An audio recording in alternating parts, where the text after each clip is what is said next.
Welcome, ladies and gentlemen, for another round of the Bitsler Cup. Right now, we're going to have ourselves Hokori taking on Salchipapa. Of course, Salchipapa is the team that made it all the way through the qualifiers to get to this point. Hokori invited to the business. My name is DK Truman, and joined on the mic is, I think, a first-time English caster, Ari.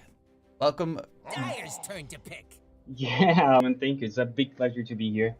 I'm really nervous, but I'm excited too. So let's go. Okori versus Salchipapa. By the way, the mid laner is a Brazilian player, right?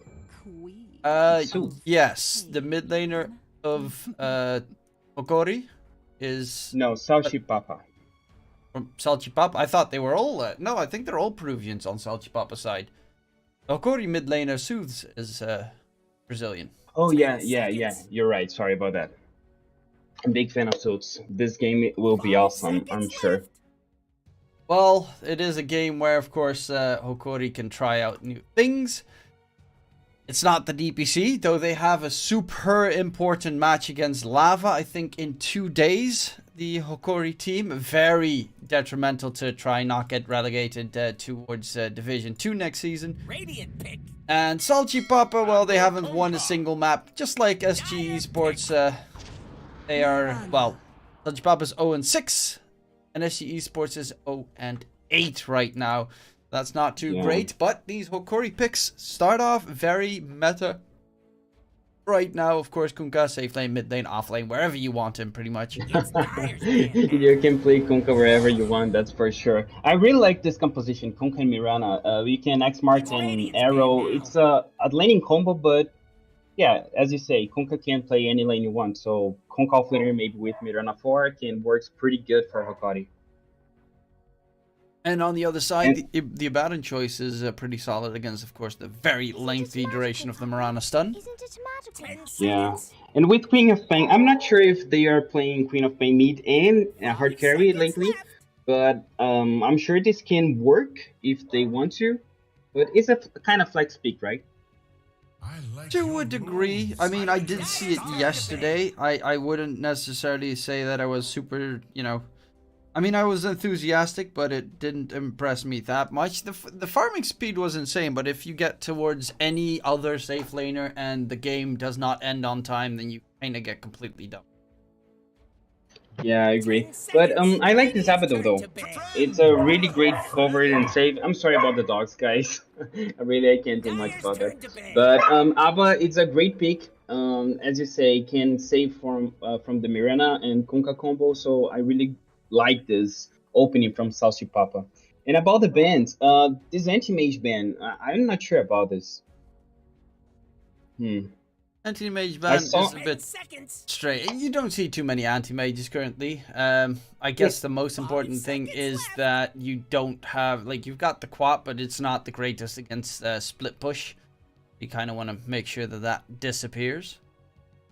Yeah, I watched the Alliance game today. I'm not sure if you watch it too, but Nico Baby plays Anti-Mage in the game number 3. And I just don't like it. It takes too long to fight properly. And now they are banning PL, so they're trying to play like late game. I'm not sure. They taking off all the hard carries that put pressure on the late game stage of the, It's, I mean, there's still a plenty decent amount of those still available, for instance, Terrorblade and, a bunch of others. It's still flexible and everything is possible, but with the Tide, that means you've got your offlane duo most certainly. The Mirana 4 Tide Hunter offlane could still necessarily be a 5-position Tide. Some people still tend to run it these days, though if it's a Quap in the safe lane, then the Tide is going to be having an absolutely stellar time. Yeah, sure. I like the composition of Hokori right now. They have a really great team fight with the ult of Mirana and Kunkka and Tide. They can play a 5v5 really great right now. Of course, we have to see the next picks, but so far so good. For a team fighting. It is fully focused on team fight right now. Salchipapa, though, They need to add some either massive team fight or maybe go for guerrilla tactics. Get some quick dive in, dive out kind of hero. Bat Rider, for instance, would have been a nice one, but they of course banned it out on the Hokori side. So, they need to figure out how they want to try and take this game. Because Queen of Pain, yeah, is one of the strongest heroes currently, but definitely still has his weaknesses. And with the Weaver pickup, they have 0 stuns on the Salchipapa side. Yeah, it's kind of an issue for them because okay, Weavers can play a support, can play a hard carry. I really like the Weaver's support 4, and now okay, Void. It's a huge stun, the Chronosphere, but is that enough? That is, I mean, there's a lot, but there's of course some counter synergy there with the Queen of Pain, where you actually knock him out of the Chronosphere that you need to be careful of. But they definitely are going to need some extra damage on the side of Salchipapa to throw inside the said Chrono. For instance, Voker would be nice, but then you'd put the Queen of Pain in an awkward position, so you're looking more of like an offlaner. Unless you're gonna do some weird stuff with the Abaddon or Weaver change up. So as an offlaner that you need, what would you think? It's a better choice. I think it's a pick offlane now is a better choice for Salchipapa. They picked Templar Assassin after they saw the Queen of Pain, so it's really comfortable playing against the Queen of Pain with the Templar Assassin. And I believe TA is one of the best heroes, one of the Suit's best heroes. So Salchipapa is really a tough position now. A safe lane, PA. Yeah, Kunkamid can work too. Kunkamid does tend to lose against the Queen of Pain until he hits level 6. But if you've got a Marana on your side, it makes more sense to have a Kunkamid, because you could just X-mark the Queen of Pain at any point in the game. Marana arrow lands, co-op dies. 5 seconds left. You're right. Just got excited to see the Templar suits. But yeah, you're total right. Hokori's banning Invoker. They maybe think the Abaddon is the offlaner and banning some mid heroes, I think. The reason that they ban out on Salchipapa, they ban out the supports is of course that Hokori still needs some supports, and those are probably, you know, some of the hardest counters to the Faceless Void. And Hokori, they are, I guess they're expecting that they need some extra damage in Chrono, because the Faceless Void alone cannot kill off Tide Kunkka in Chrono. Even has problems taking down the TA's refraction charges in the late game alone inside the Chrono, so they definitely are going to need to add something in the mix. Snapfire is always one that goes very well. Viper is not really one that goes very well, because Viper is a garbage hero. Okay, I agree with you. Snapfire sounds good. In 2017, I think they used to play a lot Faceless Void with Skywrath Mage, but I haven't seen this hero for a long time now.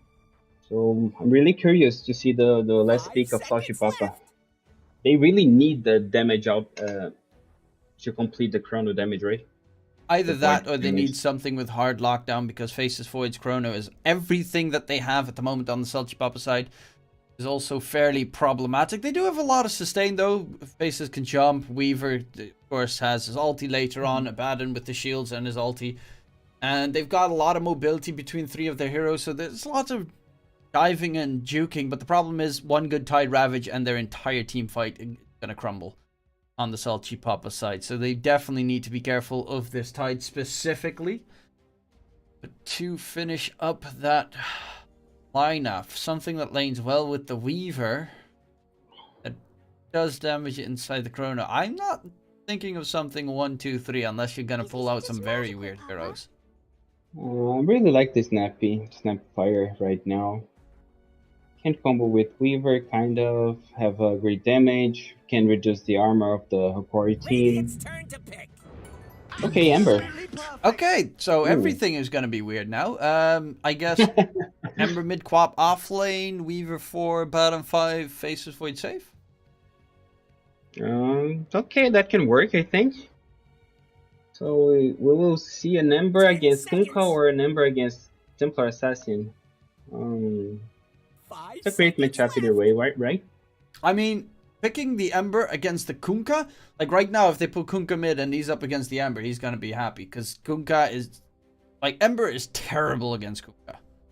It's just pure physical damage from, well, just the damage from that whip is too much to handle in the laning stage for the Ember Spirit because he gets that nice little shield, but the only thing that it absorbs is the torrent, and the only reason you pretty much use torrent is to hold him in place and not really to deal the damage. Yeah, but you can play with Light of Fist and do a lot of physical damage and rotate as soon as you can with the normally chains, right?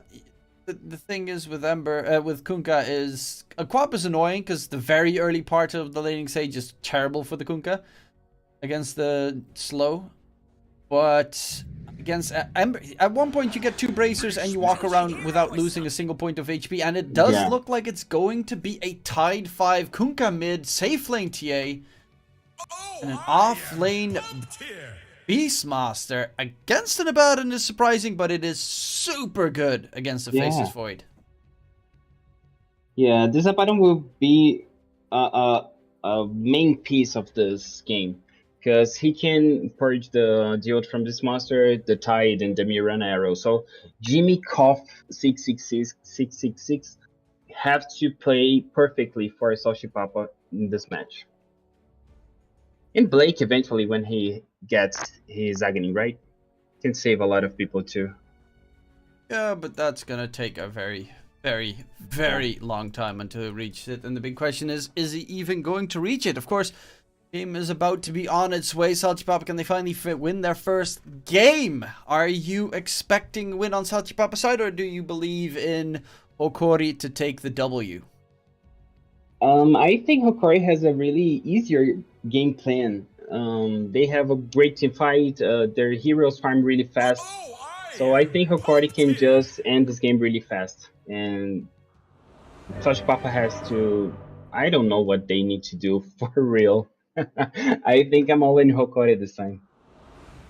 Yeah, I kind of agree with that. Ember Spirit versus Kunkka is a terrible matchup. So that is a little bit unfortunate. Step lively now. For the side of Salchipapa, or are they going to swap things around? No, it is going to be the Ember mid and the Quap off lane. Yeah, I definitely think that that's going to be a big problem here. I have not, like, I see Quaps beat the bejesus out of Kunkkas all the time right now, but I don't ever see an Ember win against Kunkka. Yeah, but what is the other choice? They play Quap mid and Ember offlaner. Sounds even worse. No, they shouldn't have picked Ember. yeah, I agree. But I didn't see any synergy with Queen of Pain and Weaver. This lane will be tough. Honestly, they could have even made it so, like, Ember safe lane and put the Faceless Void off lane. It's not necessarily the, you know, something that everyone really loves. Someone is really good at drawing. But yeah, it's not something that you see too often, but the offlane Faceless Void is still, like, still has a place in my heart.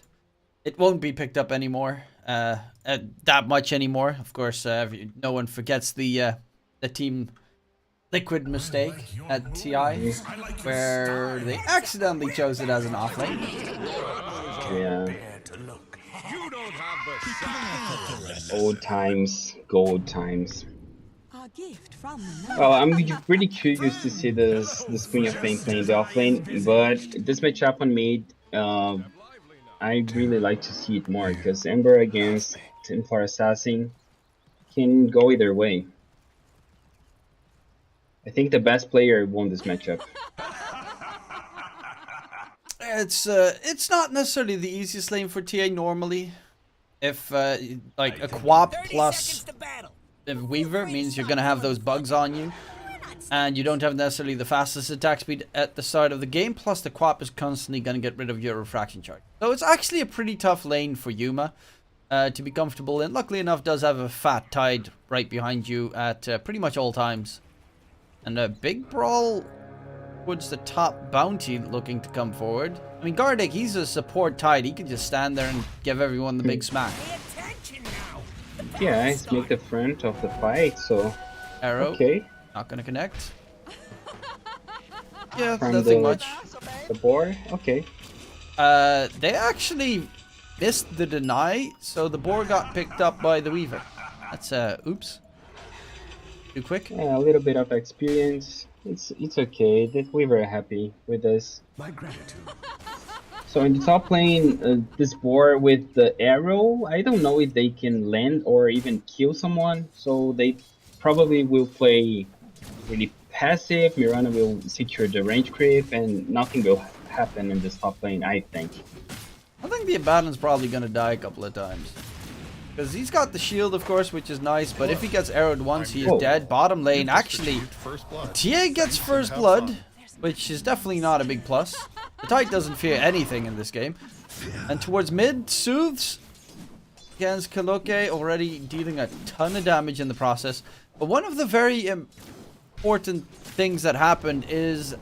Oh, Kaloke very close to dropping again. Man, playing with fire. Soothes doesn't have a whip available for quite some time. But it is still a Kunkka, so, you know, he is fairly tanky. But yeah, what I wanted to mention is the fact that there was a sentry ward placed. Stop dying! The sentry ward placed by the Weaver on Salchipapa side. It immediately got denied by Gardic. Make sure that, of course, Kunkka can take down and stack the small camp towards mid. Yuma is having a really hard time on bot too. But the kill top happened just like as you said. Abba just go too deep, and the boar slows too much to him. So they can't I kill think the Void, but they can kill the Abaddon. Yeah. Well, they're having a really great time on top, the Hokori team. But I'm kind of concerned with Yuma. He has a 4-2 right now on CS. No solve for him. He's really in a bad place. Yeah, as expected, a very tough lane to try and win. Doesn't even level refraction because he knows it's immediately going to get taken off anyway. But definitely is going to need a couple of healing salves sent out by Gardic. Did get, of course, first blood, so that does, you know, soften the blow significantly. But right now, they're both getting absolutely tons of damage against them. Yeah, and mid, Suits, being really aggressive. Okay, he's alive. He's getting his bottle delivered right now, so you should be fine. You're Kunkka, you can always X-Mark TP back to base. Stand in mid with full HP, full mana. I think he will do this soon enough, because he marks the X level 4. Oh, he's trying to combo. Okay, X torrent. He's fine. Ember has a bottle. The 3-minute rune is there for him. It's okay. Yuma this time does have refraction, but constantly playing with low HP, needs like a ton of healing salves just to be able to sustain the lane. We've coming in as well. Die right now. Yeah, there's gonna be a big meld strike, but in comes Slip, and Yuma walked a little bit too far away from the tower, taken down. And Gardic wasn't close enough to deny his TA.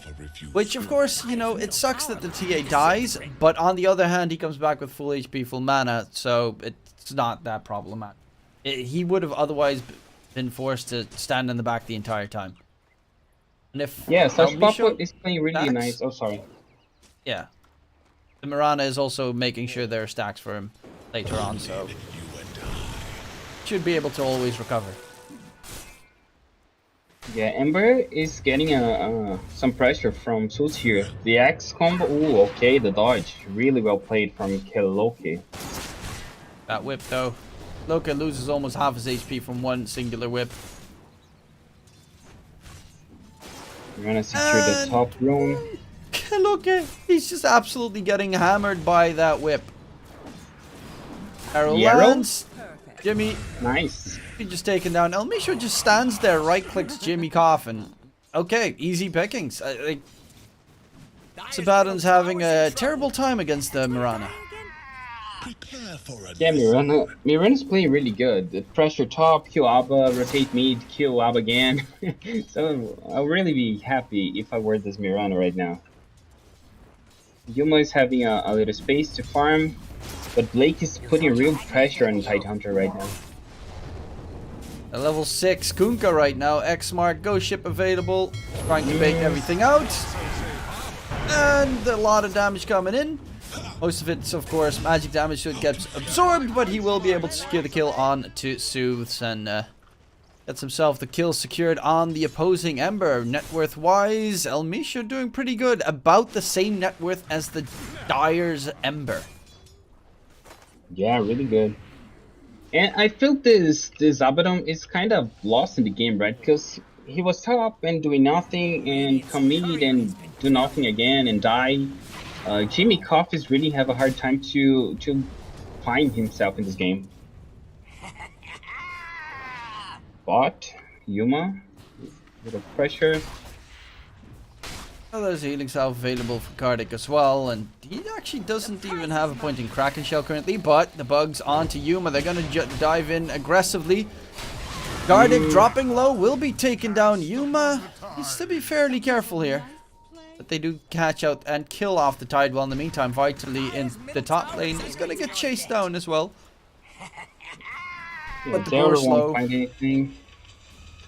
Yeah, is too much.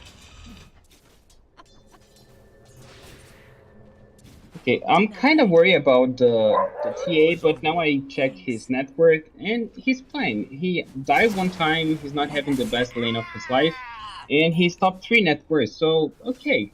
Later on, he can farm the ancient stacks. Yeah, Yuma's gonna have a great game, because if you just quickly check in the Radiance Triangle, you'll see something that will get him towards the top net worth in about a minute time, if he walks there. It's a triple. That's a quad stack Ancients, I think. Probably 2 quad stacks. Loki does spot it out on the high ground, has a double damage. Switch combo, let's see. Ghost ship coming in, doesn't have the fire remnant, but the arrow. Dodges it just ever so slightly. Took a lot of damage in the process, but TP back to base. In the meantime, Kunkka, he's gonna farm up at least the medium camp and keep the Ancients, of course, for the TA ones. Yuma decides to eventually rotate. Okay, TA is building a Dragonlance, I think. Blake is playing really aggressive, Yuma level 6. The bug. Well, Snip takes a lot of damage as well, but the problem is Yuma can't get aggressive because they have no way of locking him down. Chrono? Yet. Ooh, he misses the Chrono. This is kind of bad. Well, that's kind of to be expected. Like, we're probably going to repeat that a couple of times this game. Sonic Wave though, right? Kardik, bottom, dropping low, but it's still a Tide. In comes Yuma, slip, jumps in aggressively to kill the 5 position Tide, and will sacrifice his life for that one, which is rather surprising. Blake gets mowed down as well, and Yuma's the one surviving. I mean, it's nice that you get the kill secured, but you could have actually just escaped there on the quad. Yeah, you don't have to kill yourself to secure a 5 position. Oh, top lane, Abba? Yeah, he got level roared. 4. And nothing you can do at that point. And this tower should fall in the next minute. Before the siege creep, maybe. Vitali's putting a lot of pressure here. Have a dome? Yeah. I'm a Dominator now. 9 minutes. Okay. Actually, great time. Soothe is the one that farmed up the ancient stack. Though not giving it away to Yuma. But it does mean that his armlet's already done. It's fairly good timing. 9 minutes, full boots, armlet, and a bottle. Yeah, I agree. Maybe Yuma will take too long to farm that because he didn't up the side blades. So maybe it's the best idea to book a farm. Okay, they got Blake on top. Combo. Oh, even with the board. Ghost ship. Whip comes in. The execution from Hokori is really easier, so they are enjoying and having more fun, a great time. 4K network before the 10 minutes mark. It's a great score for Hokori right now. Kardik in the trees. Bottom. Zip is nearby. Yuma tries to get the catch. The flow. No blink available for a couple of seconds. Does he get a good side blade hit in? Oh, damage. Just destroys Jimmy. Jimmy's still not level 6. Hell, he's not even level 5. But he did just get his Tome of Knowledge. Well, Vitaly can now rotate to mid and push with the siege creep, right? There's nothing he can do on the tier 2 at 10 minutes in the game. There's a siege creep on mid. There's a siege creep on bottom 2. I'm really curious to see his next movement now. Tower looks to be disintegrated. They might just ult top with the Blake. He's waiting. Gardeck's got the Ravage ready for slip. Trying to bait him out. Yuma as well. Mirana Invis coming through. The Ravage gets blown and the Quap dies again. Just TP towards the bottom lane and immediately gets blown up. So the Quap is kind of out of the game for the time being. And top lane, yeah, they're dancing around a little bit. Walk out of position, you get roared, you get killed. They actually smoke up, but that should have been spotted. The Chrono comes out, but the immediate Chrono means there's a very severe lack of damage. Vitally barely gets touched, turns around, gets the war off, but the shield coming through gets him going. El Misho on the run. Coloque tries to get the root in. Ghost Ship comes out from Suez, gets the control. No, misses the Ghost Ship coming through. However, he is still very tanky. You need to be careful, especially with rotations coming in. The whip going through. Jimmy Cough will be another one down for the count. And the catch, the whip continues. Blake is on the chase, but Soothes, he can't toggle like the best of them. Blake, oh, he does manage to just barely get away. Gardeck, can he control Blake? No, he cannot. And now it's just going to be the Tidehunter walking away from the fight, which in turn actually was a pretty decent fight for Salchipapa. Yeah, Suits takes too long to get in this fight and play 1v4 and even kill the faceless void. So okay, not the best scenario, but he can take someone at least some gold of it, right? Well, the Quap is gonna die. Yuma just runs him down. Not much you can do against Hasted TA if you've got a level 1 blink on the Quap. Yeah, almost there so for TA. So the push is starting. 2 towers in 12 minutes. Really great timing for Hokori. They might just get Roshan next with the Dazzle TA, right? More 500 gold. It shouldn't be too problematic. You've got Gush for the minus armor. Max level Gush as well. Got the TA with his own minus armor. Then you've got the Beastmaster with any pushing power behind it. So, yeah. Even a medallion on the Mirana. Roche should die in a very short amount of time. Yeah. I think they will wait the Dazzle. 400 gold only. Mirana creating some space. Getting some visual information. And Suits keep farming, but and there it is, the second Chrono, right? No damage, no output damage, and Salchipapa have a problem with this. They try Roche now. The Dazzle is coming on the courier. Soothes is actually going for a second item AC. That just shows how fast they want to finish this game. They're getting Roche, they're getting the Aegis. It's not going to take him a long time to finish up that AC either. And then you can pretty much run down any lane, they can't touch you. Yeah, it's a simple execution, really. They will try to kill him at top. Okay. Yuma will push the wave. Vitaly is giving some jungle vision. They want to play top and mid. They're ignoring totally the triangle bot area. It's interesting. Well, the tier 1 tower is still standing. You kind of don't really care about the triangle. You just want to get yourselves a couple of kills and start pushing top lane already. Got the TA walking out Yuma next to the Fire Remnant. So if Ember jumps and thinks that he is safe, exactly, Yuma is on top of it in his meld, waiting for Coloque to try and disengage towards his Fire Remnant daylight, but it just dissipates over time, so won't be able to get a catch. They're sending Beastmaster and his entire army to take the tier 2 tower top, and what can you do against it? You've got a Chrono and a Sonic Wave, but that is literally all you've got. Yeah, Ember has nothing. Like, he didn't finish the Maelstrom, sorry. Oh, he literally can do nothing. He's farming the jungle while the Hawkwood is pushing the tier 2 top at 15 minutes. Ooh, the arrow. Nice arrow from the El Micho. Found the Weaver. Cancel his TP. Can they go high ground? Yeah, at they can. 15 minutes? They've got the Aegis, they've got tons of minus armor, they've got pushing power behind it. They can definitely walk up the high ground and not really care. AC is almost done. He's 70 gold away. Need, of course, to send his courier through. And if the mid tower falls, they will have another glyph. He's actually X-marking back to base, getting the AC so that he can use it for the push. That is a heads-up move. Ravage is blown, and Blake gets annihilated. Jimmy Koff was stunned up, so he couldn't get himself the Photic Shield going. There's going to be the Chrono Throne, but it's on the TA who has an Aegis. That's the worst target. Ghost Ship comes in. They're just getting bullied back. Sonic Wave, Vitally is going to get taken down. That's one big plus, but how much more can you do? Soothes is running in together with Yuma. They are decimating the dire yeah, side. nothing that Slash Papa can do.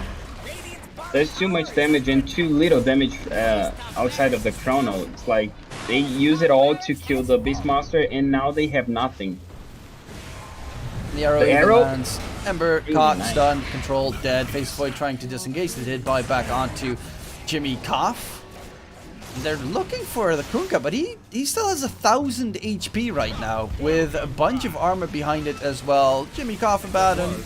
Can't do anything. Yuma still has the Aegis. This is a GG. I don't know what else you can do. This is over. Yeah, I agree with you. 11k net worth in 16 minutes is too much to handle. You have literally no answer to the TA. And there's no damage outside the Chrono. It's a tough game. I think the draft is really important in this match. Of course, not over yet, but it's almost. I think the biggest importance in this game is the fact that Korea just better. It's that simple. Yeah, they're Division 1 team in the South American region. They have had some pretty unfortunate results so far, but definitely a team that are, I would say, in the DPC currently underperforming what I would have expected from them. Yeah, maybe a little bit. But yeah, a better team with a better draft. Can expect nothing different than this, right? Yeah, they're just finishing it up quickly. Yuma aggressive, has double damage as well. I don't even know where the Weaver was, but Blake gets caught, Blake gets annihilated, and finishing up this middle set of racks. Easy pickings. Yeah, Fistless was trying to cut some waves to avoid the inevitable. Yuma, though. Yuma just don't care. And Skirmishes is dead. X marks, dead. Done, dusted, finished. Only bottom set of racks left, and this is 18 minutes in. What this White can do, man? I don't see any options to Void to one item will change this game, or even to Ember. We don't have nothing to do. I mean, even if you get a 5-man Chrono with Sonic Wave on top, I don't think it's going to be enough. Mainly because they are fairly tanky. And this Kunkka is just an absolute monster in the game. Suits, man, he's good. Okay, the last smoke probably for Papa. The desperate smoke. Let's see what they can do. They're waiting. There was a nice scam too. Yeah, but even if you know that they're on the high ground, you can't walk up there. You just hope that one of the supports walks in towards the lane and you can kill him. The way they're playing, I hardly doubt it. Yeah, Yuma, is he going for a... Oh, he's going for the Swift Blink as his third item. Whoa. No Daedalus. Okay. No fly, no nothing. Just Swift to Blink. It makes sense. You don't need the damage, right? He's dealing a lot of damage. Just more attack speed would be enough. I mean, if he went for a Scythe of Ice or if he went for an Orchid, it wouldn't have mattered. When Chrono comes in, they're going to go for Yuma, but the Ravage keeps the rest in the back line controlled. Roar on to the... Okay, that's a very, very dead Faces Void. The rest of them also going to be on the disengage. Arrow lands on the X Mark Quap. Finish up the bottom set of racks. And honestly, finish up the game. Oh, Diaba. Ooh, the miss from uphill. Yeah. Okay. Not even a chance this game. Not even close to a chance. Here in Brazil we say virou passeio. Virou passeio? Yeah, it's like a walk in the park, you know? It's chill, no problems. Really, really easy. Virou passeio. Well, definitely was exactly that. But, well, there must definitely be some way for Salchipapa to try and recover, but a 20-minute game where they had literally from minute 1 no chance whatsoever. They just got destroyed. Solid work coming out from Hokori, especially the mid lane of Tooth's going incredibly in the way of the Hokori side, and their draft was just superior. But there's still a chance for Salchipapa. They're trying to stick on in this tournament, but they need to try and thrive right here, right now. Game number 2 will be starting after a short break. We'll be right back. Yeah.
Welcome back, ladies and gentlemen, to another game between Hokori and Salchipapa in the Bitsler Cup. My name is DK Truman, and I'm once again joined by Adi in this matchup.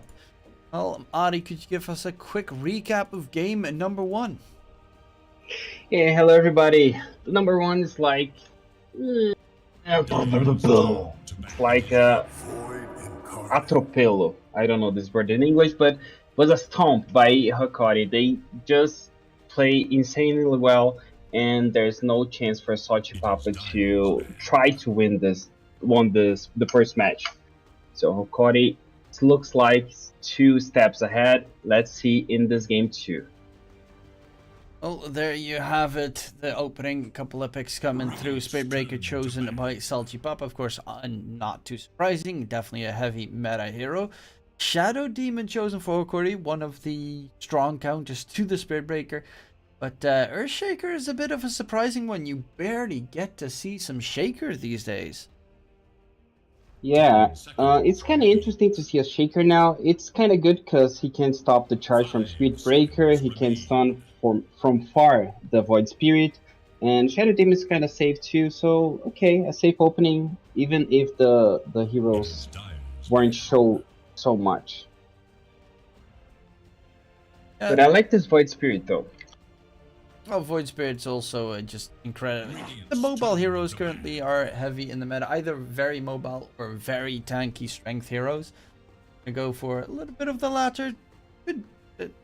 I mean, the former could still be a little bit of the latter as well, because Spirit Breaker, of course, very tanky as well. They banned the Brood on the Salchipapa side because Hokori definitely Brood lovers on the Radiant side. Well, with the next upcoming, they ban out the Pia, which is surprising considering they picked up an Earthshaker and a Shadow Demon, which, I mean, would to me scream yes, let them pick an illusion-based hero and let's dunk on them. Yeah, it's kind of weird. They're banning PL again. Like the first map is the same thing. I don't understand this too much. Maybe it's a respect ban. Someone in Salchipapa might play really well with this hero. And now Tidehunter is banned. Okay, he's a really great hero though. Not much big in the draft. I'm curious about this Broodmother ban. They play a lot of Broodmother. Yeah, Brightside, okay. like a lot. That makes sense. Yeah. There's not much more to too much see in that regard. Nonetheless, the Wraith King pickup, very survivable, does have a tendency of getting kited pretty heavily, but with the Shadow Demon on your side, you've got Demonic Purge, and the Earthshaker can, of course, block some exit, so you have ways of controlling your opponents while the Wraith King gets close and gives him the old smack.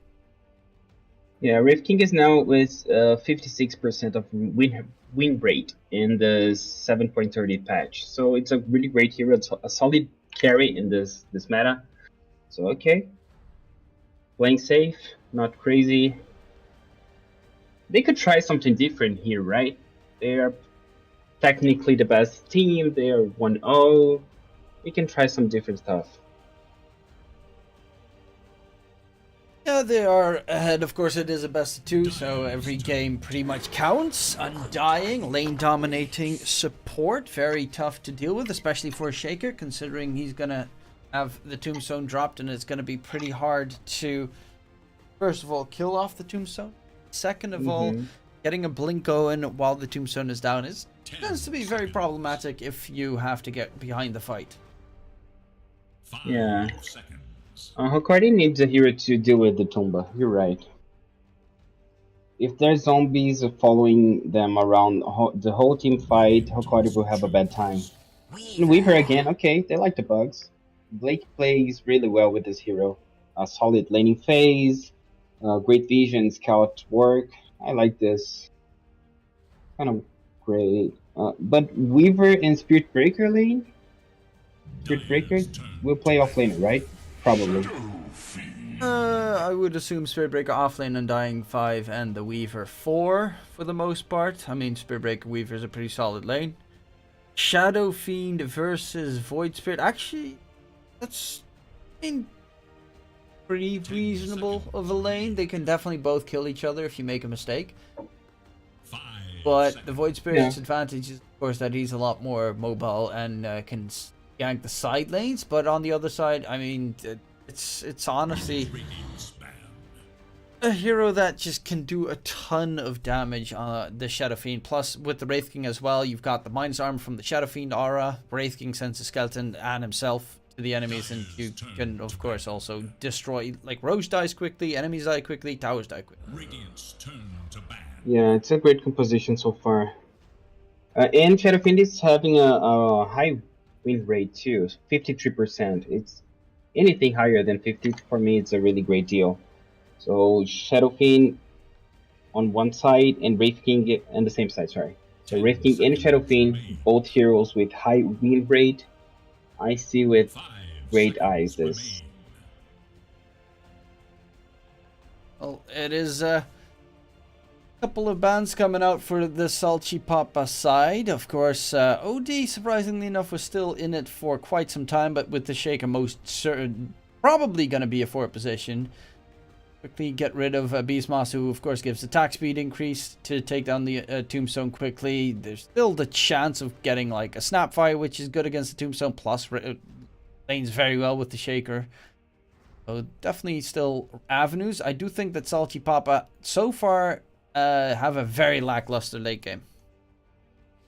Yeah, and they have little controls, little stuns. They have Spirit Breaker and the first skill of Void Spirit, and that's all. And Hokori has the Shaker and the Wraith King and kind of the Shadow Demon too. So they need a control hero. A team fight hero maybe, because they have short AoE skills. And they need a hard carry. Vin's kind of out of meta. Terrorblade's banned, Deuce is banned. What can they pick now?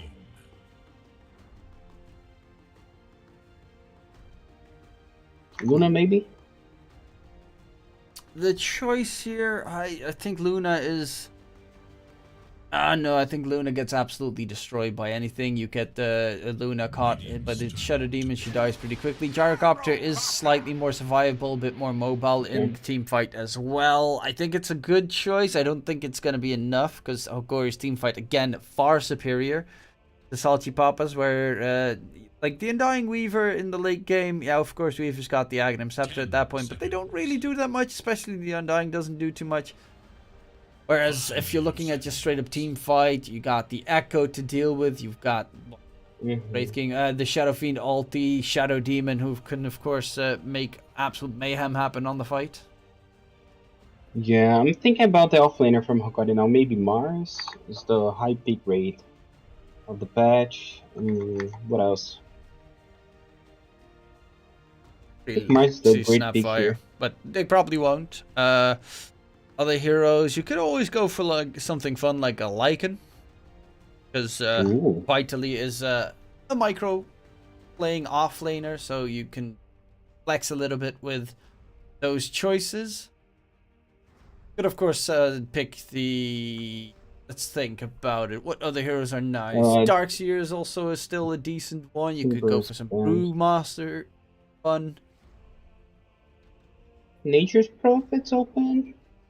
And Age Prophet's also an option.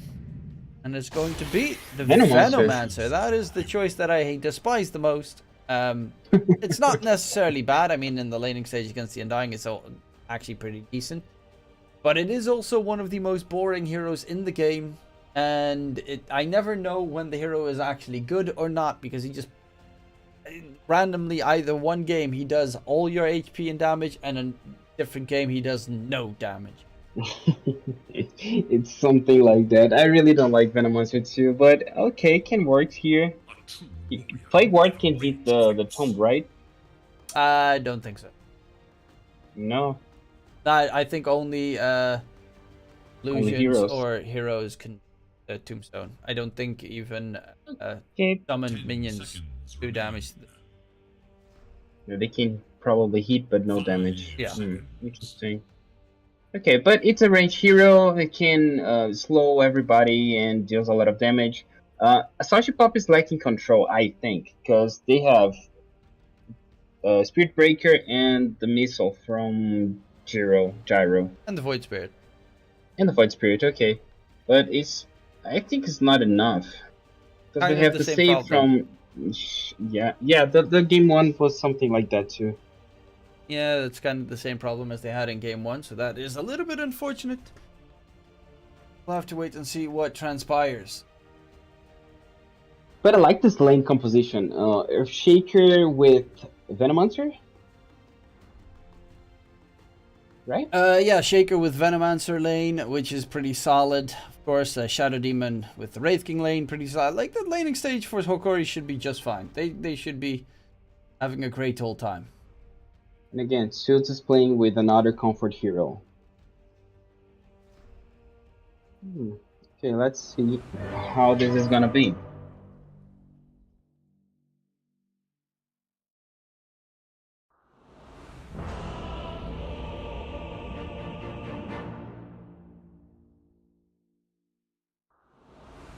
$142 games with Shadowkin in competitives.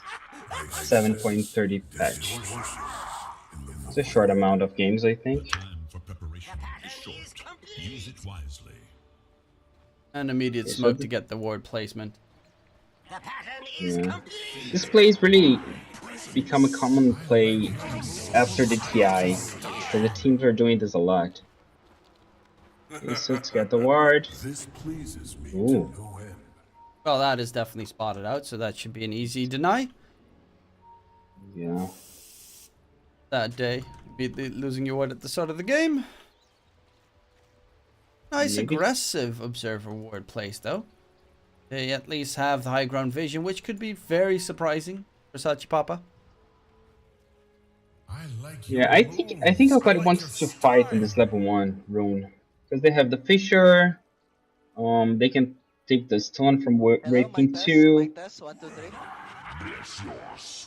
Ouch! Have the waves coming from Shadow Fiend. It's a great level 1 fight. I think they can just go for it.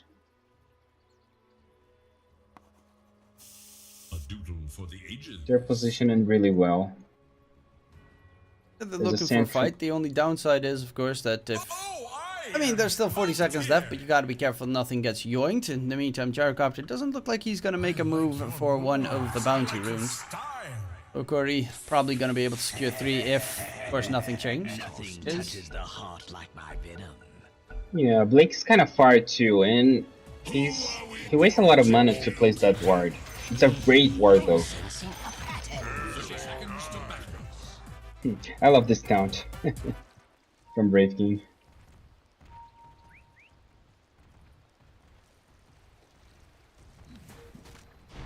Okay, so they're fighting. They're ready for the brawl. There's the, Spirit Breaker taking a lot of damage. Nice Fissure to interrupt it immediately. Can they get the kill? Well, the Tombstone on the high ground is doing a ton of work here, though.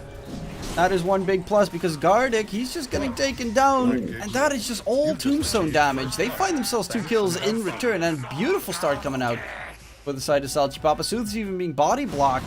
Yuma trying to save his Shadow Fiend, but the Weaver and Shiguchi on top of him. And finish off this SF. He knows he's going to die, but they're extending it for as long as possible so that he misses the first creep wave in mid. This is actually such a heads-up play from Salchipapa. This is nutty. He was missing so much. Really great. Yeah, the Tombstone was really great. Was on the top of the cliff, so Shadow Demon needs to walk almost in front of the Tombstone to try to break it. And he exposed it too much and finally become dead. So I think Hokori should play better this fight, but okay. 3-0 before the minute 1. Well, it's definitely a pretty solid start. Your anger is useless. And Vitally getting bullied out. Of course, Undying is a very strong lane dominator if he gets the decay going. He only has boots of speed though. So his regen is lackluster. But how are they going to be able to circumvent this disadvantage towards mid? Su's getting in very aggressively.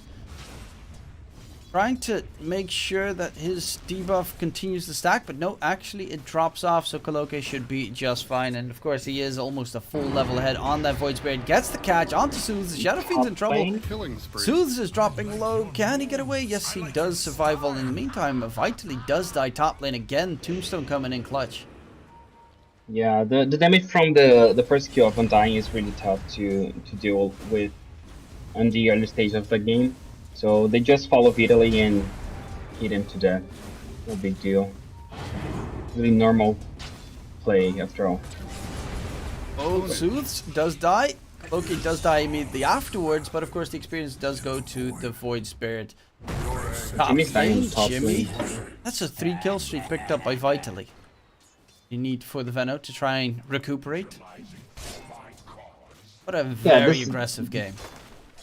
Both teams plays really aggressive, so there's a lot of action on 3 sides of the map. It's kind of tough to catch up. Okay, Yoma has no mana to keep fighting here. Blake wants to pull the Shadow Demon out of the lane. Undying finally gets some resources and he's fully now trying to get Gyro a better start. They can fight now. Okay, top lane. No issue. Well, they will be able to catch out the Gyro. Well, bottom lane it got pretty close, but just a-okay. Weaver stunned up. Ooh. Get out in time. Yes, he does, and will be able to stay alive in the process as well. There's so much brawling going on. 8 kills in the first 3 minutes. Mid lane? Booths. I mean, you need a lot more damage to kill off the Shadow Fiend at the point. And that ward on that Sult's place in the early stage of the game wasn't the warded. Oh yeah. Maybe the Undying didn't see. And they must have seen it. Speaking of Undying, top lane, taking a bit of a beating. Does of course have some strength stolen. We'll be able to yoink a bit more. With the Gyrocopter trying to peel him out, they will be falling back in the process. Bottom lane, Gardic charged up. Drop in low, the Shadow Fiend does have disruption to stay alive regardless. Actually, Blake. Can it go Blake? Ooh. Big fat crits, not enough. The stick was really a great purchase for them. All heroes top lane. Yeah, Thompson under the tower. Jimmy on the chase. It's a level 2 tombstone, so he kind of vitally needs to get rid of these zombies. Jimmy in the trees looking to probably die. Actually, he's going back in. Only 1 charge of the magic wand. What is this fight here? No one can TP either on the Hokori side. Okay. They finally take down Jimmy Koff, but what is this? Unfortunately, Vitaly was far from the kill and he didn't get any on charge. That was bad for him. He was counting on it because he goes for the first item, the Orn, and had no charges. This is bad. In the meantime, Soothes is actually ahead of Coloque, which is absolutely insane with the way this game started. But yeah, the power of a Shadow Fiend.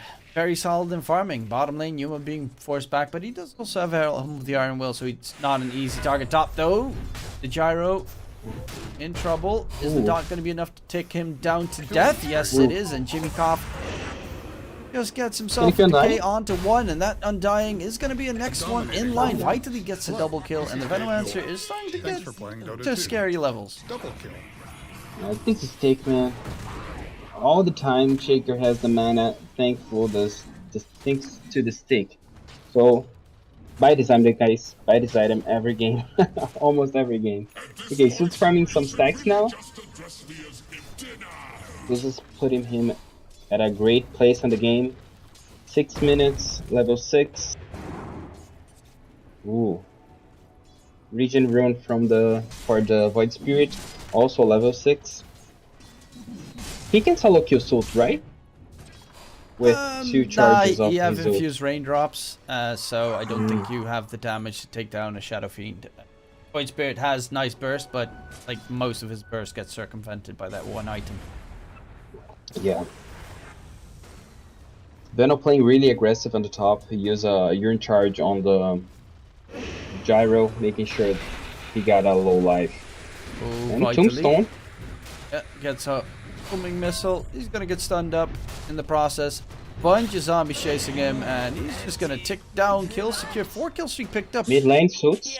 by the gyro. Soothes, as you mentioned, in trouble. Does have the bottle to try and stay alive, but eventually does get taken down. Gardic with the disruption. That should still be a very dead Weaver. Actually, Ooh, the sick. oh, missing the Shadow Poison as well. And Blake's still alive. Gardic's gonna get Shikuchi'd upon, caught as well by Kaloke. And Gardic's gonna just straight up die. Blake is zoning with his Weaver now. He's so good with this hero. And the stake charges again. I shall reconsider your worth.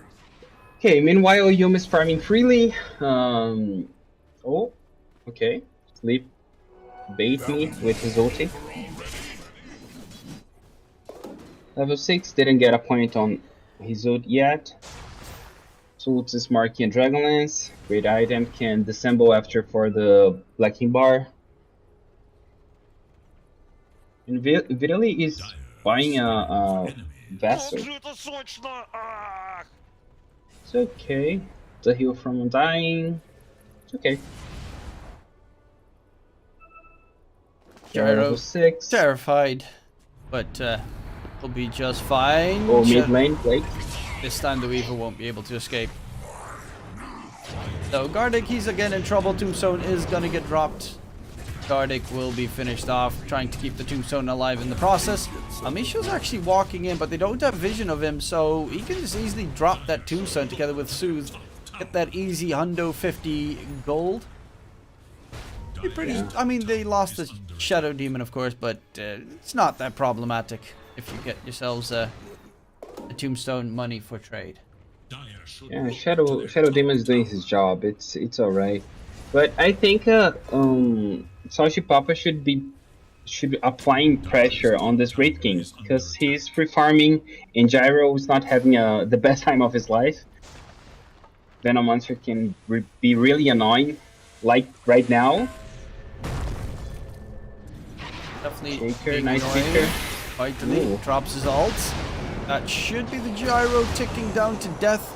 Elmisho is charging in, but no deny coming out. He couldn't actually deny him because he didn't have the Venomous Gale on him. He had the Poison Sting plus Poison Nova on him, so unfortunately at that point you're not deniable. So currently Elmisho is being charged and being chased and is in trouble. Does have his level 7 and Echo Slam available. Yeah, they cancel the charge because they know what's gonna come otherwise. Elmisho, oh no, can he get the Echo off? No, he cannot. They lock him down perfectly. That could have been very deadly. Jimmy Coffee immediately going for the TP. Nether Strike controlling Gardic, cancels the TP. Gardic will be charged again, taken down. They're finding their stride here on the side of Salchipapa. Doesn't have the raindrop. Yeah, it just doesn't connect every single time. Though in the meantime, Sooth is still top net with, and Yuma's almost done with the tier 1 tower bomb. Yeah, this was the first charge of the Spirit Breaker, first time he leaves his lane, and was enough to Yuma take the tower. So you have to pay attention on this Wraith King. You cannot just leave the lane and let him there, because he will take the tower. He's farming freely. He has the Morrigan and Brown Bullets. Oh, he will buy a Soul Ring. Okay. Now, what's the build for this game? Like Dasso, Blink, BKB? Depends on what kind of build the SF's going for. SF's going for the physical damage build, so I would assume, yeah, Dasso will be his next item on the Wraith King. Speaking of which, he's charging up towards the Spirit Breaker. Charge is available in 3 seconds, but they should have enough damage and lockdown to take him down. Goes back in. Vitally is now gonna drop low and actually taken down by Blake. Echo Slam dropped just for good measure to get the quick kill onto Yuma, but Vitally definitely feels like he shouldn't have died there. Yeah, but Yuma is doing the perfect rotation, right? He take the bottom tower, TP top, get a kill, take top tower, and now he will have the all the space here on top and farm the triangle, if suits let him, of course. But I think he's doing really good. What he's bringing on the courier? He's Soul Ring and a Blightstone. Okay, he's charged. No, he's cancel. Okay. Void Spirit's first item will be an Scepter. And 500 gold left to buy this item. I expect he's playing more aggressive after that. Because, okay. Mid lane. Easy kill. Nice job. Okay, another kill on top on Spirit Breaker. It's a really active game, right? That's very. I mean, we are 27 kills in 12 minutes. That's a lot of fights.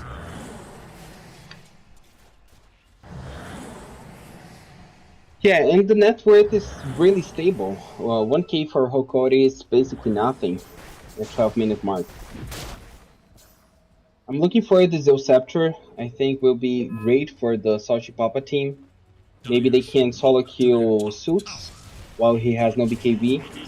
They must to kill Shadowfiend before this BKB because after will be so damn hard. I thought I have the save from Shadow Demon. The Fisher can save him too, and after the BKB, oh man, it will be tough. It's an interesting build from the Gyro. He has Mask of Madness and Dragonlance, but one great thing about those items is that you can split them open in making the BKB, and the Mask of Madness, of course, in like a Butterfly plus Satanic later on, which are definitely items that the Gyrocopter does love to use. I've seen this build one time. He's taking the stats talent instead of the Rocket Barrage. So he will disassemble the Dragonlance to an Aghanim's and maybe get a Dragonlance back. Okay, the fight, tier 2 bot. Actually, pops his ulti, Echo Slam gets dropped. Disruption actually not really on the perfect timing, but you know, they did drop a third ulti to secure that kill. Charge coming in from Slip. He actually cancels it to get the Nether Strike onto Soothe. They stun lock him right now. Can the Shadow Fiend stay alive? No, he cannot. He will eventually be taken down. But I definitely do think... I mean, of course, the Shadow Demon into Requiem of Souls combo is great. But it's not that good if you consider the fact that they use Poison Nova, Echo Slam, and Requiem of Souls to kill off that one Void Spirit. Yeah, waste a lot of resources, but okay, it worked. And I just see now the Plague Wards can destroy the tomb. Yep, you are correct. I stand corrected. Yeah, but it's a really low damage though. It's not the it's a way to deal with the tomb. No, it's not like that. But okay, can do a little bit of damage. Get back on the Gyro. This is a build to farm really quickly. Because they up stats, then he will have more damage. Basically straight damage. Okay, he will disassemble to make the BKB and a fight top. Yeah, that's the downside of the lineup, especially considering the Spare Breaker was too scared to fight. He took some damage from the Wraith King, so he walked away and didn't go for, like, the Lucky Burst interrupted while he was coming through. In the meantime, chase on to the Shadow Demon. They'll be able to get themselves a free catch onto Gardic, but Yuma comes running in. He's coming in with a lot of damage. They've got to be very careful in the process. Tombstone again being dropped down. Yuma really trying to focus it down. Doesn't actually have that attack speed for his team just yet, and he's going to lose his first life. Vitally is also going to get taken down without his Poison Nova available. Yuma turns around, but the dodge coming out from the Void Spirit should be able to survive, and that Tombstone is still not gone. Big heal on it as well. Yuma's going to die again. And they just kite him, they keep the zombies on him, and without the attack speed on the side of Okord, like, that Tombstone is honestly the reason they are winning most of these fights. Yeah, for sure. After the Tombstone, Kaloke, the Void Spirit, just stand far enough to not get any zombies on him, and just watch the fight. He just stand there and watch the fight. And then when Wraith King was nearly to die, they jump in and get the kill. So really nice play by Spirit actually. Really cold. Cool, calm, collected. In the meantime, I can't pronounce that. Tiburonshin? The gyro? Oh? Tiburonshin. Shiburonshin. I don't know the exact pronunciation of this, sorry. Well, at the moment, at the very least, he is top net with this game, so that is a big plus. Downside is, of course, the Void Spirit is starting to slither further and further down the net with chart, and Void Spirit's not really a hero that can recover nicely. Yeah. He just assembled the Dragonlance, get his BKB, and probably they want to fight right now. They have Tombstone? Yeah, they have. It's more Immediately nice. gets broken. Ooh. Blink Echo, but the BKB gets popped in time. Tombstone is down. Soons is in trouble. Does have Requiem, but he's going to go for the TP out instead. And El Misho should slowly but surely get chased down by an army of zombies. Gardic is going to get caught as well. And Netherstrike holds Yuma in place. He doesn't have reincarnation for another 20 seconds. Timelapse Blake's going to be a fine. TP comes out from Vitally. Does have his ulti available. Blake actually gets smacked in the process. Vitally pops his ulti. Will get a couple of heavy connections, but the problem is he's probably going to die. Slip will be ticking down by the dot. And how is El Misho in the meantime still alive? Coming in from behind, gets the kill secured, has a blink available, and like he had a full tombstone on him, plus an undying. Jimmy Cough's actually was blocked by the skeletons. Big catch coming out. They control and take down Kaloke. What is this game? Yeah, it was a really weird fight though. But thankfully Gyro has the BKB a second before that happened. So he can man up and fight. And Suits have to TP back. So it's kind of tough to fight without his mid lane, but Hokori kind of did well. They're going to rush towards the Roche Pit right now. They've got the SF right-click damage, they've got the Wraith King right-click damage, and they've got double minus armor on towards Roche as well. So the charge comes in. Slip is going to scout into the pit. How low is Roche? Not that low just yet. They have Tombstone. They can't fight on the pit. We have Tombstone, Gyro has his ulti. It's a really tough fight for Hokori. No Echo Slam for 40 seconds. Neither the Venom ult, so it's not a great call to get only Roche now. Vitally being charged, has heal scepter though.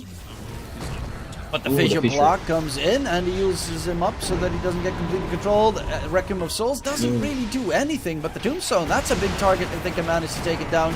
Trying to heal it up in the process. Big crits coming out from Yuma. He has the Aegis, the reincarnation this time around in a 1-for-1 trade, but the Para, of course, being dead is a huge pickup. Vitally, in the meantime, dropping low. Blake Timelapse gets himself back. Yuma's gonna go for Tiburuchin, but the Gyrocopter pockets the BKB, so should be just fine. In the meantime, Void Spirit Kaloke is still in the game. Echo Slam gets dropped. Kaloke will be just fine. The Wraith King is completely kited in the process. And the nice Vigil block to interrupt any TPs coming forward. Jimmy Koff will lose his life, and they got the first life of the Wraith King, but that's the problem. Once you get that first one, you still have to deal with the second. How did they lose this fight? Blake completely zoning out the Souls. SF just didn't click in any core of this game. SF just go for the Tombstone, and he pops his BKB for don't die to the zombies. Like, they played 4v5 and SF did nothing, and they won the fight. Hokori just crazy, man. I think the big mistake there was the fact that Slip did not buy back on the Spear Breaker, and it's a Spear Breaker, so he's back in the fight in like no time. And they really needed that one-man advantage just for the extra damage, because the Void Spirit at one point was trying to zone the remainder of Hokori out, but he had to jump into 3 enemies to keep them away from saving the King. And yeah, you know, Echo Slam on top of your face, then a Enchant Totem, then a Fissure. That is a very lengthy stun duration. For sure. Well, still not a big difference of net worth. 2k is almost nothing in 21 minutes. But Gyro is farming really okay. BKB, Dragonlance, Madness, maybe a Crystallis now, because this This build sounds like only hitting hard. But I don't know. You might get some Hurricane Pike too for the Fisher block and anything like that. Wants an ultimate orb. Why? Ayaskari? Kite is a great item against the mini-core, like Great King. Can kite really bad. But okay, let's see. Maybe he's just marking for nothing. The courier. Okay, he's getting a ultimate orb, really. The courier is on the secret shop now. Oh, why? Top tier 2 tower gone. Picked up for free. They yoink the outpost in the process, and they're just gonna go for the high ground push. They've got big fat juicy Wraith King, as Shadowfiend still has the Aegis as well. He's got the level 15 presence aura effects building talent. They're charging forward, but yeah, Sooth's is just chilling. Tombstone gets dropped on the high ground. Sooth's looking to lose his first life Yes, here. I guess. Well, in the meantime, Blake is in the trees hunting for the remainder of these two supports. Echo gets dropped. Blake is dropping pretty low. Sooth needs to disengage. They find Slip this time again. However, so far, honestly, not that bad of an engagement here from the Dire side, though. The only downside is the Tombstone dropped significant amounts of HP. Actually, Blake is just going to get smacked by a Misho. Oh. But no one have BKB. They really want to try to get this tower? There's literally no BKB on this fight. But no Tomb 2. Not getting jumped. Ooh, the Fisher Fisher. block, okay, annihilated. Buyback coming out from the Weaver. But that buyback just delays his Aghanim Scepter by so much more. This Weaver, like, it's been feeling like he's been in every fight and doing so much work, but he doesn't have that much farm. Yeah, it's really hard to farm as a Weaver 4. Level 13. He's doing a lot, but maybe not enough. Oh no. Okay. He's in The a bug. bit of trouble. Can they get the lockdown? Ooh. The shard of Shaker. He actually dodges himself. Spelling. Gardic is going to be the one getting jumped, but Yuma's here as well. Blake gets a massive chuck onto his face. They will be able to possibly kill off Gardic, but there's so much more in this fight that they have to deal with. Slip charging away. Slip, however, is going to get slowed down. Yuma walks up the high ground Gyro. looking for the gyro. No BKB to be popped because he's being stun locked completely. And the two cores of Okori just doing tons of damage. Yuma even taunting, not walking forward, he's just taunting in his little chair. I love the SA Dota, man. Okay, the charge. Bleep? What are you doing, my friend? SF still has a BKB if something goes horribly wrong. Yeah, that's just a very dead Bara coming forward. Yumika from the side and dying. How much more can you do? Can you stay alive? No, not really. Yuma just does too much damage. This blink, man. Yuma is playing really aggressive after the blink. It's just a Fisher block with the blink hit and stun from Yuma. That is enough to kill anyone from the Sashi Papa team. Well, I'm surprised that Yuma don't have more farm than he already has, because has a really great early stage of the game. Quick farming on the lane, pushing towers. Okay, one more fight. Vitally getting jumped. Vitally has pretty much been the punching bag this game. But Totally. be just fine. Also has himself the Spirit Vessels going for the Kaya Sanj, but the Sanj just finished up, so he gets a lot more strength. Also, Sue, in the meantime, has a Satanic finished up. Great positioning for Amishu too. Fisher followed by the Ancient Taunting.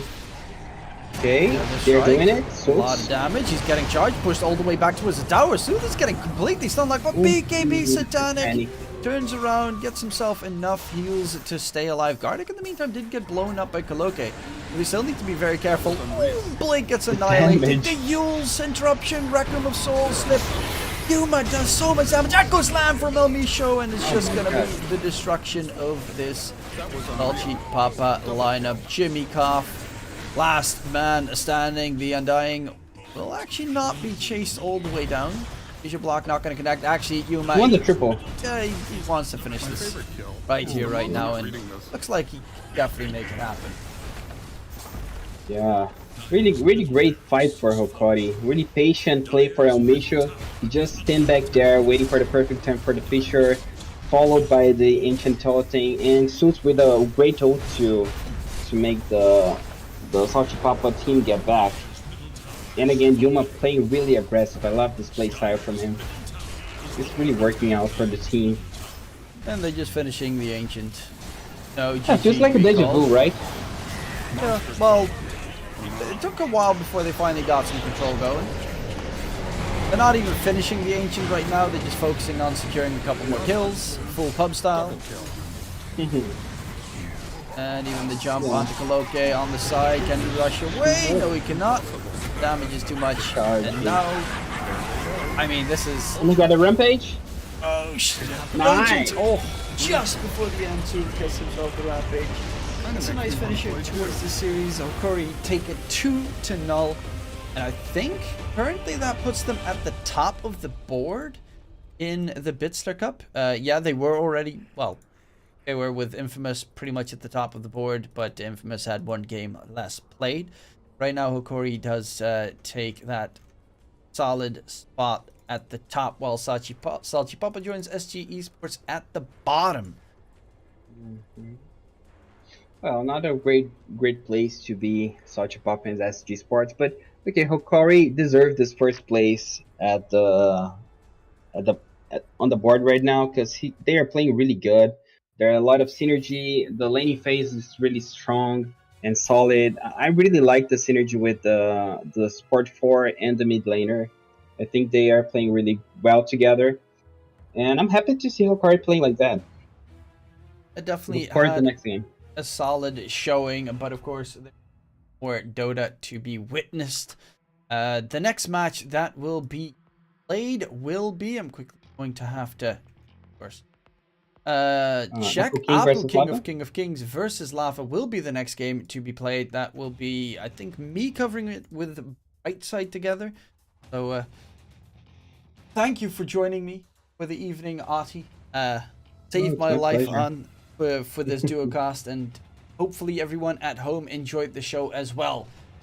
Going towards a short little break for the next game starts. Yeah, we'll see you in a bit. Don't go anywhere. Bye bye.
Welcome, ladies and gentlemen, to the Bitsler Cup.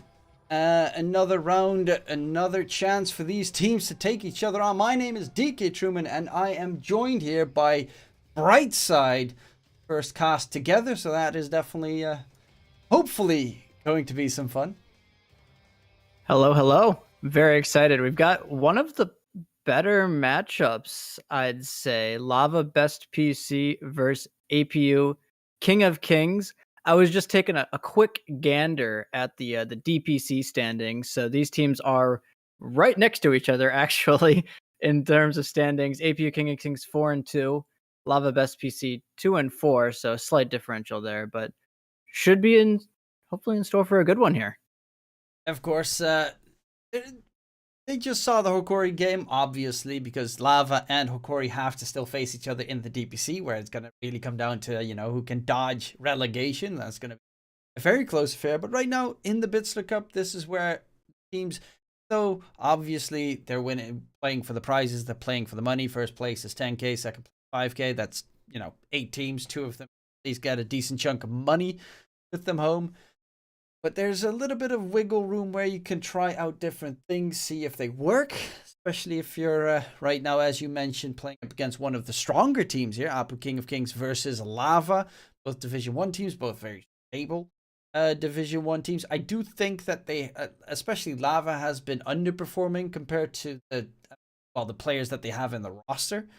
So hopefully we get to see a little bit of a resurgence on that team against APU King of Kings. Not that, of course, I want to see APU drop, because I've been very impressed with their performance so far. There were some signs of life from Lava yesterday in the games that me and Apon were casting, in that they kind of just thoroughly stomped Balrogs, who I thought were one of the better teams in this tournament. Pretty convincing 2-0 victory, so hopefully they get a little momentum going, maybe turn things around there. Yeah, well, they definitely need to make it work, because I want to have a little bit more faith in, of course, last year's Thunder Predator. We saw them at a major. We expected them to go to TI. Not many of the main staple teams of last season are at the pinnacle anymore. But it seems the draft is on its way, so we'll be heading right in here. Brightside, what are you hoping to see as the picks will be coming through? What am I hoping to see? I don't know what I'm hoping to see. What I expect to see might be Spirit Breaker, Weaver, OD, Queen of Pain. All of these staple heroes that have emerged as the meta's kind of developed and been figured out here. The Treant Protector ban is actually particularly interesting, because I know King of Kings loves this hero. They'll run at 4, they'll run at 5, and it seems like they win every game with it. Well, I mean, I've seen a lot of Treant lately as well, and even Timbersaw being picked up to try and counter the Treant. But the Timbersaw really doesn't do that much in the end comparatively to what you would expect from the hero. But you did mention one of them being picked up, and that is already the Weaver chosen here for APU King of Kings. Very annoying little bug in the laning stage. This hero is just the de facto lane winner. You know, it used to be like Bane and Lich and like Jakiro, but now it's just this annoying little bug. You can't kill him, and he does so much damage with the Geminate attack and the I forget what the bugs are called, the Swarm. So great pickup from APU King of Kings. Response here, Mars Ogre. Ogre not the most popular of heroes right now, so that is very interesting. 10 seconds. Ogre is the plus side of it is, of course, you get the attack speed to do bugs a little bit better. And for the most part, it is that big bully during the laning stage. Kind of also a lane dominating hero. Not necessarily against the Beastmaster Weaver, though. That is very tough to beat. You get slowed down all over the place for the most part. But yeah, Ogre in general is just, you get that, I think it's like 7 base armor that you start off, like a stupid amount on an int hero. And it's near impossible to kill him, unless you, of course, have a Weaver. That reduces all that armor. It is worth noting, though, right? I know teams in the last few weeks have started responding to Weaver with higher armor heroes to counteract that minus armor. minus armor is less effective when you have more armor, of course. So Ogre makes a lot of sense if it is going to be a Weaver 4. You know, one of the main points of why this Weaver is so highly contested is that he can be ran as a 5 still. So it's by no means going to be that 4 Weaver. And on a very, very blue moon kind of day, it tends to still be a safe lane, but that is very rarely to throw in that little surprise factor. Especially with You think he's got the Ogre set? the new one? The Jakiro one. Yeah, he's got the Jakiro cosplay. I've got my fingers crossed. I can only hope if they were fast enough to secure it. I doubt it though. No, that's I got mine. I'll say it. I got mine. I Damn. splurged. You went fast. The splurge, I went fast. So these bands from APU King of Kings, Kunkka, Gyro, a lot of protection for the Beastmaster. I think he has a couple set matchups that are really tough to play into. Both of those coming out here from in the bans. And the Death Prophet ban for Lava is interesting. That hero is actually like first pick, first ban in like the China DPC right now. I know LBZS, one of the surprise teams of the Div 1 China, first picks at every game. So a lot of priority being put on that hero right now. Different region, different strokes. I haven't seen much Death Prophet late. I've actually, I think, a couple of days seen a Death Prophet 5, which was fun because it actually did a stupid amount of work in that game. But you're always afraid right now on the Lava side that they're just going to add in some more, you know, push heroes and you've lost all of your outer towers by 15 minutes. And at that point, you have nowhere to farm. That's kind of the biggest fear when you're playing up against a Beastmaster most of the time. Yeah, absolutely. And the DP obviously would be really nice against double strength Mars Ogre on top of that push. Well, those melee heroes, you just stay close, suck them completely dry, and walk away. Because you can't die on a Death Prophet at that point. And so, upcoming picks, Lava SP does have the first pick out of this phase. We're probably looking at the 4 pickup for Lava. When you have a Mars already set in your offlane, you generally want some sort of ranged 4. So stuff like Rubik comes to mind. You know, you do have the Sakuchi to steal. Ideally, you probably. Oh yeah, absolutely. You probably need some sort of wave clear though coming out of your 4. I imagine this game. A good ranged Cookie Granny. Get the old Snapfire. Lanes well with the Mars. Decent wave clear. Yeah, there's a couple routes they could go. The cookie grandma Snapfire does give the most of all of their options in terms of wave clear. We could see them just opt to go for like a Willow, so they have more CC. So that way, it's hard for APU King of Kings to actually approach their towers. So that is one potential route. Radiant pick. I like that choice as well. That's not one I 1, 2, 3 would have expected. The Enchantress is this. I mean, this looks like a 5 Enchantress then with an Ogre, or that is interesting. So yeah, normally you pick this Enchantress as a 5 into the Beastmaster and you steal the boar. It's like a kind of a tried and true counter.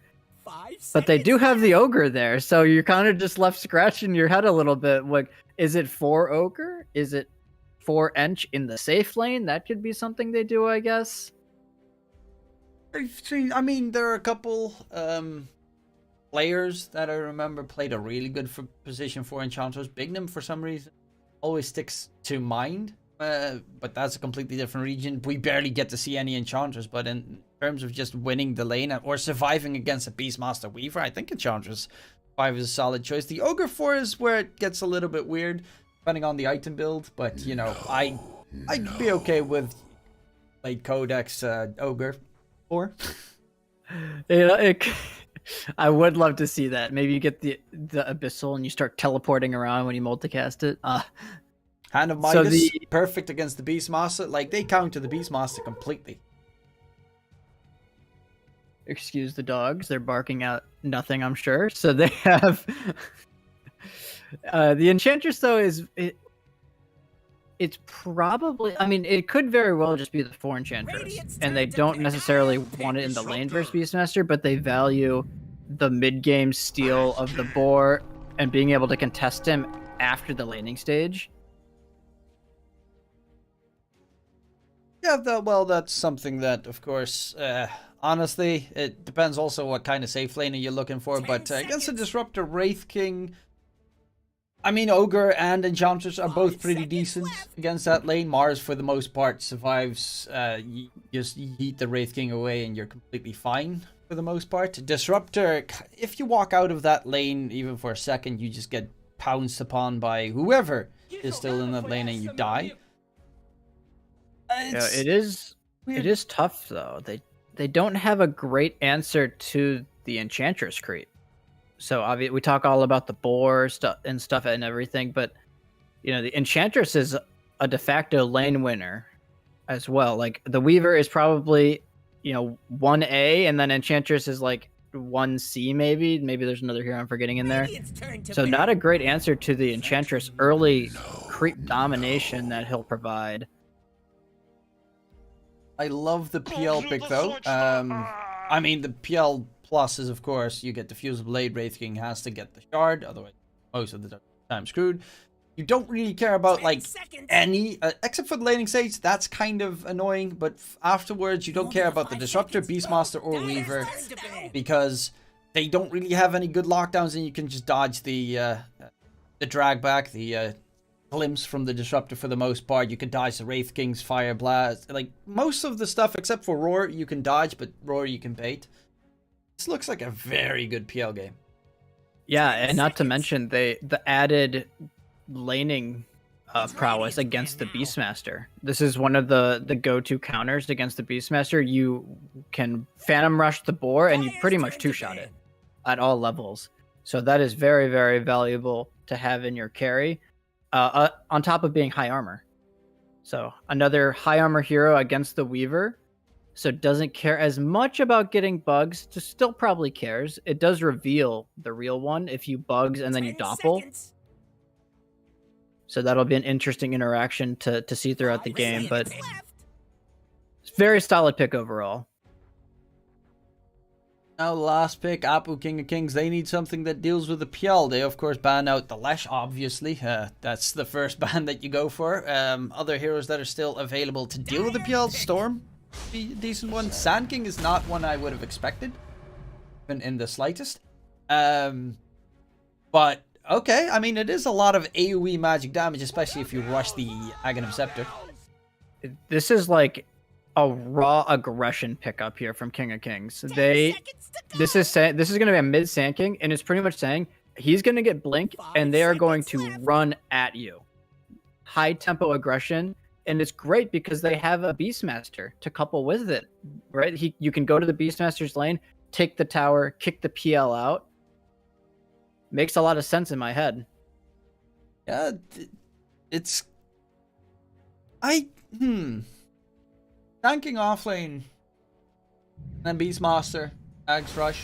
A lot of different choices you can go for this game. I like it because of that fact. The fact that now we have a Tidehunter offlane with a Mars mid is also something that right. I definitely would have not expected.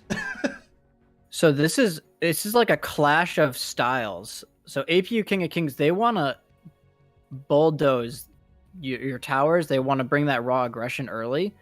And Lava Best Piece says, okay, well, what if we just have more team fight? So they now have the Ravage and the Arena to counteract the aggression. So it could, in theory, be difficult for APU King of Kings to run into these objectives, right? Because they don't really have the greatest means of killing the Tide. They do have the Static Storm, though. So they did pick Tidehunter into Static Storm, one of the few things that you can't purge with the Kraken Shell. So it's going to be very interesting to see how much priority Lava Best PC puts on defending these outer tier 1s as well as their mid tier 1. Because otherwise, I think there's still potential for King of Kings to just steamroll them in that early to mid game. So, then it comes to the most important question here, Brightside. Gonna be able to take this first game. What's your prediction? Oh, I really like this King of Kings draft. It seems to check all of the boxes. You've got late game scaling. You have decent answers to the PL. You have tower push, Roshan potential, some team fight. I'm gonna lean towards Radiant here. Okay. I'm slightly going into the completely opposite direction, and I'm gonna go with Lava.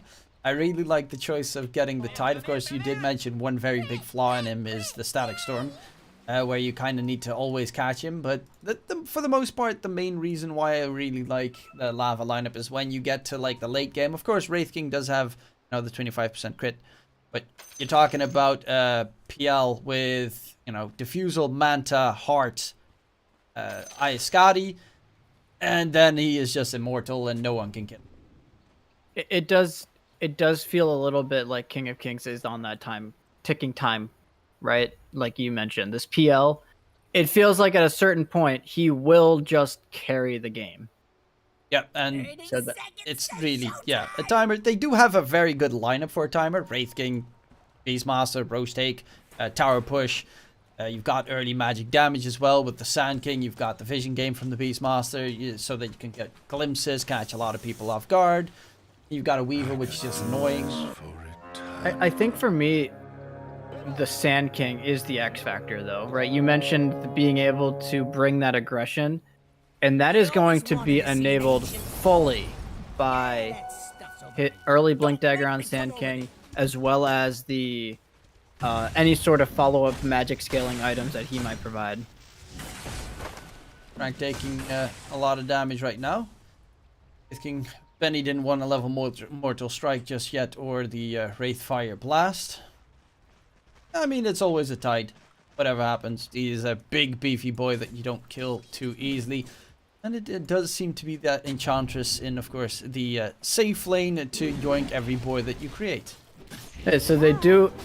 It is Cat-Yu playing the Enchantress, so he's the 5 player, so it's just 4 ogres. So you got your wish. You wanted to see the ogre come out. Time to get that Hand of Midas, I believe, because now you're allowed to get it in terms of, you know, pub strats. Yeah, and he's like, as the 4, you're like justified buying it. If you buy it on 5, though, you're getting reported. So you got a very fine line there. Beastmaster actually went for Wild Axes level 1. Of course, is decent, but it does mean that you really don't want to summon those boars to give away, which obviously makes a lot of sense. And actually is doing a lot of damage against the PL Enchantress right now. Yeah, and this is why the Enchantress is so powerful, though, because the boars are what makes Beastmaster good. So when you're forced to go for this Axes build, you're like... You just don't feel nearly as good as if you could just go boars with your E and just bully out the safe laner. The days of Beastmaster Coddle are long since gone. Though Coddle's still my homeboy. I'm still scarred by the Beastmaster Ags rush a couple patches ago. Actually, Nemiga did that in the Dota 2 Champions League tournament about a week and a half ago, multiple times. Then again, their mid laner is absolutely nuts. And they won, I think, 2 games, lost 1 with it. Ooh, Mini. First blood was claimed. Oh, nice spear back. Yep, that's the downside of playing up against Lamar's. I saw him try for it earlier and he missed. This time he connects on the spear back, and that is just a straight outplay. Solo kill for Leo style mid. This is what you expect from him, though. I mean, we watched him pop off at the major last season. You expect him to do these kinds of things. Expect him to be pretty solid, and, well, he definitely is a good player. That's why they chose to give him, of course, that mid lane. Kotaro almost taken down top lane. Woo. The Wild Axes are very he's got to be nasty. careful. Yeah, I think he might die here. Yeah, Shuichi connects, and they do And now manage to get Cat-Yu killed. might die too. Well, I guess the Glaives build is still alive here. Sorry, the Wild Axes build, because it's doing the work in the top lane. Well, we might stand corrected. The slaughter up here. Everybody just dies. You're right. The axes just overwhelm him eventually. And that is huge for Valky. You talk about a hero that wants a good start. Beastmaster, he wants that early dom. He wants to get those early, or whatever he decides to go. That early aggression will be absolutely enabled now. Obviously, he's going to go for the Helm of the Iron Will, but yeah, Helm of the Dominator feels not great this game. Of course, it's going to get yoinked every single time, and then you could think Helm of the Overlord is nice, but then later she gets level 20, then she's that one away. Also just going to be very painful. So yeah, would you just go a completely different build? I mean, how often do you see a level 20 support enchantress, right? So I think normally when you get to that crown, or when you get to the Overlord, the enchantress counter is less valuable. Of course, being able to always steal the Dominator creep is insane. So that part will definitely reign true. I do want to look a little bit here at this bot lane. So Benny is in a we didn't really touch on it, but it is Tidehunter versus melee. As I say that, they're gonna walk at him. No glimpse available. He's gonna be held a little bit longer, but he's got a ring of health. It's a tide. You know, you can't kill him. A lot of damage. You're never gonna destroy him. He doesn't care. This is a matchup that Lava chose. So they said, okay, our Tidehunter will have a good lane.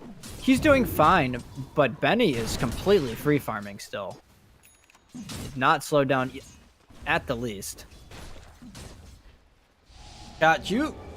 There's a nasty Weaver. He's gonna chase you until the ends of time, and yeah, that's kind of the problem. Because Weaver does stupid amounts of damage, especially once you get that swarm on you. Armor You just reduction. get isolated. No support can fight into that once you get that swarm on you. It is brutal, to say the least.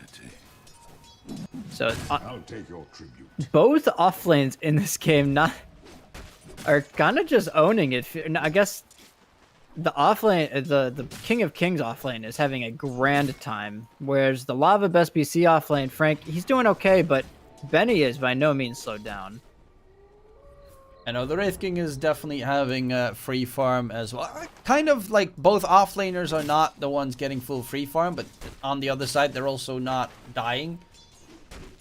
Because the PL has a problem with those wild axes being spammed, even though you can, of course, purge off the debuff every once in a while with a 25-second cooldown doppelganger.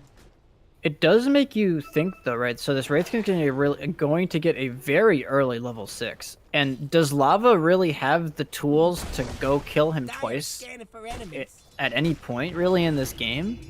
It feels really tough, in my opinion. Well, if the PL gets a quick usual blade, you only have to kill him the once. But twice is going to be pretty tough, considering that most of their spells are in the team fight are just going to be, you know, blow the ult. And then, well, both their big ultis. And at that point, it's like, hopefully everyone is dead. Otherwise, PL go ham. Yeah, absolutely. It does pose a very tough question on if they're actually going to be able to bring down this PL with their ultimates. And for me, though, a lot of it's going to be on this Mars. So he's going to walk over, steal up a stack. Leo style, he is like the man to watch right now.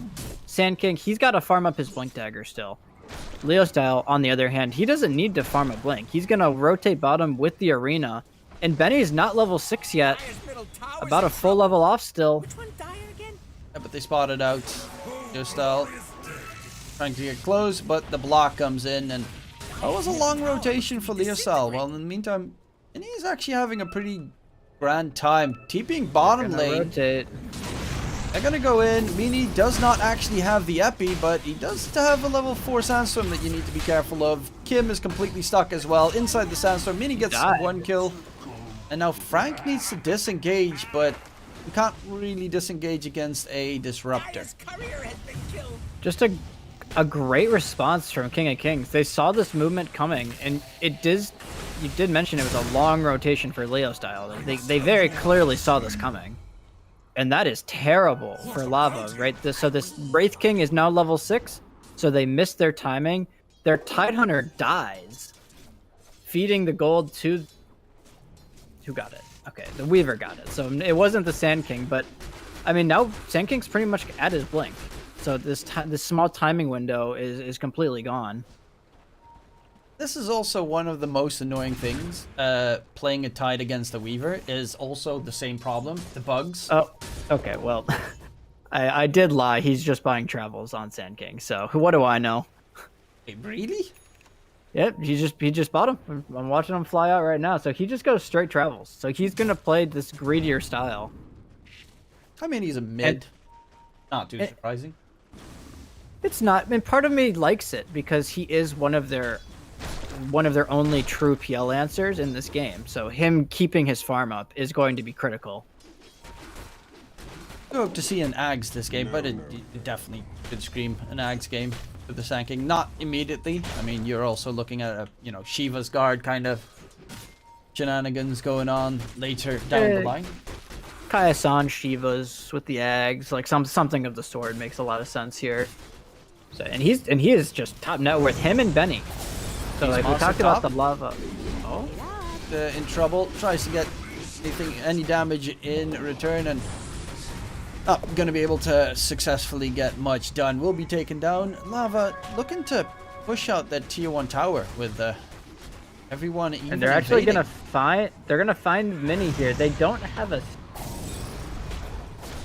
Wait, how did they? Oh, they do have a sentry. And I hear an arena just onto the Weaver. He dies. Bro, actually, Vinny is still trying to take down the Ancients, but they don't Oh my have protection. Cat, you stole the big dragon.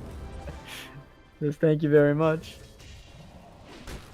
Still Mini, top of the board in terms of net worth. And gonna walk back. He's got those bots, as you mentioned, so you always have to be careful not to get too aggressive on the side of lava.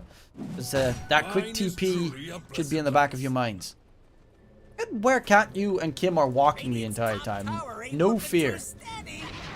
They're playing around their PO, which is super cool because this Beastmaster, you think of how Beastmaster lanes normally want to function. He wants to take this tower, bully the PL out, get super farm, take over the map. But they're not letting him do that on the side of lava, putting a lot of emphasis on keeping Valky from having a great game. He just steals his Dominator creep. Thank you very much. Yeah, that's definitely the downside. Playing a Beastmaster this game. And Ogre, he's going for the boring Veil of Discord, which, a 5 position Ogre also goes for. No Hand of Midas shenanigans. It does feel like Kim on this Ogre is kind of going to be the 5 this game. I'm watching how Cat-Yu is just sitting top, and he's CSing, taking the experience up here. And Kim is not farming at all, so there's really no farm priority being shown towards this Ogre right now. Which is understandable. It's an Ogre. Doesn't really do much. I do miss the offlane Ogres, though. Kim. Careful there. In case of emergency, pull Ravage is still available by Frank. It is, but again, Benny, he just shows up. He's got the full armlet, and the lava side, their offlane just kind of has to stare at him. Wave hello as he hits the creeps. You're gonna do about it. Leo Stahl, he's gonna try and find something to get done. Disruptor gets slow, but again, they respond too fast. In the meantime, TP towards the top. Kachu's gonna get caught. Benny, even though it's the slowest hit of his life, is gonna be easy money for the Wraith King trying to get that Deso. If you get the Deso, you take Roche pretty quickly. At that point, you can start pushing down lanes and try and push back lava. The tower dies, though. Cat-Yu finish off the tower there with the stolen Dom creep. He does die for it, but it's very rare that in a Beastmaster lane, you lose your tower first. Yell's got a Diffusal Blade. Benny's got to be careful. Top lane, Frank's got the Ravage TPs coming in. That's a lot of TPs. That's a big fat Ravage. And Benny, they can easily kill him twice. They've got the arena. They got his first life. Yep, he's gonna get caught. Benny's completely stuck. Frank, the Weaver's trying to kill Frank, but he's literally just standing there. Yeah, sure, hit me. Yeah, hit me, baby, one more time. Who gives a hoot? I always appreciate a good Britney Spears reference when we get it. But that's the blink on Leo style. Oh, What? what is that spear? Okay, all right, he's down there, I guess. That is magic. It was Dota 2 at its finest. Valky, on the other hand, will not be so lucky. Kim getting the kill. Yep. Close to that Veil of Discord. Value from the Ogre. That is exactly what Lava wants to happen, though. This is why they picked the Tidehunter. Because they don't have the greatest of ways on King of Kings of actually killing Frank. Disruptor, not level 6 yet, worth noting. He's still a level 5. And Frank, he's got that full hood done. He just stands there, level max Kraken, max Anchor Smash. He's like, yeah, go on me, guys. And great response from Lava. Huge win. They take the tower, they killed they save their tower, kill the Beastmaster, killed the Wraith King twice. Huge win. Yeah, Wraith King. It's going to take a lot longer to get his Deso done after that death. Delaying that as much as possible is great because Kataro, I mean, he's done with the Diffusal Blade. He's going for the Yasha. Bottom. Doesn't need to Mini. be careful. Good burrow Epi, and he he's sees done. Kataro. Yeah, he used Doppelganger already. Playing Epi burrow. Still, he finds the Weaver before, like, okay. You got the Weaver How? kill. Yeah, you're right. That was Leo style. I don't think you're finding this kill, man. Very tanky on the Sand King, and also very fast. And this is something, it's super interesting. Like, I talked a lot about how Sand King was going to be the super active hero. He's just been farming. And he is sitting top of the net worth still. So he's very much so looking to be that scaling core. So I don't know if that is either a bug, but it says that the Sand King's movement speed is 290 with bots. It's a visual bug. I saw this on Koiva's streams. Okay. If he was to move the travels, I mean, he's not moving at 290. You can clearly tell. If you like move the travels, it to your backpack and then back, it would fix it, I believe. Okay, yeah, I was very confused. I was like 290 with bots. That must be the slowest hero in the entire game. Frank again, top lane. They're trying to catch him. This time he might actually die. No TP's coming out. His team let him die. I mean, if Kotaro had a TP, they probably would have gone for it. It's a very heavy commitment, but it's needed. They have to take down this tier 1 tower. And it should die, but on the other side of the map, Mini's just sitting down here in the sandstorm. Typical Sand King thing is defending the towers, so this trade actually will be a net win for APU King of Kings as they take the top tier 1 and the bottom tier 1 lives. Of course, it does hurt that they lost their own top tier 1. Previously, though, Leo Style looking for the catch on to the Beastmaster, Nice running roar. against the wall, is going to get skewered all the way back, controlled and knocked down. Great find from Leo Style once again. And that will probably net them this mid-tier 1, although I say that Epi... Oh, miss coming out. The Epi Burrow coming in. Ravage gets blown in return. Leo Style doesn't really care. He's not losing too much HP. He'll be able to run back. Actually, the Weaver could try and catch him on the back. And Mini is almost dead, but will survive. Leo Style gets a very big catch. And Hans still loses his life. Look at that HP. Leo Style playing with fire. But Not even close. not even close. Not even close. You know, he wasn't worried a bit, I'm sure. Huge rotation from Lava. They bring the Ravage with the Arena, and they just brute force this mid-tier 1. APU King of Kings just not quite enough damage to get through these beefy boys.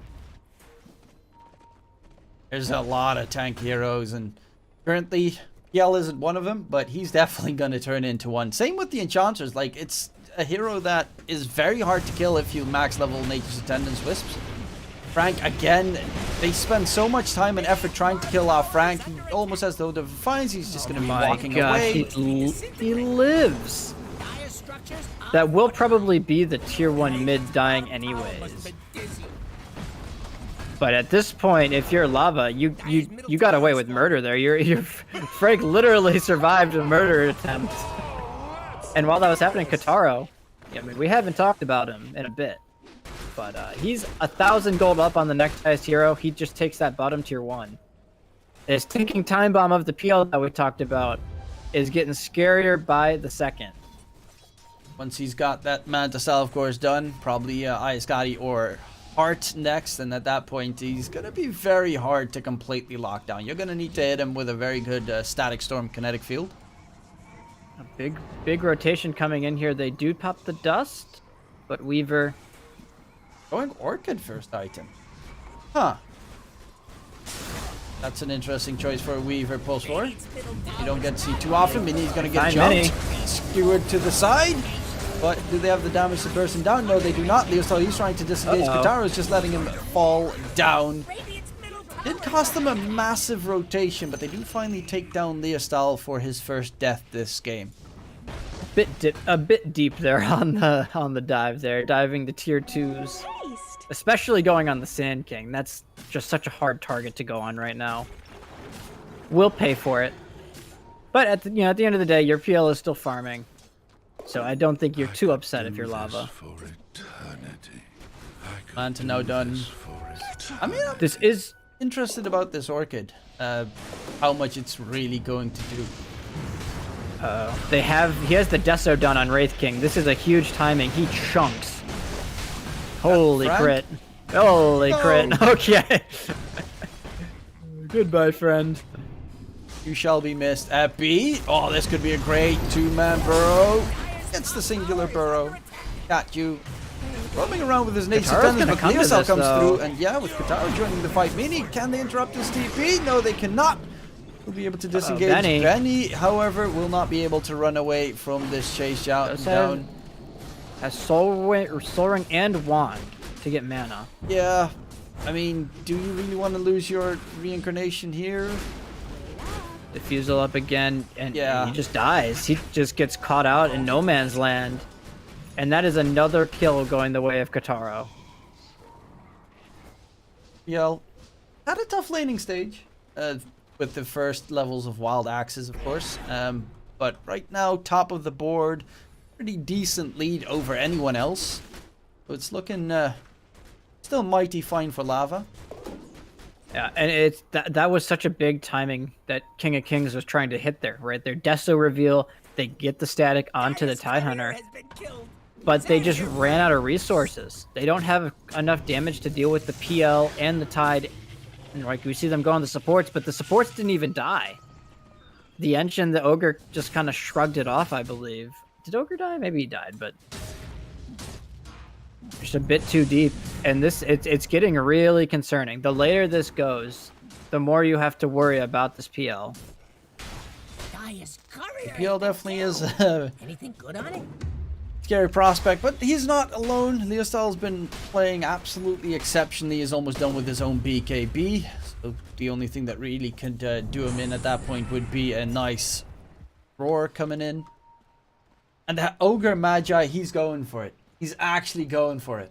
Let's go. Hand of Midas Gaming, that's what we want to see. Unfortunately, he went for the Veiled Discord first, but we'll let that one slide as long as he gets it. Mid, Epi Burrow, again on to Frank. He's tanking everything. He's got that Heaven's Halberd now done as well. Savage gets blown in return. They tried to turn it around, but the silence onto Kim means he can't use the spells. The Orchid was perfectly timed, and Frank looking like he's still going to get taken down. That Weaver, Orchid, saved somebody's life in the process, but here's the rest coming in though. And not only PL, Leostal's right on his heels. Just look at how many spells King of Kings has to throw, and that's just, this is the offlaner. Like, let alone trying to kill the Mars or the PL at this point. They're so focused on having to kill this Tidehunter every fight. They throw everything at him. They barely get the kill. But in the end, Lava, they just rotate in near the end, find the kills. Mini is actually going for a Radiance now. God, it's been a long time since I've seen a Radiance. In general. And he goes, it is a bit of a dead item. It is, though, one of the PL answers, right? You talk about, it's just so tough for PL to play against the AoE mischance. And then if Mini gets to 25 as well, with even more blind inside that sandstorm. He is scaling very hard on the Sand King, right? It's the PL and then it's Wraith King, Sand King. So that he is looking to be that true PL answer. Whether or not it'll work remains to be seen. We'll have to find out, but it makes sense. Both sides pretty much eyeing up Roche as well. Gotta keep it out of the hands of Apu King of King. Smoke versus Smoke shenanigans coming in. The scan connects. They scan the triangle on lava. They know where they are, but Mini is here. Front. Same with Frank, and they immediately blink away. Nope, not gonna deal with it. There's a scary PL in the vicinity. He's got the heart actually going for Cat. Can he get the Nate's attendance? They got him. Gonna get smacked. And that's the blink on. It's the blink on Benny. So this is one tool that didn't have last fight, was that secondary go in hero. It's no longer just the Sand King that can go in. They can now go in with Benny, and he has his shard as well. So no longer needs to be as worried about that mana reduction from the PL. Yeah, the only downside is his PL did just get his level 18 and heart. So Ravage gets blown, Saxon Kinetic Field does nothing afterwards. Well, they found Beast. And yeah, Kataro's And just gonna Sand King. clean them up, it seems. Mini's trying to get his epi off, but it's not gonna matter because if you don't get the control Static Storm Kinetic Field on the PL, your fight's lost 9 out of 10 times. Yeah, and he even used Static Storm trying to prevent the Ravage from Frank, but Frank just pops it right, like literally a nanosecond, I'm pretty sure, before that Static Storm comes out and completely turns the fight. And this is where the game gets tough for King of Kings. Right, we talked about the PL. He's now going to have an Aegis on top of his Manta Diffusal Heart. And you just really got to wonder how on earth are they going to kill him. Especially because the Tide also has that Heaven's Halberd in case the Tide, doesn't get killed off at the start of the fight, which literally is what Apu King of Kings are trying every single time. It's great itemization from Frank, too. He goes second item Halberd, recognizing, I mean, how has he died every fight? It's to this Wraith King, right? The Wraith King just beating him into a pulp. He says, okay, I'm just going to disarm him, and then I can't die. And that's exactly what we saw happen in that last fight. Wraith King goes on the Tide, gets disarmed. While that's happening, the rest of his team is cleaning house. It's also a bit of a problem that they don't have, like, a break yet, no Silver Edge. I mean, of course, Wraith King is a hero that could go Silver Edge this game. But yeah, if you really want to focus on the Tide, you definitely need either, well, mainly a break or just stupid levels of damage on the Wraith King. But the BKB might be a nice answer. I think it's level 20 as well. The 25% cleave is a big buff to the Wraith King in this matchup. But is it going to be anywhere close to enough against the PL, who's now level 20 as well with the 300 Phantom Rush range? 200? Well, that would be pretty nutty. That would be that'd be pretty insane. A new patch coming out soon. Is it? New patch, yeah, I'd love to see it. So they're just going to walk down these towers. They're going to attempt to push it up here. But Frank is actually just, they're going to TP it. They don't want to let them do this. Yes, Al. With the Disruptor dead, that is like the only real way where they can destroy the PL. Taken out of the fight. Mini. Oh, the Basher immediately from Kataro. Burrow to the side. Mini on the run, but Kataro's on the chase. Bash, bash, bash, bash. Dead. And Kataro, he's just going to go in with his entire Illusion army looking for the Beastmaster. You can't find... He feels invincible. Yeah, you can't find the right target here. The Beastmaster can't get a roar off. He's just going to nom all your mana points, all your HP points, everything you've got. Even bashes the Ancient Granite Golem. Thank you very much. $250 added in on top. He literally just got that Skull Basher delivered. And he's at 2.2k. That was a literal 2v4 or something there for Lava. And Kataro just says, okay, you want to try and fight me? Go ahead and try. Nice spear. Yep. Even throwing out the stay down. Right there, catch you. Yeah, this looks like... I mean, it's, a bit premature to say, but it feels like a game set match. Another spear. Oh my gosh. And he's a lot harder to kill, though. Especially with the Fine for Disruptor now. alive. Have to be a bit But careful. where's your answer? You got to defend one of these racks. Kataro's coming. He finishes off the bottom one. Heads it straight towards mid. He's got the Dragon Scale for a little more tower damage as well. Oh, Butterfly. You're never going to be able... Like, the only one that can kill him at this point is the Wraith King, and he's going to miss everything. Wraith King's actually going for Radiance. Does find the kill onto Kim, but Sand King heading towards the BKB, and the Wraith King going for the Radiance. God, it's been ages the since real I've one. seen that one. Do get control onto Kataro, but no Static Storm on top, so he just walks away. They are a bit scared to overcommit onto this Wraith King's first life, it seems. So they're gonna be a little chill. There's more gold on the map. They're gonna go for this top tier 2.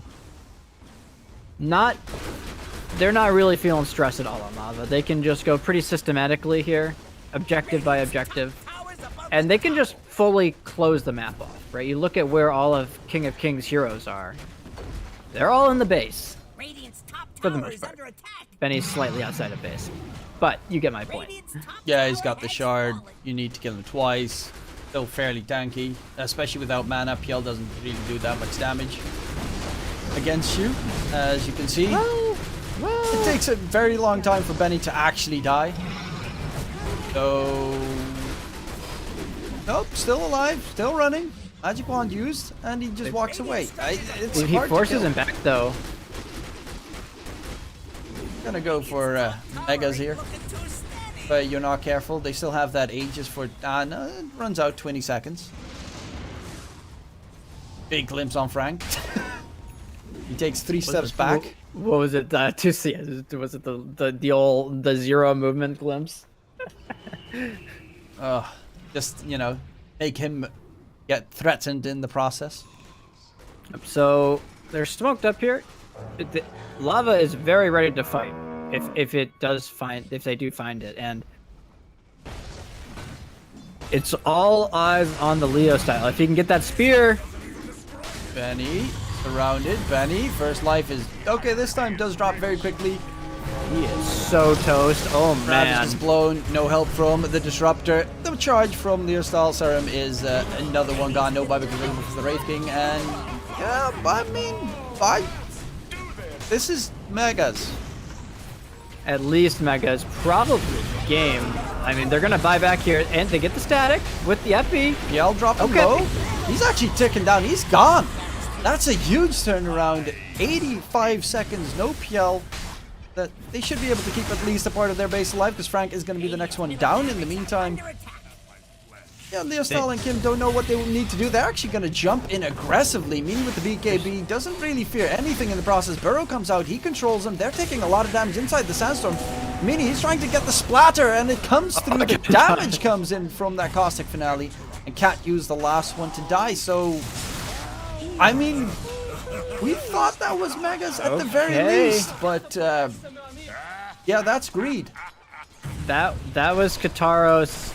That was him saying, "I do not think I can die ever this game," and then he dives tier 4s and gets literally obliterated. That's like exactly what King of Kings need to happen though. They need to find the Static Storm with the Epicenter, with the Roar, everything coming together under that PL. Because otherwise, they have no chance of taking him down. Beautifully, honestly, insane hold. I did not think they were going to be able to do that. Yeah, that might have been a little bit too aggressive. Okay, scratch that. That was too aggressive. It was definitely too. It's huge though, especially because Mini was alive that whole fight. So his level 25 is on the horizon. And that is where it does get a little bit dicey for the PL in particular. Yeah, the massive evasion coming in. You really want to build an MKB on PL either, but looking to be at a point where you kind of need to if you're going to fight inside that Sandstorm. Because the Wraith King, actually no, he cancelled his Radiance build. So now no one is going Radiance. They realize that item is actually pretty garbage. I think he realized that maybe Sand King might go back for the Radiance if one of them does choose to do it, but he just needs armor on Benny. He needs to survive, be able to live through the PL going to Pound Town on him. Serum actually almost has the money for an Ags, about 1,000 gold away on the Disruptor, but this is also like not the greatest Disruptor game. I mean, it's decent. Make sure the BKB from the Mars doesn't come in, but if you're static storming the Mars, right, it's obviously tough. Another spear though onto Benny. well, he is still tanky, especially if the PL isn't there. Where is the PL? Oh, he's just in mid, farming some creeps in the meantime. Epicenter, burrow in, but the BKB gets popped, and they dodge every bit of that ulti. BKB's on both sides being used. Guitar again, spot in the Static Storm. Kinetic Field, the damage is coming out, and they do have enough of it. They find the PL. He's down for the count. 90 seconds, no PL. Roche is up in 43. They're chasing for more. Benny still has his second life available. Yeah, they might pop his first, but they need to be careful for that second, especially with the Sand King Storm right here in the middle of the fight. He's trying to keep them occupied. In comes Benny, charging for it, but gets skewered all the way back. But he's got them Spooter legs, and the Spooter is too fast to handle. Mini holding Leostal in place. He doesn't have a BKB available either. The disarm on Benny, though, he's taking a lot of damage. They need to save his life, but the only one here is Mini. And Benny, can he blink out 1 second? He does get the blink back, but he makes a big mistake there on the toggle, and now Mini wants to go for Frank, surrounded by 3 enemies. What is this game here? The spear! Brightside, no, Mini, run! The carry! Can't you! The carry! They bring him down. That looks so disastrous for Lava. But they didn't have enough damage to bring down the other 2 beefy cores in the Mars and the Tidehunter. They just stand their ground. The constant spears, the rebukes coming out from the Mars, and the real carry. Cat you. Dishing out the deeps there. He's got the quivered too. Something, Got the you know, full that just Hurricane Pike. that is scary. You know, you talk about it is hard for the Wraith King to stay on top of heroes. They don't really have the greatest ways of killing them. So if Enchantress is allowed to stand his ground and dish out the damage. I just realized this Weaver has an Orchid Ayaskati. He is the carry. There's no such thing as supports anymore. The Ogre's got the Midas. There's a Scotty on the Weaver. There's a Pike on the Enchantress. Yeah, this is Serum's alone. Serum, well, he's almost done with the Ags, so, no. It still is, he still has that step over towards that core roll. It is, though, another fight, though, right? Kataro just runs in, gets Static Storm roared, and dies. So there are signs of life for King of Kings. The other cores, though, do pose problems. It's not like Tide and Mars are irrelevant, right? There is a lot of damage coming out specifically from Leo style with that Deso. Thistle Blade now done on the PL. What they cannot, they're gonna, they're gonna smoke up here, but Roche is already dead. Kataro, this is exactly what he needed to end this game. And they need to catch him twice. In comes Frank walking forward, time lapse immediately, and they're gonna disengage on Upper King of Kings. Catch Benny. The problem is Tide does not have a blink, so he is a very slow fish. But they can't go on him. No, it goes both ways. He's a slow fish, but he's a very tanky one. Yeah, but they can drop the Static Storm Kinetic Field. He's then muted. Can't use Shiva's Heaven's Halberd or Pipe, which is actually pretty big. And you see the 25 here on Sand King as they recognize that he's sandstorming mid, so they're just going to wisely ignore him and go top. And so he's like, okay, I guess I have to go top. Oh, they're going in. Going in onto Kataro, but there's the arena being dropped on the other side. Ravage gets blown as well. The roar gets thrown out. They find the kill onto Serum. And Serum couldn't get out. Yeah, he's in trouble. They're in trouble right now. He doesn't have a buyback available, but Leostal, he's going to be finding the trade death. Damage coming out. Mini goes for the buyback, going for the re-engagement here, but the PL is just too hard to handle. He's got so much HP, still has the Age available. Benny's going to lose his first life.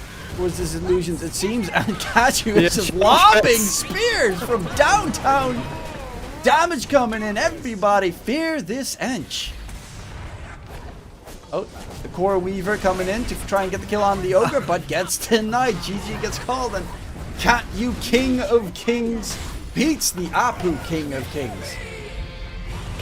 Cat-You, yeah, he's the real carry there, chatting it up at the end, but the real story is just the PL, right? We spent a lot of time focusing on how eventually he would just be this monster. And it definitely felt like he was a monster. Yeah, he was a complete beast, and, you know, the fight where he does not get caught in Static Storm Kinetic Field, that is by chance the fight that they absolutely, completely dumpster. Coincidence? I think not. Tough game for King of Kings. It felt like they wanted to play this high-tempo game, but Leo Style and Frank, a lot of credit to them. It felt like they were so active for the first 20 minutes of this game, and it just enabled Kitaro to get to this unkillable threshold. Well, mostly unkillable threshold. And in the end, APO King of Kings, they just not quite enough damage across the board on their heroes to take down the beefy boys. They just survive forever on that lava lineup. But of course, that's the first in this best of two to be played. We'll be going towards a short little break, and we'll see which of the two teams can get that second win under their belt. We'll be back after a short break. Here we're back.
Welcome back, ladies and Game 2 of the Bitsler Cup between Lava and Apple, King of Kings.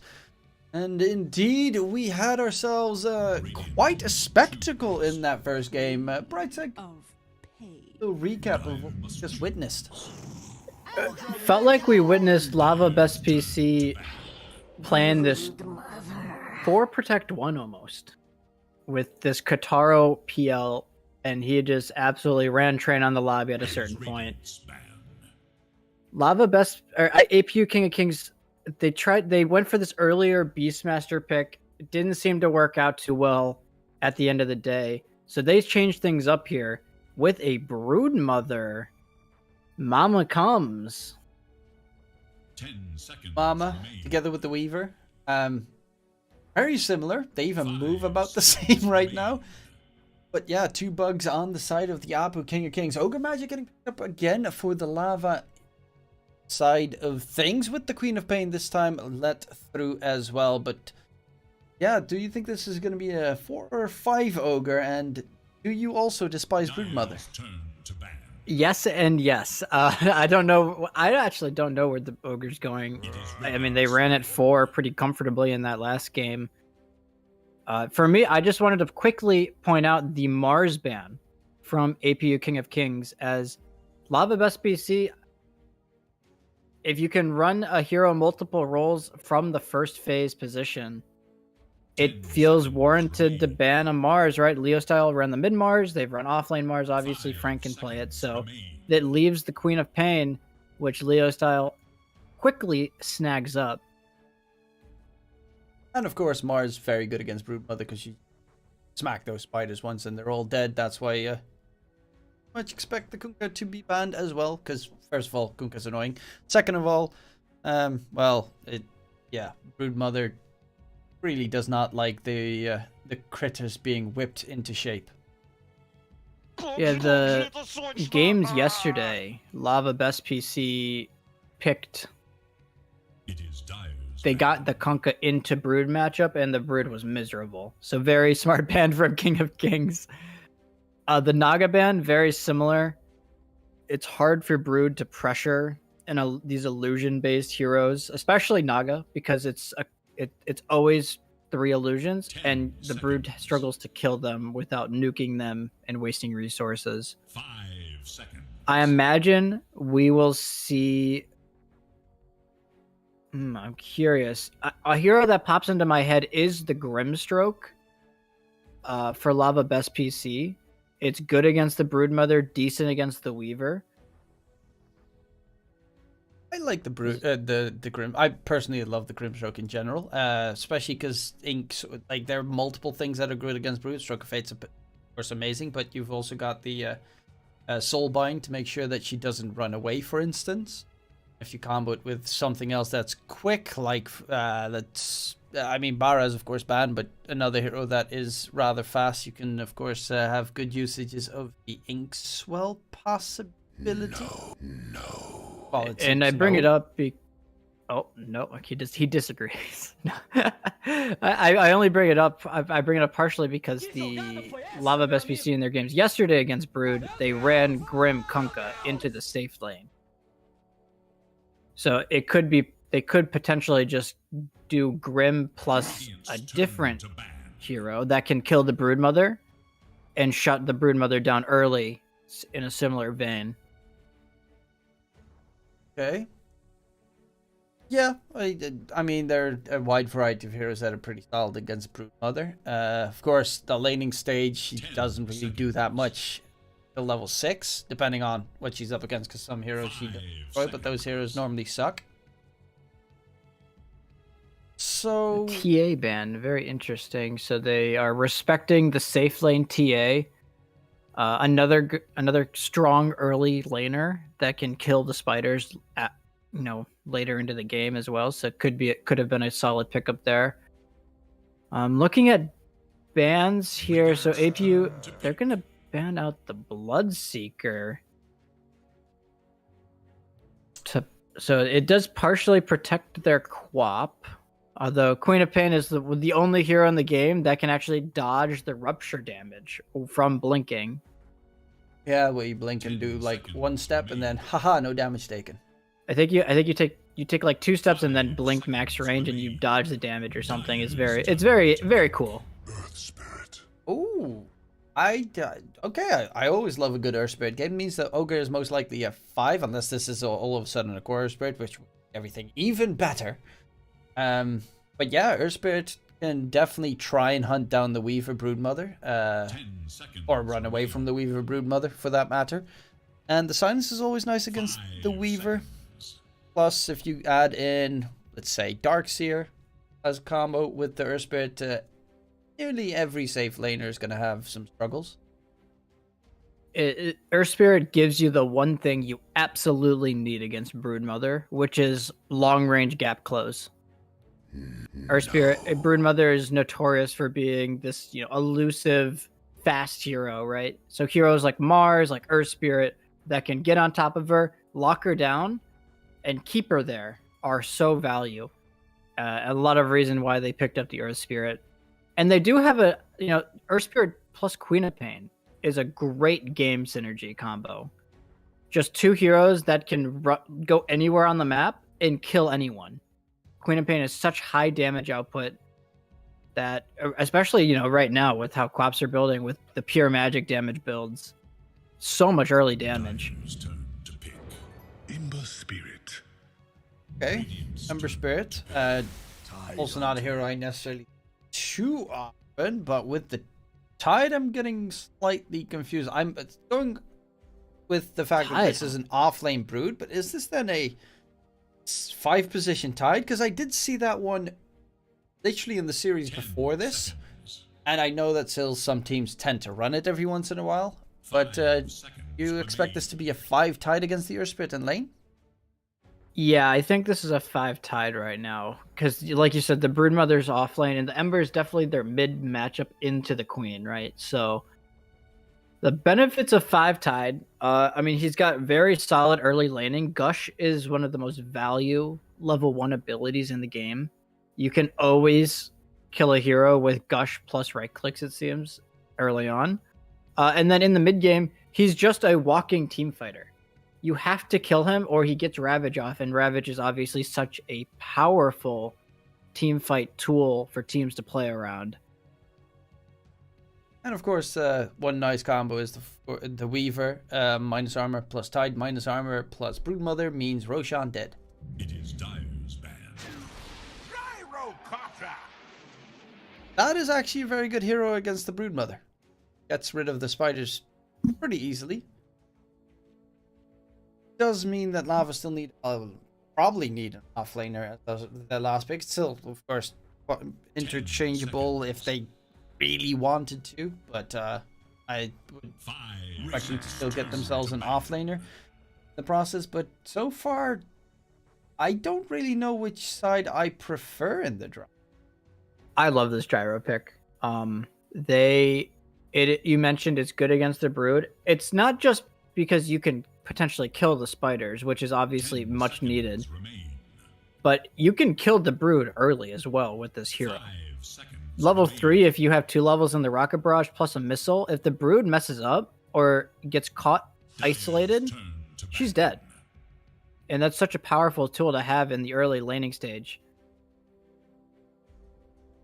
I think I slightly lean towards Lava just because their lineup seems to make a lot of sense, doesn't it? They've got Ogre, Gyro, they buff up the Gyrocopter with the Bloodlust, they have a solid lane together. Quap, Earth Spirit can kill any hero around the map. Some raw aggression between those heroes. I look at King of Kings and I'm like, well, they got a little bit of this, a little bit of that. It seems like a hodgepodge of stuff right now. I do agree with that, but I'm always, well, not necessarily skeptical, but I'm always afraid of a Brood pick because, some games you see a Brood and they do literally nothing. In other games, you're being pushed back towards your side lanes the entire time so that you can't really focus on a team fight. And yeah, of course, Brood is not going to join in that regard, but you've got the Tide for that matter. Ember Spirit can also do some split push shenanigans with the Weaver. It also definitely depends on what kind of Weaver item build we're going to see. gonna be another one of those Orchid Iascati builds. To be fair, Orchid's not that bad against Queen of Pain this game. But I definitely see chances for Apu King of Kings, but I do agree with you that the Lava lineup seems a lot easier to execute. And AP Kings, they need a carry here, Radiant's turn. but it feels like there's so many holes. They're gonna pick up a Lifestealer. That is an interesting pick. But I'm just like looking. This was a first phase Queen of Pain, right? But Yeah. what's their lockdown for her? Root or Ravage? 10 So seconds. none. Yeah, right, exactly. It's same. 5 You can follow a seconds similar remaining. vein. Earth Spirit, very mobile hero. What's your lockdown for him? Very little. So right now, I mean, AP King of Kings, it feels like they are. This Lifestealer pick is doubling down on having good lanes. And right now, Lava Best PC can just pick whatever matchup they think will do best against the Lifestealer. And it is pretty much one of the hardest counters to the Lifestealer in the laning stage. Does a ton of damage. Is also good against the Tidehunter. It's honestly good against everything. Yeah, because he also has that invis detection for the Weaver. Earth Spirit hates physical damage against himself. This is such a great Slardar pick too. Yeah. You said it. And the vision it's for great. the Gyrocopter with his flat cannon if they try to run away. And it's vision for the Broodmother if he tries to scramble into the trees even. Like Yeah, this seems so great, and it's another layer of lockdown to threaten the Ember Spirit. It's a BKB piercing stun for the Lifestealer. It should, in theory, have a great lane. So this draft, honestly, I'm just there's a lot of question marks around this APU King of Kings draft. And then when I look at Lava Best PC's draft, I'm like, wow, they've got pretty much everything, right? They've got late game scaling, they've got good lane matchups, they've got Roche potential, They've got the Ogre skin. they've got the thank you, Cat You. Oh. Kim wasn't it. He played the Ogre last game, didn't have the skin, so they had to cut him off. 100%. The reason why he played it last game was because Kachu didn't have Look it yet. at how fat he is! Oh my god! Oh, definitely one of the best skins ever added to the game. That is a big boy right there. That is a big boy. Have to inspect that a little bit closer. He's blue right now, so need to wait until the smoke's dissipated. But yeah, he's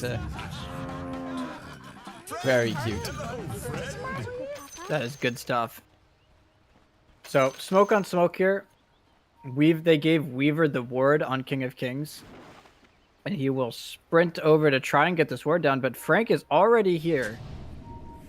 Oh my god. He And- just Chikuchi'd right in front of Frank to place the ward and get out of invis. Well, where would that ward be?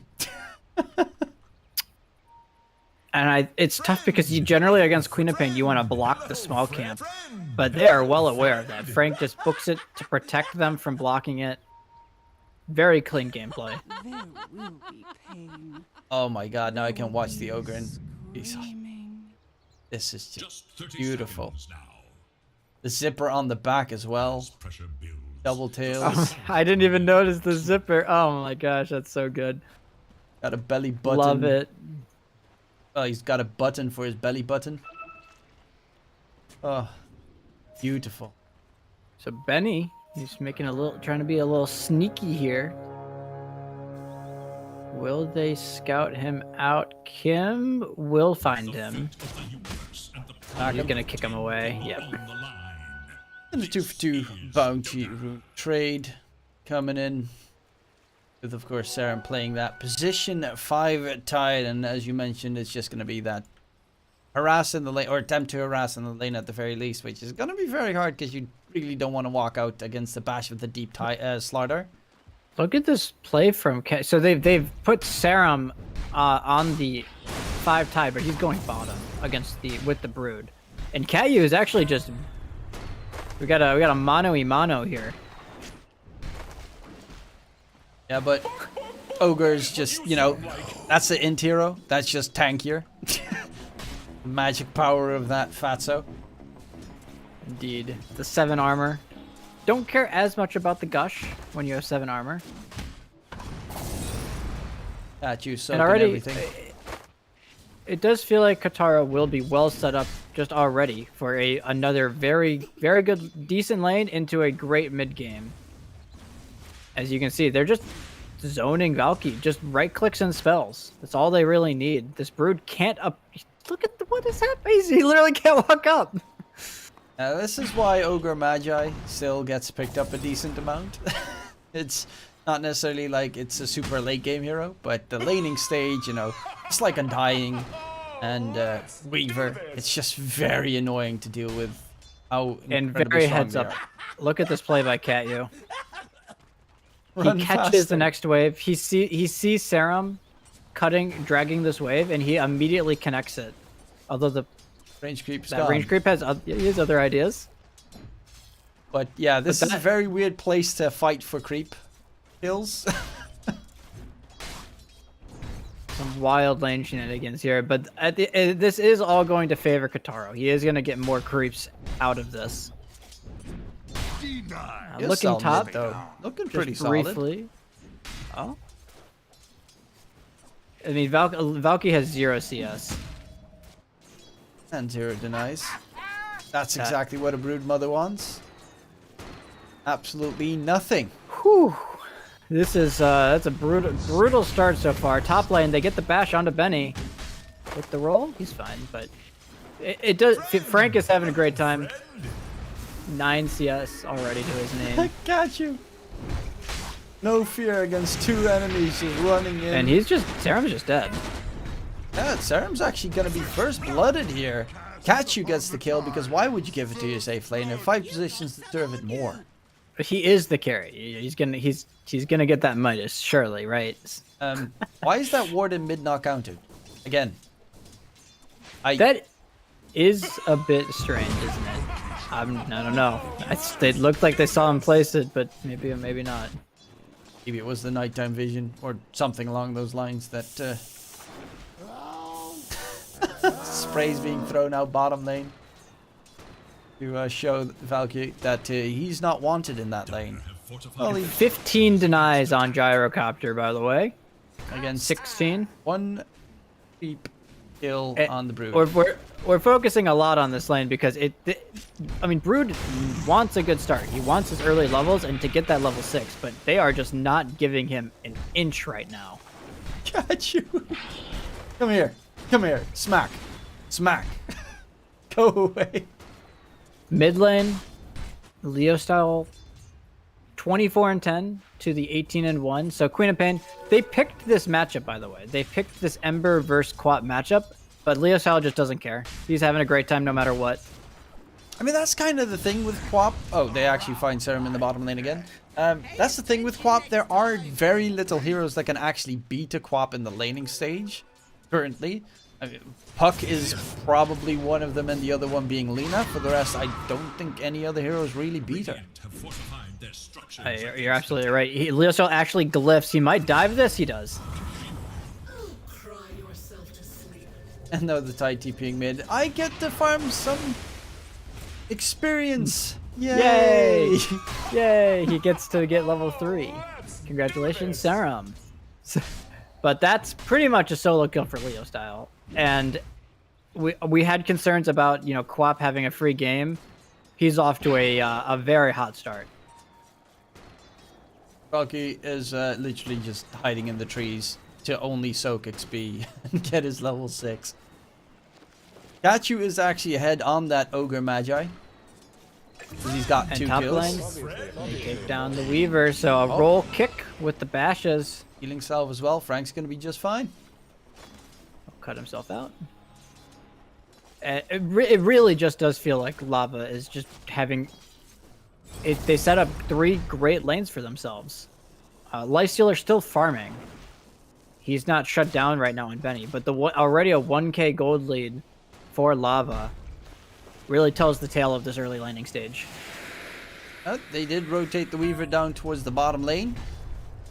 Not that the Tide's going to be able to do much else in the top lane. I guess he's just going to be the jungle stacker for the time being, or something along those lines. You know, very useless for the time being, because every lane's gonna kill him. He's trying to keep this. He's trying to kill the Cardi wave right now. They push the Quap off. They need to get level 6 on Mini, but he's actually a full level down right now. He barely just got level 5.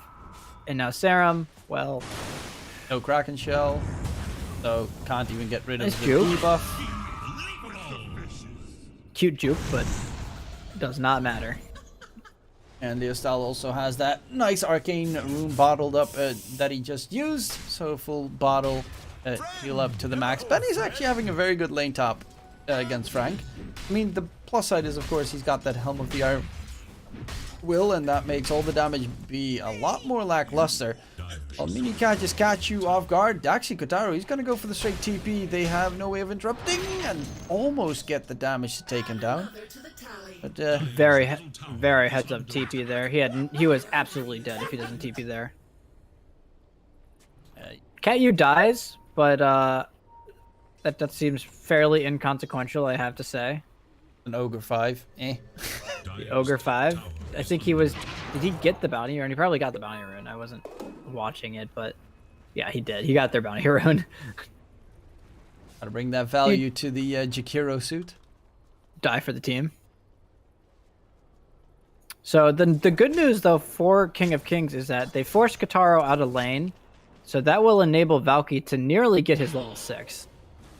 Kotaro comes back now, but the Brood's definitely caught up a lot in terms of levels here off of that forced rotation. Kotaro going for the immediate Chrysalis Rush, probably Aghanim Scepter somewhere almost immediately afterwards. Wouldn't be too surprising. Be the main build these days. Plus, it's just in general really good against Life Sealer. Serum. Yeah, I mean, 5 feels tide like doesn't do much. and we did say like you were a bit confused by the Tidehunter pick. Oh my gosh, they just take down. Nice Sonic Wave. He is almost level 6, so that's at least slightly. Oh, look at a this. plus. He's trying to take the stack here. Leo style. Will blink. Mini's gonna chase him though.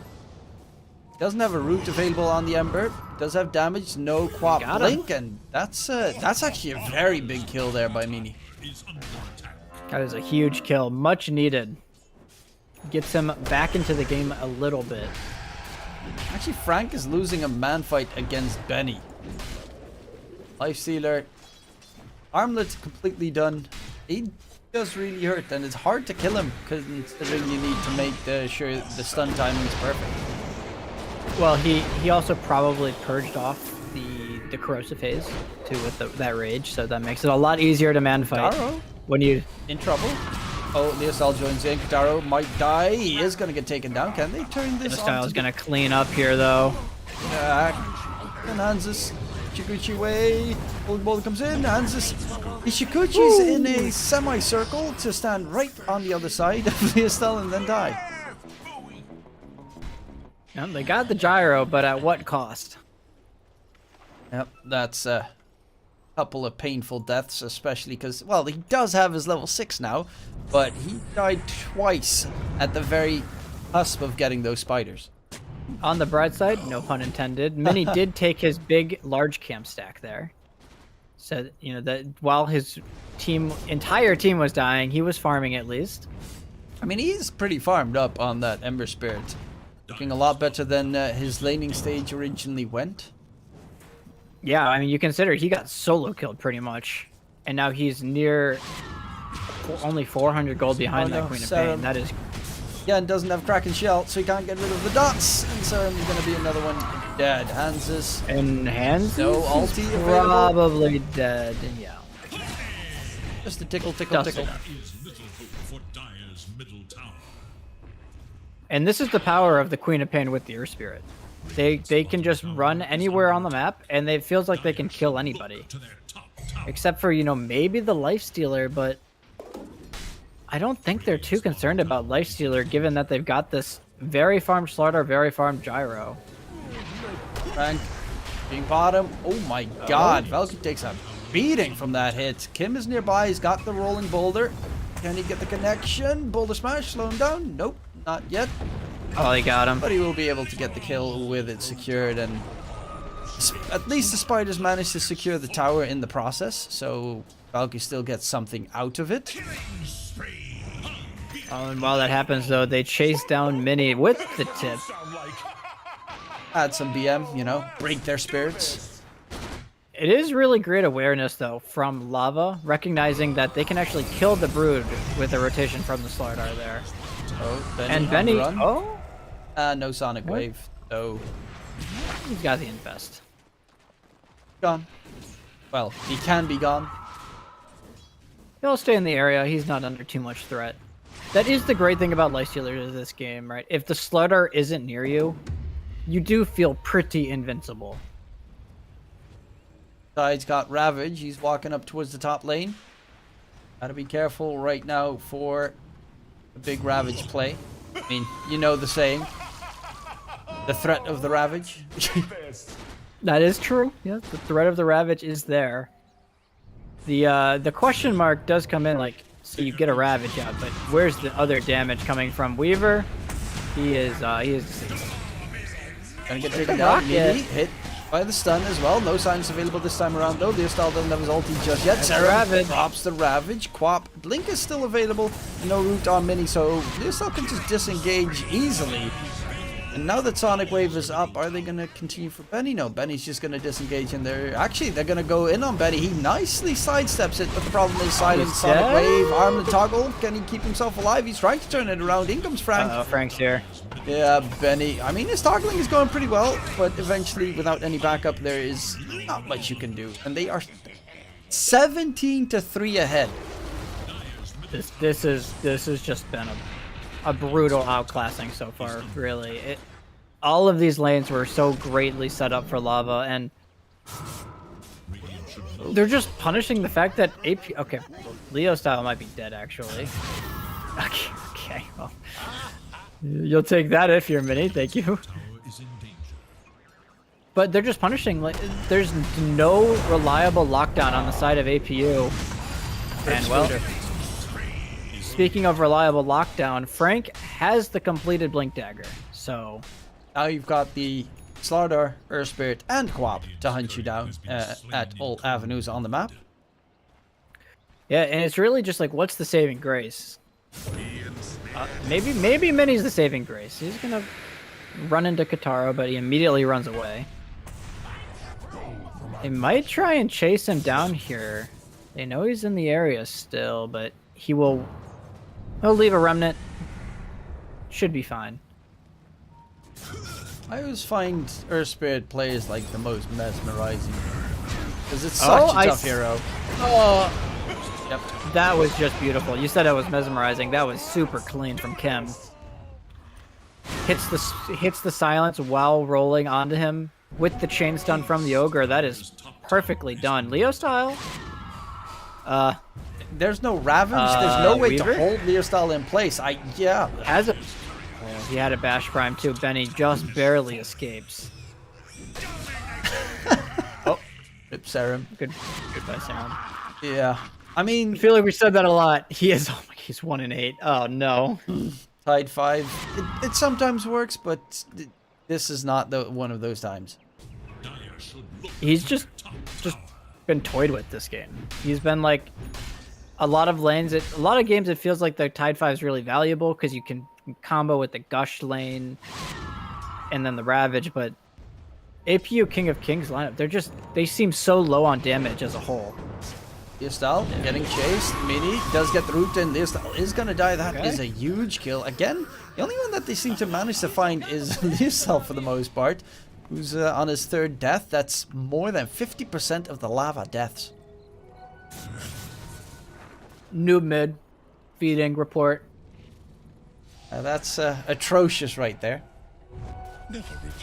Kim being chased by Benny and dies. Okay. So I mean, this is like one thing that APU King of Kings can do is they can very easily punish these over aggressions. Like they get 2 solo kills pretty much, although they are going to go onto the Lifestealer here. Will be fine, but Frank getting ravaged. Ranks another one dead. They just got 3 quick kills, quick succession, but Leostyle is here as well. The damage coming through from Kotaro. He's got the Ags, he's got the Chrysalis. Can Mini run away? Nope, because Leostyle is too fast on the chase. Okay, well, they got Frank, but Kotaro turns up, and once this gyrocopter turns up... Oh? Yep, he just Shikuchi's right underneath a neatly newly placed sentry ward. Then gets multicasted by Jakiro. Who's going for the Hand of Midas, of course, because... Perfect, yes. I mean, they're stomping right now, really. Like, when you can get away with going this item, it feels so good. So, there is a completed Orchid on Valky. So, the silence is now available. Queen of Pain, still susceptible to it, though does have an illusion rune bottled. I don't know if he can kill the gyrocopter, though. That is a very large man inside of a vehicle. Actually, Quap needs to be careful if he ever goes bottom lane, because the Orchid plus booters are definitely enough to kill him.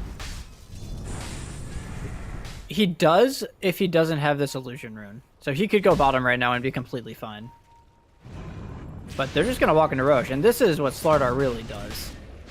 Is you can always threaten the Roche with the Bloodlust.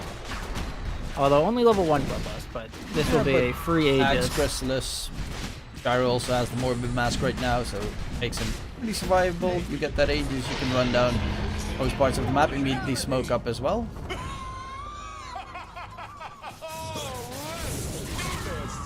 They smoke up, and Leostyle actually goes top, so the smoke might not be super obvious. They APU King of Kings know that there isn't a Quap moving towards them at the very least. But they might just find Serum. Oh no, Serum. Get out of there, man. He has a Kraken Shell this time, so... And he's got that pig pull. One of my favorite things to ever watch is a Tide popping pig pull, running into a team fight, and then immediately afterwards going for a Ravage. The sound effect on pig pull, I don't know if you noticed, but like it is so high quality. Like, of all of the things to be high quality in this game, you wouldn't expect it to be the tier 1 neutral item. I mean, they spent a lot. Someone at Valve is so happy about pig pull. I made that. That is mine. I mean, it's a great item. There's also they are just gonna.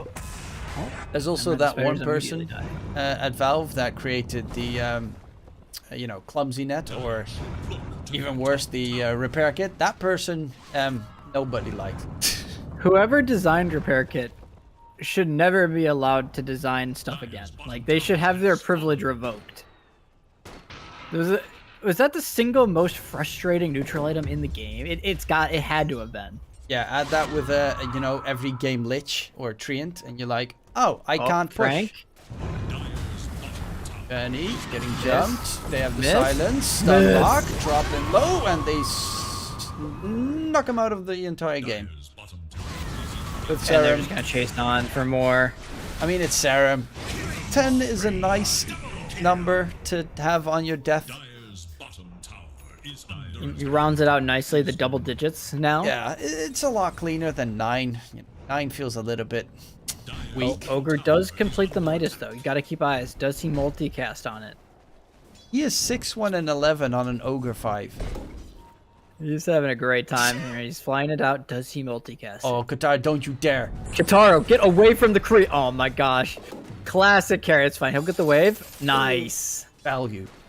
320 just added in his bank account. All that experience as well. Puts him at level 12 right now. Level 3 multicast. Next one, he's going to get a triple multicast. Henzies does find a courier chilling at the secret shop. So that's the Yules down for... Skim. The Earth Spirit. Going for Mini. They get the stun. Mini trying to run away. Can he disengage? Actually turns it around. Kim is taken down. Mini! He's just barely to safety, but he's sticking. Oh, he'll be fine. Yeah, he had to pop Flame Guard in his base, otherwise he would have actually probably died. Whew. Alright, nice little turnaround there. Cute remnant play from Mini. Gets him the kill and then they get out. But that's really, I feel like I've said that's a cute play for APU King of Kings, like, this entire game. Like, they've gotten some nice kills, but have they really found anything substantial in terms of kills or objectives? Not really. It's been a pretty cute game. Everything's just been Lava best PC, pushing the tempo, finding the kills, getting the objectives. Kataro is in tier 3s. Okay, but Takes a lot of damage, but Benny will be taken down in trade, and that was just the Aegis gone. Ravage gets blown. Ravage. Big Ravage, but no damage to follow it up with the Lifestealer being dead. Ember Mini on the run as well. And the Shard finished up on the Broodmother. They're actually being slowed, but catch you! Don't die! No! Catch you! He's got to get his Midas off. Catch you! Get it! Go! Go! Go! Passive Midas. Nice. Oh, multicast. Value. And that was the. I mean, that's just that was their last pick carry or 23 carry. This Lifestealer. They were like, this is the man that's gonna win us the game. But Benny just died in literally half a second. It's They are hunting Frank. value. Does not have BKB. Oh, Take him down. shall be missed. Leostyle doesn't want to sacrifice any to try and save his teammate's life. Actually, he's going in onto Mini. Orchid coming out. Sonic Wave. And the damage has been dealt. The kill has been secured. Does actually not bottle up the illusion rune. But doesn't matter. She will. They will chase these heroes down. Although, Brood will TP out. Serum. My man Serum. Not again. 12. It's still a nice even number because he had 11. He's looking for that 20. You know, make it look nice. It's only. It's only a big deal when you get the Malka ward, right? The 0 and 20, but you have to win the game for that to happen. I think the winning part of the game is going to be fairly problematic. I don't think the 20 deaths is going to be that hard.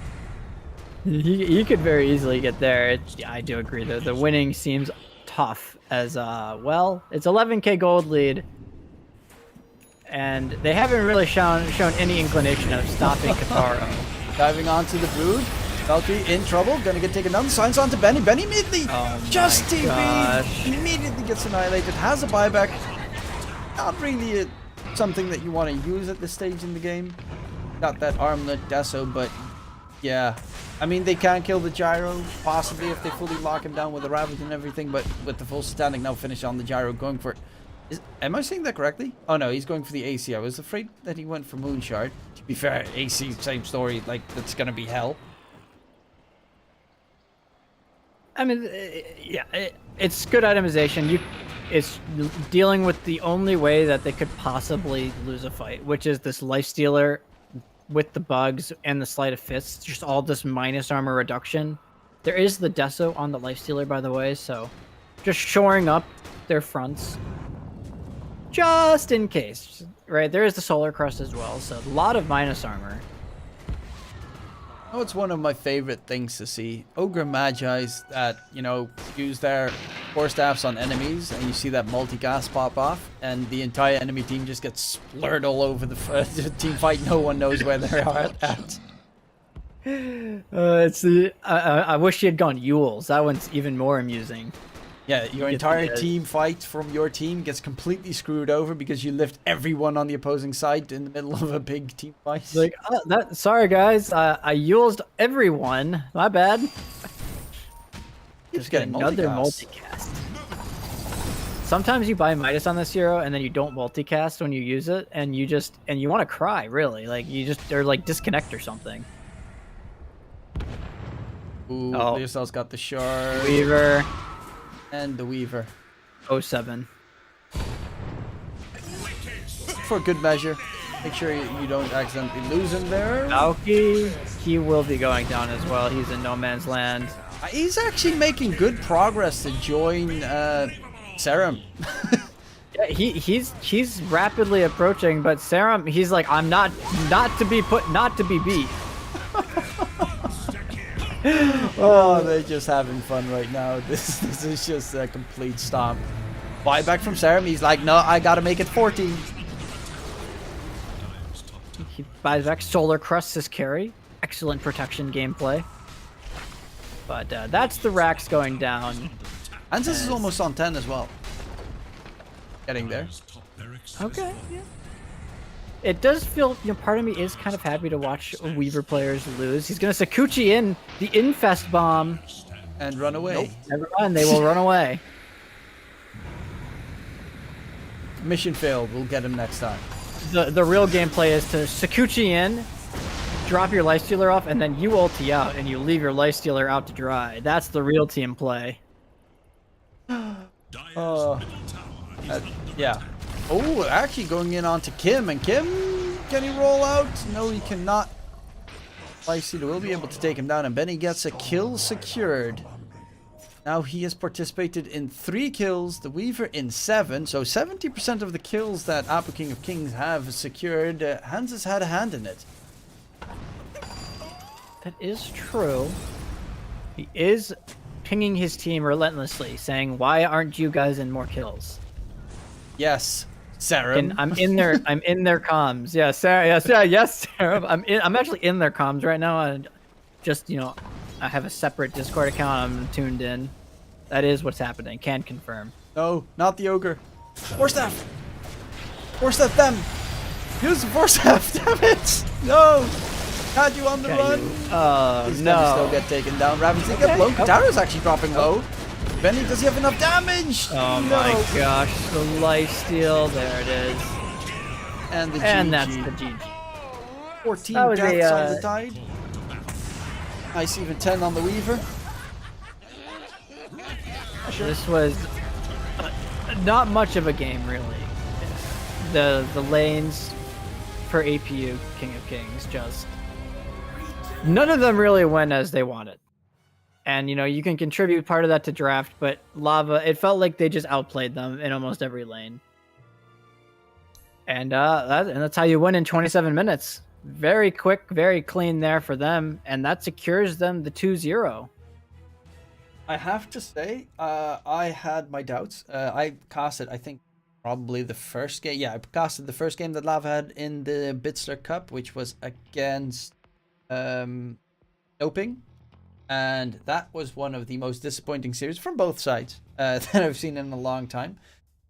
Because, I've been casting Deep Sea Division 2 the entire time. So it was like, okay, we get to see finally some Division 1 teams, and then it was full potato fest. These games, however, were very entertaining, and I saw a lot of great stuff from the Lava lineup.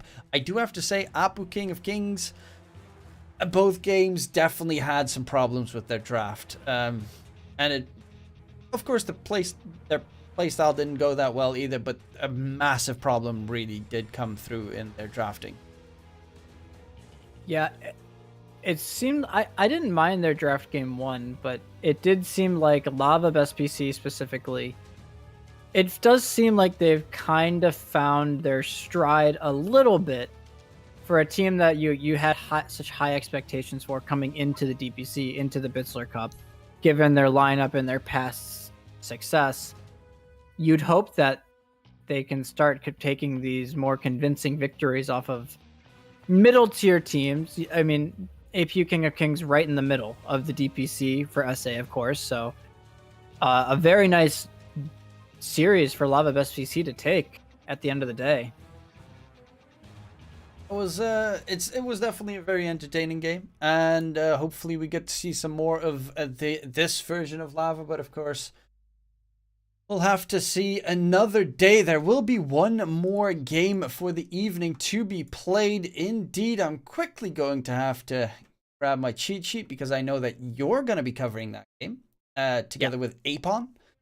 Yes, sir. Is SG versus Infamous. Infamous have not lost a single game just yet in the Bitsler Cup. SG have lost everything. So, well, to be fair, they've lost almost everything in Division 1 as well for the DPC League. So I'm going to have to say that's going to be a pretty tough game for SG to succeed in.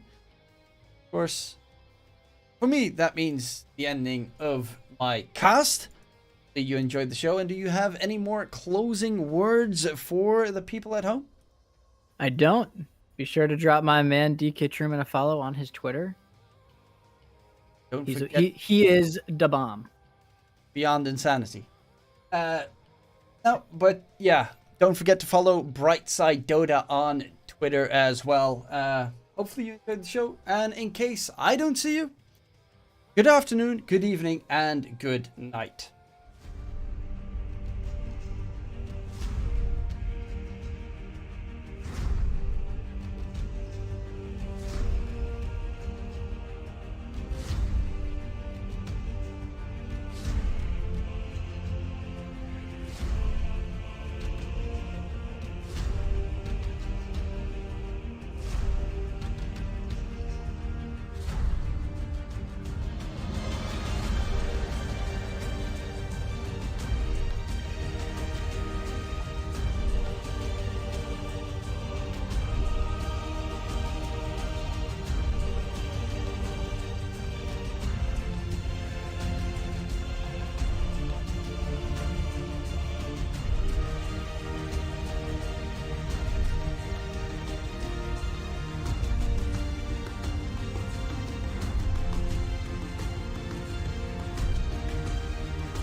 Hello and welcome back. Here we have SG Esports versus Infamous. Tim has been replaced by another Tim here. I'm aponzeus. With me here is the fantastic Brightside. How are you feeling?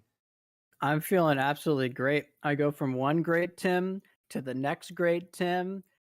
Overall, good day. Overall, good day. I hear you cheating on me. I hear it, but we're gonna go straight into the draft here as we are already are at the first pick here. SG Esports versus Infamous. Both of these teams are in the Division 1 of the SADPC, but SG Esports not looking too hot. They're not looking too hot. What do they need to do to take out the W? You know, it's tough to say. This Infamous team has looked almost unstoppable, specifically in the Bitsler Cup, but they haven't dropped a game. Yeah. At least that's what DK Sherman was telling me. I can neither confirm or deny that. Didn't fact check The him, Tims do not lie. The Tims do not lie. So SG Esports, I mean, fighting a bit of an uphill battle here. If they are going to win, though, it does seem like it is going to be on the back of Arms. He's kind of, it seems like every game, if Arms has a bad game with this SG team, they're not winning.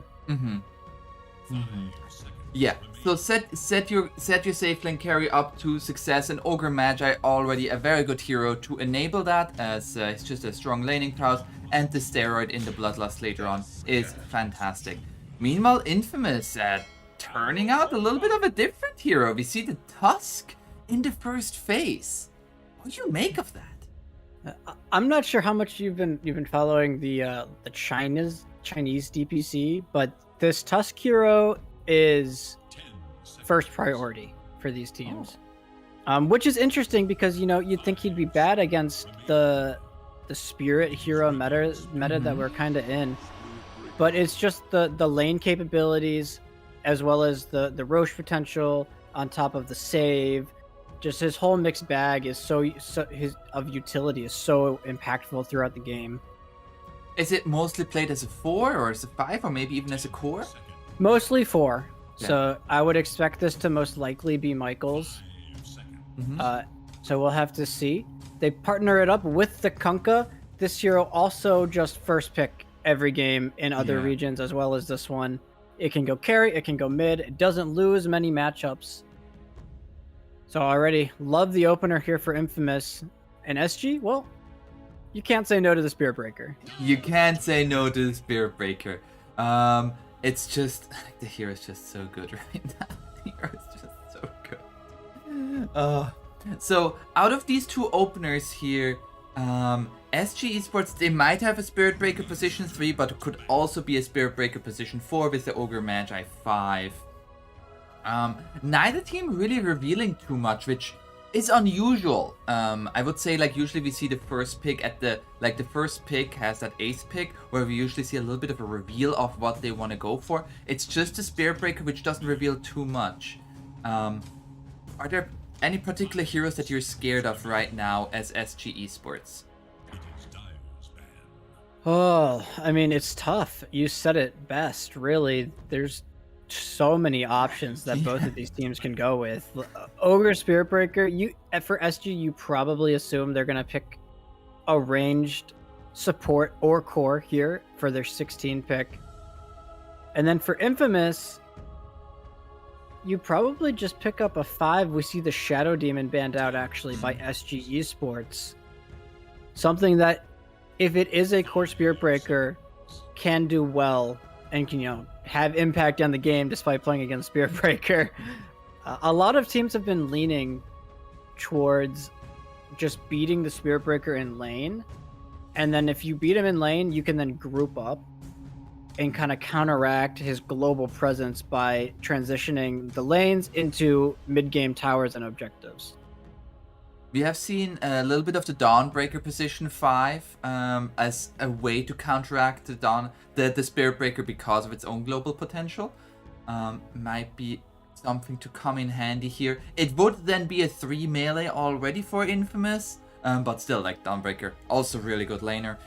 We'll have to see here. We'll have to see as SG Esports also looking for what they want to ban out. Want to ban out the Tide? Can Conca and Tide work on the same side? They hate each other. The lore would certainly suggest it does not. They gotta have a bitter rivalry there. The TA ban. So it looks like Infamous banning out a couple of the ranged carries as on top of the Doom. The Doom ban is particularly odd, but now they go for a Clockwork. So they've kind of recognized that SG, they need some sort of ranged backline or damage hero, like Drow, Dusa, right? Those kinds of heroes. So they take out Luna TA, who they think is good against Clock, I guess. And then they're going to say, okay, if they want to pick it, we already have answers. We have Clock Tusk. Yeah. Also, I kind of hoping for the new Clockwork skin to see here. Big fan of the Clocktron, or the Apex Predator as it's called. I don't know if you've seen the new Collector's Cache yet. We're gonna feed a Snapfire here for SG Esports. One thing also about the Clockwork though, it is really good against Spirit Breaker. As long as you're in the vicinity with Battery Assault, he cannot charge away. Yeah, absolutely. And Cogs, one of the, it's a ground target ability, so the Bulldoze doesn't work if you're stuck in Cogs. So kind of, a little bit of both there. The Snapfire is interesting. So there's a lot of pressure on SG's lineup already on the Spirit Breaker. Ogre, Snapfire, not the most do stuff heroes in the game. So it does look like they're going, but they do partner it with KXY's Invoker. I know some teams against SG, they just first phase ban this Invoker. Yeah. This is his hero. He's master tier or something on Dota Plus. Like, this is his bread and butter. And I feel like it's right now they're setting everything up for what we talked about at the beginning of the draft, for enable arms. Like, the Spirit Breaker is gonna run around the map enabling arms to farm. You have a Bloodlust steroid. You're gonna have the Alacrity steroid from the Invoker, and then it's all gonna be like, what's that one carry of arms? It looks tough though, right? You do have to keep in mind they picked Invoker into Kunkka. So they can very easily run a great matchup for the Kunkka. It'll probably go mid as they pick up the Morphling here. And, well, what does SG's lineup do to Morphling? Especially this Morphling can turn into Spirit Breaker, and like SG Esports does not have the heroes to deal with Spirit Breaker. Like, Invoker is okay with Tornado and Cold Snap, but Morphling with Bulldoze and Charge is scary. Ooh. It feels so great playing a ranged carry in this game for Infamous, because you have Clock Tusk to sit in front of you.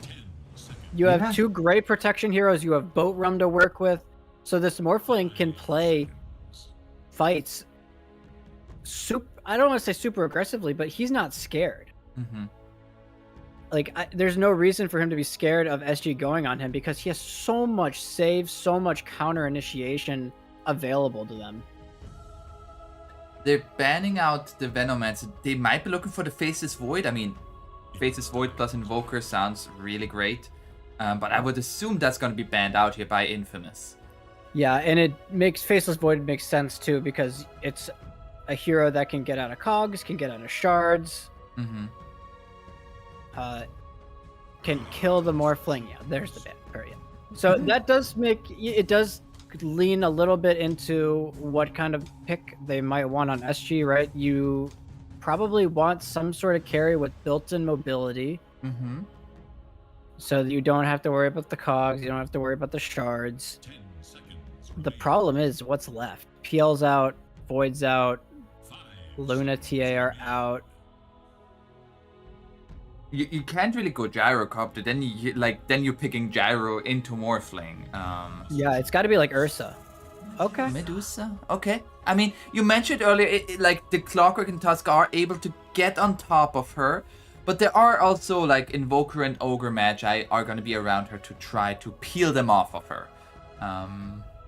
Absolutely. It is, though, of course, concerning, right? So, like, this Dusa needs time. So if Spirit Breaker and or Invoker don't have great games, who's making the space for Medusa to farm? because right now I'm looking at this Infamous lineup, and they have super aggressive supports, and Kunkka can also be super aggressive. So if they aren't able to do things with the Invoker Spirit Breaker across the map, the Medusa might just get ran over.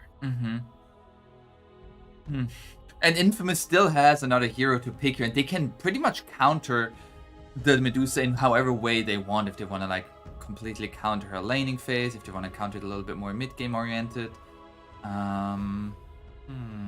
It is always awkward to counter Dusa in both of those stages. I think something like a Darkseer looks really nice though. You have double melee supports, and then you turn into the Medusa, but they're gonna go Pango. Pangolier. The disarm is very nice against the Medusa, but other than that, why the Pango? I think it does decent in both stages of the game that we talked about. So you're good against Dusa in the lane. You have to keep in mind you're laning with Tusk. So right, you have the tag team swash, and then another slow on top of that with the shield crash, right? Yeah. And then the disarm in the mid game, and then the raw team fight potential. Makes a lot of sense, and it's another aggressive hero. So now there's 4 heroes with tanky team fight stuff that are going to be running at SG Esports. And I don't know, it looks a little tough for SG to play the map, honestly. Like, if they show up in a side lane on heroes, they will just die. Yeah, like the aggression is all on the side of Infamous, but I even like I'm gonna ask you, even if SG Esports gets a long time, would you favor them? Like, yeah, in the ultra late game, the Medusa is gonna be queen, but a Morphling still holds up pretty well against her. You're right, and the main concern about the Dusa pick is it's mostly the lack of lockdown around the Medusa that's concerning. It feels like the Pango and the Morphling are just kind of bob and weave around the Medusa, kill the stragglers, kill the extra people around her, and then they deal with her after. And she's not really like this stunner. I guess if she goes the Ags build, she could be, but it seems difficult. We are going to be here in game number 1 of this best of 2 between SG Esports on the Radiant side versus Infamous on the Dire. And wait, are we... It's still going to be KXY mid, right? Arms is just walking into the mid lane. Yes, it is gonna. Yeah, it's gonna be KXY mid. He's got the classic Invoker start where you don't actually buy tangos. You just start with, you get the Quas regen going, and you get the early stats, which is much needed, to be fair, against a hero like Kunkka. You are out damaged naturally without the stats. Everybody Infamous has tipped KXY, so very, very interesting. And you know, his true name is Carl. It's true.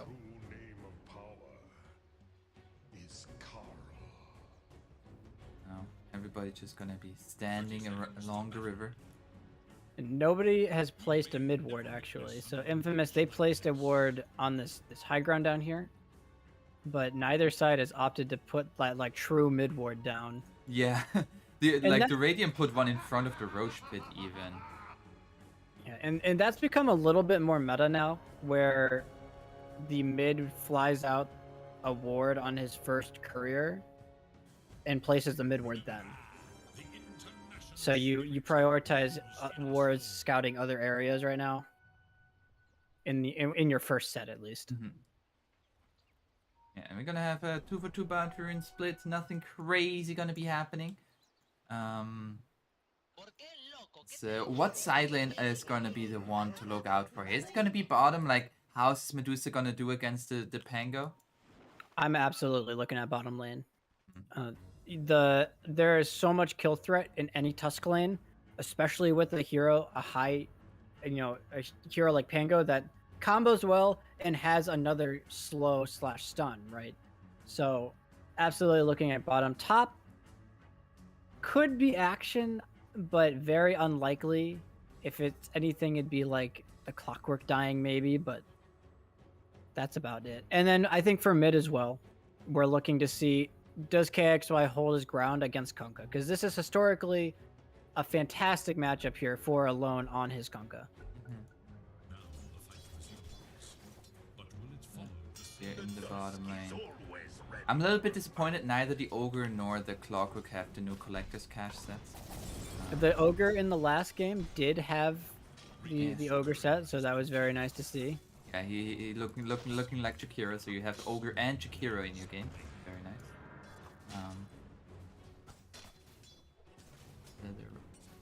Just see here, the supports are duking it out. Michael gonna be taking the creep whip on a little bit of a journey. And he gets the double block. So it's very interesting. So the creeps block the small camp by standing in it, and then you block the large camp. And so he'll look to reset the wave. Wiz wants to force Michael to take this under tower, but because Michael has boots, he's just gonna walk away from him. And then they puts it have over. reset the lane. Very well done. Very well done. Sacred now with level 2, he can have the shield crash and the swashbuckle, and now it's getting really scary. If there's somebody on top of you with the tag team and the shield crash and the swashbuckle, gonna be doing a ton of damage here. Absolutely, you're spot on there. And top lane, oh, they are pressuring the tower a little bit here. So Morphling still level 1. They've got the level 2 advantage here. Gotta But be they careful will- though, as now range creeps are going to be dying, and now both are level 2. A bit awkward there. Lumiere was a little scared to walk under the wave when he was under tower, so that was not what you like to see. And Affliction, level 2 now has the power cogs. Clockwork, he struggles a little bit in the mana department. He still has that mango, but Wish. Okay, he'll be fine. Okay, yeah, we're good. It's interesting. So Michael's pretty much prioritizing giving Sacred the solo levels down here. Was a that's big Mystic Snake. With the Ignite, it's not going to be enough. He has a stick, but Michael has a cell for him. And he'll be pretty fine. There's a full wave coming in under the tower, so nothing too crazy gonna happen. Wiz is actually out of mana though, so there is potential for something. those Mystic Snakes hurt so much on a full creep. It's brutal if you get caught by it. And Michael, he's looking like a courier. Oh, poor courier. have fortified their structures It's lefty, the right hand. makes the ultimate sacrifice. It annoys me so much. It's why is it called lefty when it's a right hand? The world may never know. Mid lane actually, the Snapfire rotates in. And Alone, he is getting lower and lower here. The EMP together with the last right click from Oh my LTA. gosh, He gets the first blood there by killing the Kunkka. that's such a needed movement there too. The Kunkka was Meanwhile, playing. bottom, they're gonna go onto Arms. That's gonna be the swashbuckle. And Arms now out of mana. Do they have enough follow-up damage? Nice shards there by Michael, locking in Arms. And with Arms locked, he dies. And this was the real reason why Infamous wanted to pull that wave near their tower. Tusk Pango with the tag team, they can absolutely chase down a Medusa. One of the slower heroes in the game. Great punish there from them. And Sacred, he's getting like all of this experience. As you mentioned earlier, like he's getting that nearly all for himself. And Michael is actually not even that far behind in terms of levels. He has hit level 3 thanks to that kill. Yeah, this bottom lane is looking really great for Infamous. And I was going to say top's looking good too, but it's actually not true. Lumiere struggled here. Yeah, and In now his they're going to top go lane. onto Affliction here. One bash by Heiko. He has a Fairy Fire. They're going to get in range for a little Shredder. No, it's still on cooldown. Yeah, this Snap Spirit Breaker lane. Oh, They Up do on find him. Wish there. Yeah, level 2 tag team now on Michael. It's very scary for anybody to just walk up. It's, at the same time, in mid. the mid lane, alone, Tidebringer Uh-oh. hit, KXY gets a tornado out, a few more right clicks from alone might do it. There's the boat coming out. The boat does not connect onto KXY, but Michael, hello there. And they get the kill onto the Invoker. Making sure his mid gets that kill. Most fours would have just yoinked it, I'm sure. But not you. You would have left that kill for them, I'm sure. I would have not even noticed that there was something going on in the mid lane. I'm too dumb. No, don't say that. Don't say that. That's it. And now Arms. Uh-oh, the TP up towards the mid lane from the Ogre means they're trying to go onto Arms. And now KXY comes in. The save with the Great snowball. They're gonna from turn. Michael, he cannot really turn though. Michael is Alright. going to die. And now Sacred gonna have another swashbuckler in a few seconds. So yeah, together Arms with needs that to be huge creep wave, careful. he's looking to fight back. Shield crash. He gets the kill onto Arms first. You were no match for my At least KXY got earn charges for this, so that's nice. That was just a slaughter. I can't believe he actually turns and finds the kill on the Medusa there. Huge for the Invoker though. He rotates, uses earn charges, and then gets them back. So what's really scary is if you rotate sometimes on mid Invoker, you use all your charges, but if you miss the kills, then you're kind of griefed. Mm-hmm. He is so reliant on those early charges, so very good for him. Also great though for Sacred. He's almost level 6 already, and they they're find gonna KXY. find KXY. There's gonna be the shard. They dodge the EMP. Oh, Sacred actually still takes the damage, the mana burn, and Bit with of a- that they can't follow further. Bit of a mishap there. I think he wanted to dodge it, Yeah, just misjudged the EMP AoE. it is really hard to judge how far it goes sometimes. I have to say. And up top here, the cow just Oh? got put into the cage, got lifted up, and then they're bringing it down. That's huge, actually. So we haven't talked much about this top lane, but Heiko is having a field day on the Spirit Breaker. They've pressured Lumiere so much, 31 to 41. You look at the CS there, but they get the kill on the Spirit Breaker. Lumiere is now level 6 with the Morbid Mask. This is a lot of recovery time for the Morphling. You also talked about how you want... Oh, they're gonna find the Clockwork here, Affliction. This time, the Cogs will not save you. Didn't even get the D ward.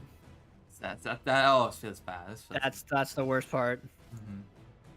It's something about... It feels always so bad when you have two support that are both melee. Sometimes it's just really tough hitting those high ground wards, especially against the Snapfire, who has a little Shredder. As they're now gonna go onto Alone here. He gets the run buff and just takes the Snapfire down. Charge coming through as well, but Michael already here. Tornado is gonna be there. The snowball save with the Tusk from the EMP. And now they're gonna go onto KXY into the... Oh, a nice pushback out there from Heiko with the Nether Strike, but it's still right on top of KXY. Sentry. They get the sentry and they get the kill alone. He is very low and is going to die. Reish now level 6 at 8.5 minutes. He is having a grand old time, but is going to die. Sacred has arrived. Just going after the Spirit Breaker, but Spirit Breaker a little bit too fast. And it's just a bloodbath in the river there. Everybody dying. Huge turn though for Infamous. Yes, they lose their Kunkka, but he got that initial kill, and then they find the Invoker with the +1 onto the Ogre. So definitely worth the rotations there. At the same They're time gonna though, this move. is... Hold on, Sacred. Up top, they're gonna go onto Sacred here. The Tornado coming through. They find the Pango. Like, isn't that though, like, what right now is happening here for SG Esports? That's kind of what we want to see from them, right? Like, we want to see them play away from the Medusa, force Infamous to rotate to them, and just leave Arms alone. Just leave Arms alone. Absolutely. They want to draw all the attention to the Spirit Breaker and the Invoker, and they've done exactly that so far. Multiple kills now between these guys. And they're looking also to take this top tier 1 tower. Dire looking to respond, but this tower is still at full health. Dire's top tower is So, they're getting the better end of that. Wish. Uh-oh, arms? Okay, we'll be fine. But yeah, you're absolutely right. And as a result of all this, it's 1k gold lead for SG. As the Medusa, I mean, both carries are kind of being left alone, but Medusa will just farm significantly faster than a Morphling will. He'll hit up the triangle on Dusa. He's even got an ancient stack to work with. Thank you, team. Nice. Mostly made by the Ogre and the Snapfire. Do you... Big rotation, though, in the mid lane. In the mid lane, they are going to be looking here alone. Be low on mana, but the supports are in the area. They don't have level 6 on the Clockwork yet. Sacred, he has the Rolling Thunder. They want to pressure this now from the Radiant. Might be they looking to go onto Alone. Alone is a tough kill, 1800 HP with It's gonna the be a boat charge available. coming through. They want to go onto this Conquer. If they can stop him from getting his run buff, his boat out, that's gonna be the first stun. Into the follow-up stun and the Nether Strike. That is a lot of damage onto him already, and it's gonna be saved by the snowball. Alone, he's gonna be tornadoed up and will still KXY die. gets caught. Oh, a KXY on the other side, gonna be caught out here by Lumiere, turning into the Spirit Breaker, but this still is a good fight here for SG Esports. Another cookie, they're gonna go onto Sacred. Sacred gets another shield crash, but the Mystic Snake coming through, and the little Shredder hits LTH with a double kill, and in the end, a 4-for-1. Fantastic fight for SG Esports. It looked like both sides knew that some sort of fight was brewing there, but that was just beautifully set up by SG with the wraparound. And LTH just gets a full kisses off onto the Kunkka, and they have just enough damage to bring him down there at the end. Yeah, it was a very nice save by Michael, but it's just a tiny bit too late. You can't really fault him. Like, that was at the right at the edge there. And uh-oh, Michael. He's getting caught here. He's just dead. Oh, can't move. There's a DD now onto Alone, though. And this is... Oh, he's gonna get Alone. stunned up. Alone, he's getting surrounded. The Torrent is going to hit onto the Ogre. The charge coming through, but still far away. He might finish this. They're yeah, low they resources. want to go in. Oh, they stopped the Clockwork with the stun from the Ogre so that Heiko doesn't get stopped. And now... Hookshot away from Affliction just to survive, and all of this is just fantastic for SG Esports. Back-to-back kills onto the Kunkka, looking for another kill onto Clockwork. Lumiere forced away from his own triangle. He's earned up, he has the strength more. He might just be dead. They have a charge available in 2 seconds. Yeah, they're gonna have another charge here with the bash, another charge, and Lumiere gets the waveform up onto the high ground, will survive. I'm surprised Arms didn't go into the triangle to take away that ancient stack there. Maybe a little bit too risky, but still. He is so happy though. So he gets like 3 waves top. He's gonna get this top jungle. While that's happening, Sacred dies again. And it is a 4,000 net worth lead now for the Radiant. SG Esports. They're making all the right moves. And they're bringing the heat too. We talked a lot about how Medusa needed time, but Morphling also needs time. And the heroes of Infamous, now that they've died a couple of times, where's their damage coming from? Heiko, X-Mark's gonna be on him, and he is gonna get a Oh, he didn't get... Oh my gosh, what a snowball. Nice snowball there, and Heiko is gonna be caged up. And they're gonna give the kill to Alone even. Much needed kill for Alone to get, but I mean, there's just while that's happening, look at the map. Their mid's gonna shove, top's gonna shove in for the Radiant. Morphling is gonna clean up his ancient stack and then take the next set as well. So Lumiere getting pretty farmed though, despite being heavily pressured in the lane. But it's just nothing compared to the Medusa. He's 2,000 gold behind that Medusa, and yeah. Now for the Dire, are they a little bit on a timer here to stop this Medusa? Because you can't continue like that. Like, if she continues to farm like this, she's just gonna be too strong. He has the Mantis now finished. If you keep losing fights, you're on a timer, obviously. But if they're even farm scaling into the late game, I think they probably feel okay. Okay. But They SG does not want to let that happen. They smoked up. They have a spirit vessel on the invoker for this morphling. They're looking. Aiko dodges the hook shot. And now They're looking mid too. Yeah. The cookie. There's the cookie into the tornado. There's going to be the spirit vessel with the charge coming through. That is going to be one dead morphling. Oh. And they missed the gank right on mid or on bottom too with the clockwork there. So while so they lose their carry, they miss the kill onto the spirit breaker. Just worst case scenario for Infamous. And this is just KX. This is honestly the KXY show. He's been in part of almost every single move. They are gonna go onto alone here. He's been found with the spirit vessel. Gets the boat out. It's not gonna connect on anybody. He's so tanky, but he's just all alone. Another kill for the Snapfire, by the way. She's 5-1 and 5. And we really questioned SG's ability to bring the tempo, but the Invoker Spirit Breaker has delivered way more than anticipated. Just the moves from Heiko and KXY across the map. Heiko's just been charging through this game. And he skipped Shadowblade, so this is an interesting build from him. Normally you see the Shadowblade into Ags. He's going Ags BKB. No silver, no Shadowblade this time. Pretty much indicating he wants to be super active this game as well. Okay, well, he will be actively dying.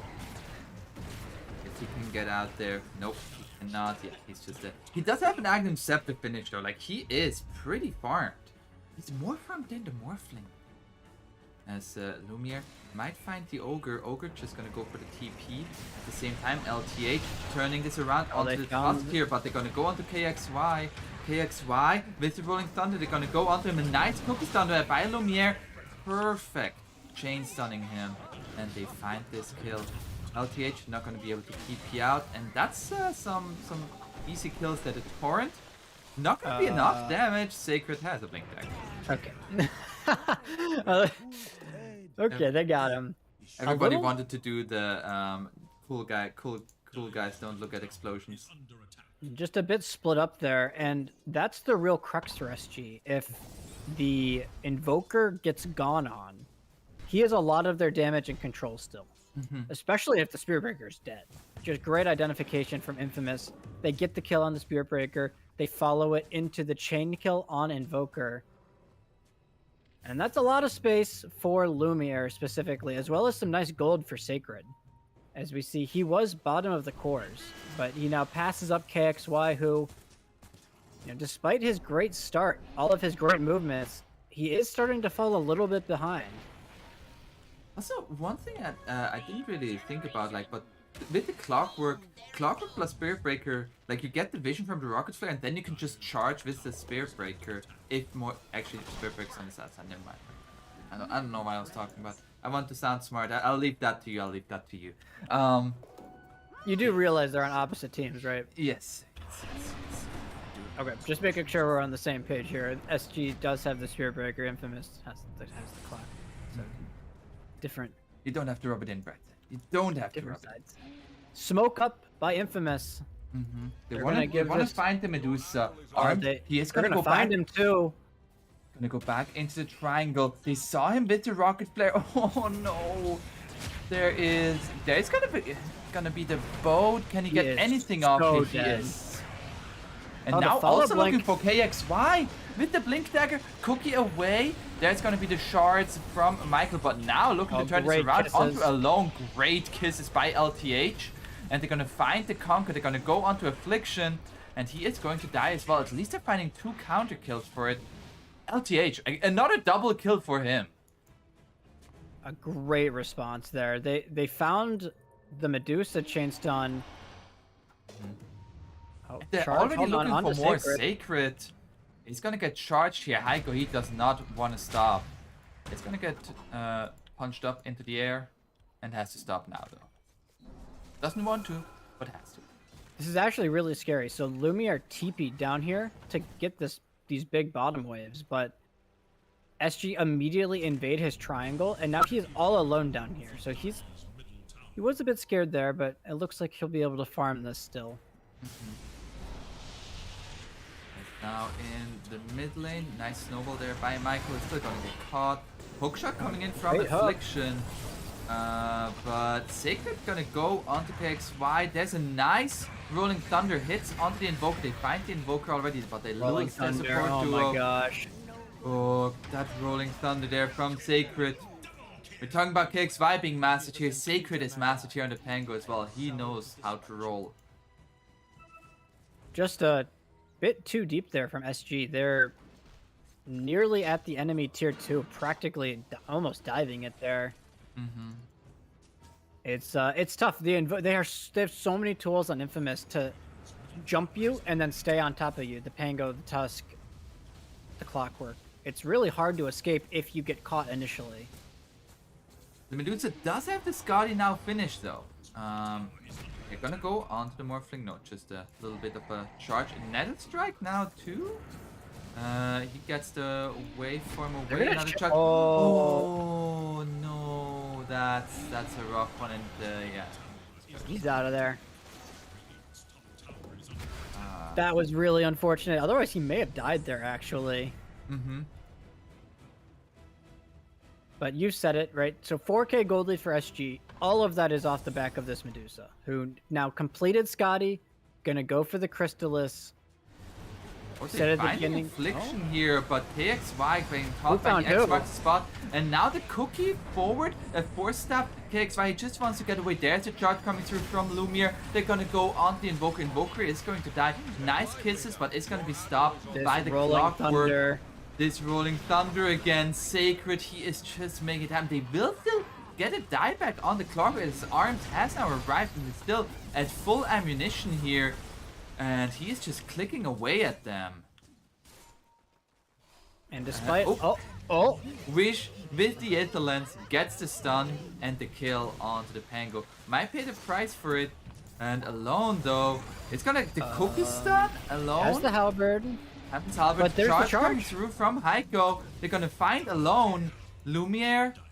He's being caught here now as well. There's gonna be another charge. He's dead. This looked like a great fight for Infamous. They caught KXY, but then Arms arrived, and he's like, okay, I'm here to replace my Invoker. Infamous, Sacred had this insane roll, Rolling Thunder onto nearly the entire side of SG, but he doesn't do that much damage alone. His team wasn't able to follow him up. And so despite how great their team fight looked, it doesn't matter if nobody's dishing out the damage.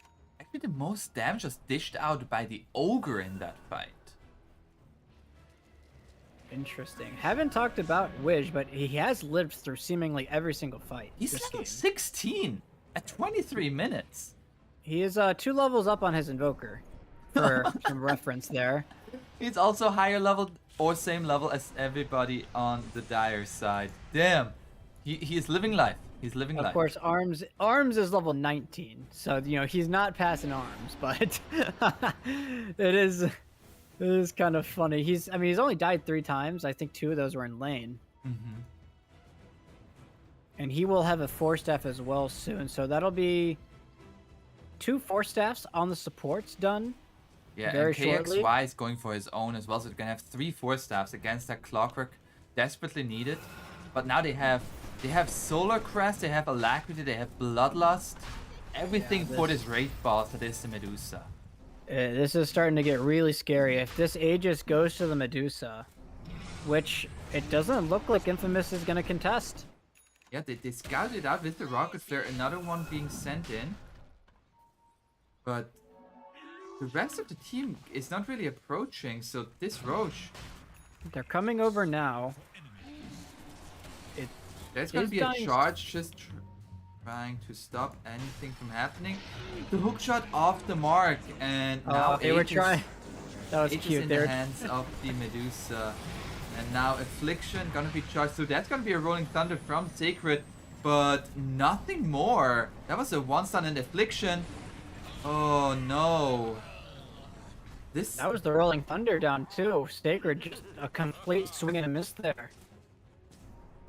Yeah. And now the game is really, really scary for Infamous. You talked about all of these buffs for the Medusa on top of an Aegis. Mm-hmm. Might just walk up high ground here for SG. Yeah, Medusa's so close to being level 20 as well. She's so scary. She has a growth bow, Alacrity, Solar Crest. There's a Heaven's Halberd. It's gonna be disarmed as well.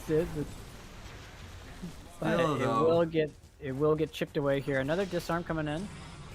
They have nice disarm. There's now the Daedalus finished on this Medusa. What does the Morphling have? Morphling has Mantis Style, Dragonlance. Looking for the E-Blade. They are stalling this rather well. Mm-hmm. So this is 5 heroes for SG committed here while Morph is just farming. He will now TP back, but Medusa, no mana, will back it up. So they do hold for now on Infamous, but it's not boding well for their future engagements just with how massive this Medusa is. Do they want to go in with the Siege Creep wave? Arms at very low mana. Gonna have a Mystic Snake here with level 20 talent. But it didn't Looks hit like the hero. Infamous is ready to fight this if they overextend at all. Mm-hmm. That's the very scary part. The problem is who's starting the fight. It's got to be Sacred. Otherwise, if you start with Hook or with the Tusk, that hero is going to get 4-staffed out. Mm-hmm. Oh, there's a DD. They see it. I think does see it. Arm doesn't seem too interested right now. Does Says have that IC 20 part. talent, by the way. So the Mystic Snake mana gain. Yeah. Always so ridiculous to play against. Get that mana from the enemy heroes. Suddenly she's back at full mana. Like, okay, I guess we gotta have to bring her down again. This is, of course, the real struggle of going high ground into Pango. Mm-hmm. The constant disarms onto the Medusa make it rather obnoxious. You now have that DD on the Medusa. I'm looking to push with that. 2 minutes still in the Aegis. He's gonna have BKB relatively soon, but you've got to imagine they want to force the issue at least a little bit. There's a BKB on the Spirit Breaker. There's a 4-staff on the Invoker. Arms, he's walking up now. Gonna get torrented. That's gonna be the disarm. He's half a fake grenade. He's Just wanna saving see his. her. Oh, they're gonna get rid of the DD. There's gonna be a charge coming through from Heiko. They're gonna go at the tier 3. They just want the objective, forcing out the glyph. The Medusa is out of mana.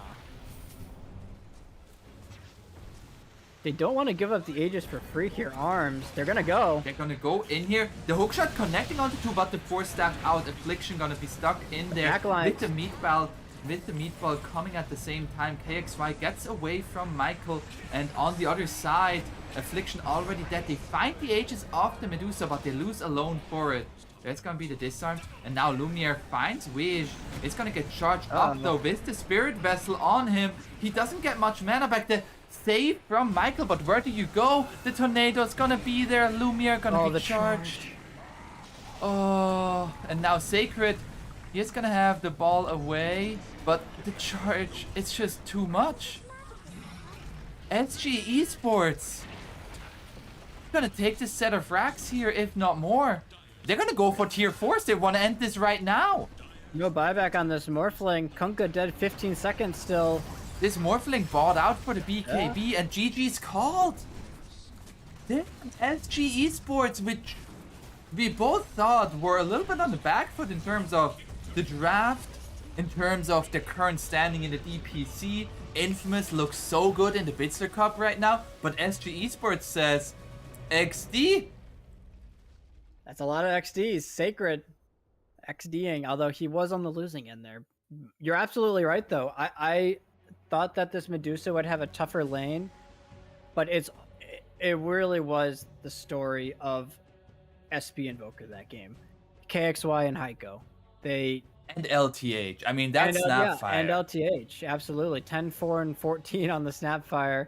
Wish as well, like just the 4 of them. Mm-hmm. made so much space. They won every single engagement that they took around those heroes. And eventually, arms got too big. Yeah. Very, very impressive stuff here from SG Esports. And you gotta wonder a little bit as Infamous, you're like, we're not supposed to lose that. We're not supposed to lose that. So what's gonna happen here in game number 2? What does Infamous need to do different, Brightside? Well, I think to start, if you're gonna let the Spirit Breaker through, I feel like you've gotta have some sort of better answer. The Clockwork was definitely not enough on its own to deal with that hero. And on top of that, Heiko had a great lane. So for me, a lot of shutting down the Spirit Breaker is having a carry that will have a great lane. And obviously the Morph Clock, not doing it there. So hopefully we get a little bit of change up there. Maybe we see the Spirit Breaker banned.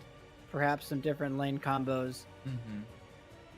Yeah, and we'll see how it's gonna go in game number 2. We're gonna have a short break, but stay tuned. Game number 2 between SG Esports versus Infamous is right around the corner. See you there.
Hello and welcome back to game number 2 between Infamous versus SG Esports here in the Bitsler Cup. I'm aponzeus, with me here is Brightside. And Brightside, we saw a little bit of an upset here, and now we have game number 2 on our hands. How do you prepare after being defeated like that as Infamous? Well, a lot of the times when you're the favorite in a series, you maybe don't respect the enemy's draft as much. You think, oh, we'll just outplay them anyways. It felt like SG just kind of outdrafted them in a lot of ways, and they got outmoved around the map on Infamous. So it all starts with the draft. We see some pretty drastic changes on the side of Infamous. Yeah, so let's take a look here at the draft. Yeah. You mentioned about the Spirit Breaker. You want to see a counter against it. Is Bane that counter? I mean, Bane's weird against Spirit Breaker because the Bulldoze is so good against all of what Bane wants to do. Mm-hmm. I was specifically looking at the bans from Infamous. So they take out Invoker and Kunkka right off the bat, and that leaves them the Bane. They don't touch the Spirit Breaker, and their answer is going to be Nyx Assassin. Nyx Assassin is a good counter against a Snapper. You can like always stop the kisses by simply walking into them and spike Carapace. But I don't really feel like that is it really offers all that much against Spirit Breaker. And those two supports on the side of Infamous are horrendous at pushing out waves. Yeah, I mean, both these heroes are pretty much pure pick-off heroes. True and true. You know, Nyx with the Vendetta, Bane with the Fiend's Grip. Nyx can be nice against Spirit Breaker because of the how the Carapace interacts with the charge. So if he charges into you when you're Carapace, it'll cancel it. So there is that interaction. It's also just naturally good against the Snapfire. You can always Carapace the Globs, and that'll cancel up the ultimate. The Snapfire was a really big issue in the last game. So I do like that they addressed LTH's hero a little bit more in this game. Because last game he felt uncontested.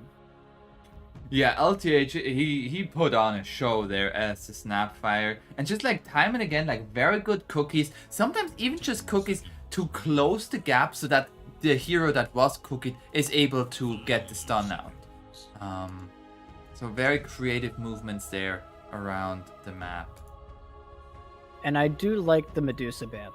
It seems like every game the Medusa gets picked in the later stages of the draft, that team wins. So there's something to be said for just not having to deal with the hero. And Medusa's like one of those heroes where it's like, you know what the game plan is for her. You know she's farming. And it puts so much pressure on you to do stuff, to stop her, to counter her, to win the game early, that you're more prone to making mistakes. And I think we kind of saw that in Infamous last game. Also, a quick note here: SG Esports won game number 1. The point here is on the side of Infamous, but it is SG Esports who is currently up 1-0 in this best of 2, and they're gonna go for the Gyrocopter, very much the staple SA carry here, coming out for arms. Actually, could also still be a position 5 gyro, which we sometimes see. It still could be pos 5. I wouldn't really like it to be carried just into those supports. I think Nyx is very good against the hero, just because you can Carapace the Flak, Carapace the Call Down, and then easy chain stun off of that. And they're gonna go for a Leshrac here on Infamous. Okay. It could be... I'm not sure where this Lesh is going. It's obviously either mid or carry, I imagine. I mean, it's good at pushing out waves, but you have to be careful because of the Spirit Breaker. Yeah, it is nice, though. Leshrac is a natural Yule's buyer. That item is, of course, the go-to counter to the Spirit Breaker right now. So that's very nice. It's also just a run-in hero that can deal damage and kill a hero that's caught by the pickoff of Infamous. So like Bane Nyx, if they find a hero, if Lesh is there, that hero's dead. Just from the raw damage output of that one hero alone. So it does give them a lot of plays on the map. It gives them a hero to play around for the Bane and the Nyx. It's just always interesting when normally when you see Leshrac picked, you pick it up with some sort of synergy or counter in mind. Nothing on SG's lineup is like screaming it's a great Leshrac game though.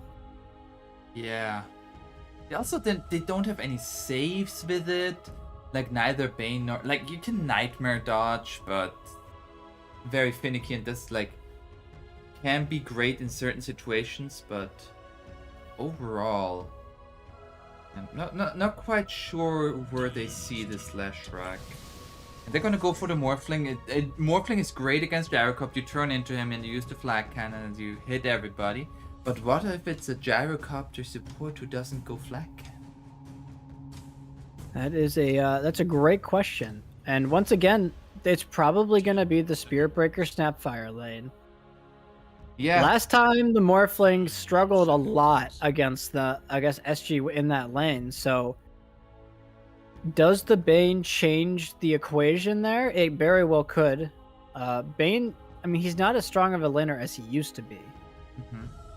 But I imagine he's still a little bit better than Clockwork. But SG, they get to decide. Right? This could very well just be a 5 Gyro, 4 Snap, 3 Spirit Breaker. They pick up their carry or mid here. You know this is most likely a mid Lesh. You can just pick your matchup here pretty much. I could go, yeah, like pretty much whatever they wanted to go here. I guess I say it's mid Lesh, but Nyx Lesh is actually one of. It used to be like a more popular lane a couple patches ago. Just the Nyx stun into Lesh stun is so much damage in any sort of to any safe laner.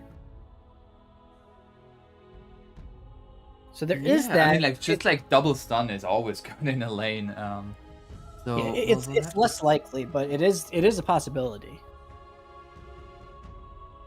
And they're thinking. I'm sure they're considering that possibility. Because if you show your mid here, now Infamous, despite having the 23 pick, they get to counter the mid matchup if it is off lane Lesh. So you have to be really careful here.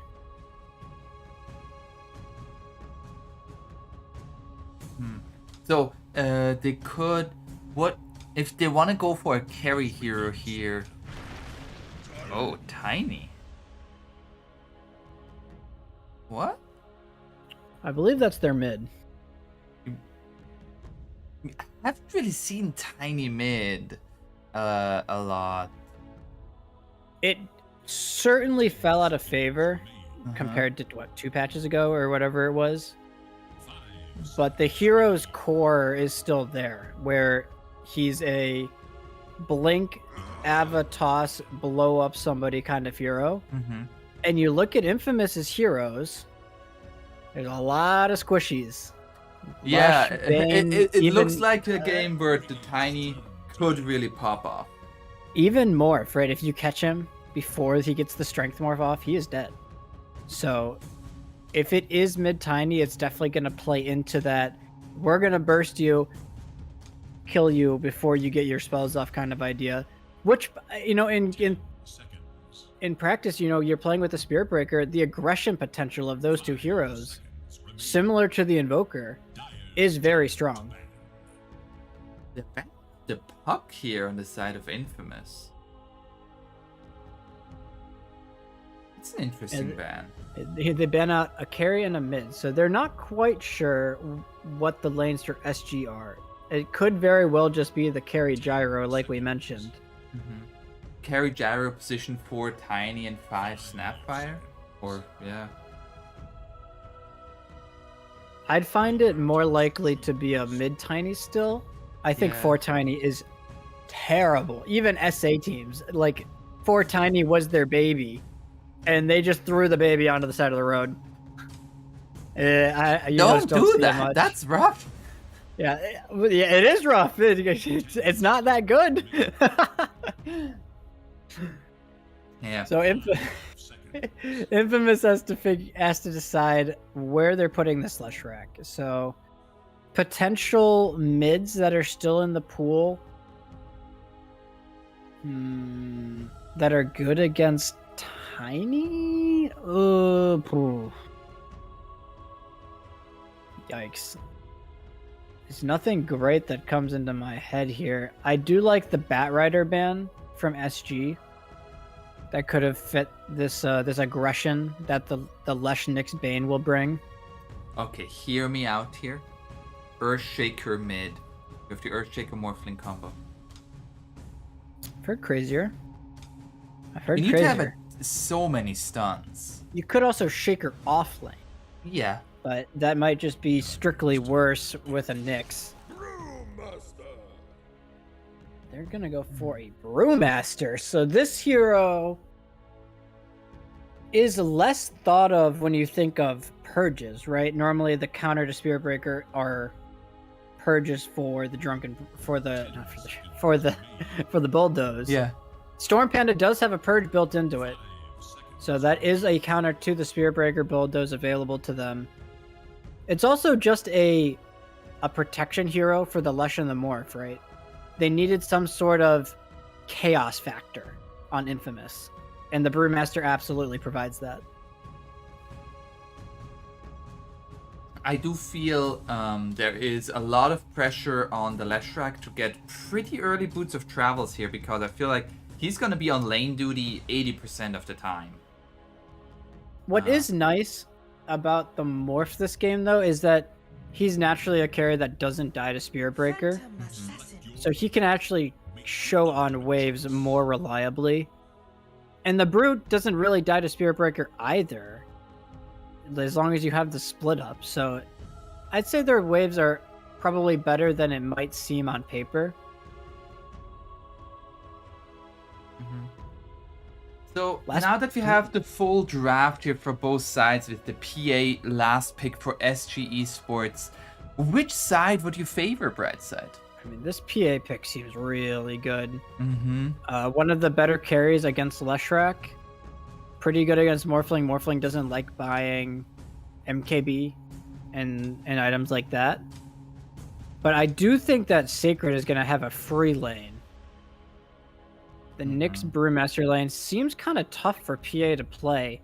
So I think this Brewmaster could potentially just ball out of control. You get that early Ags on him, completely changes the game if he can get that. So I guess I lean slightly Infamous, but I do think that this SG draft is quite solid. Gotcha, yeah.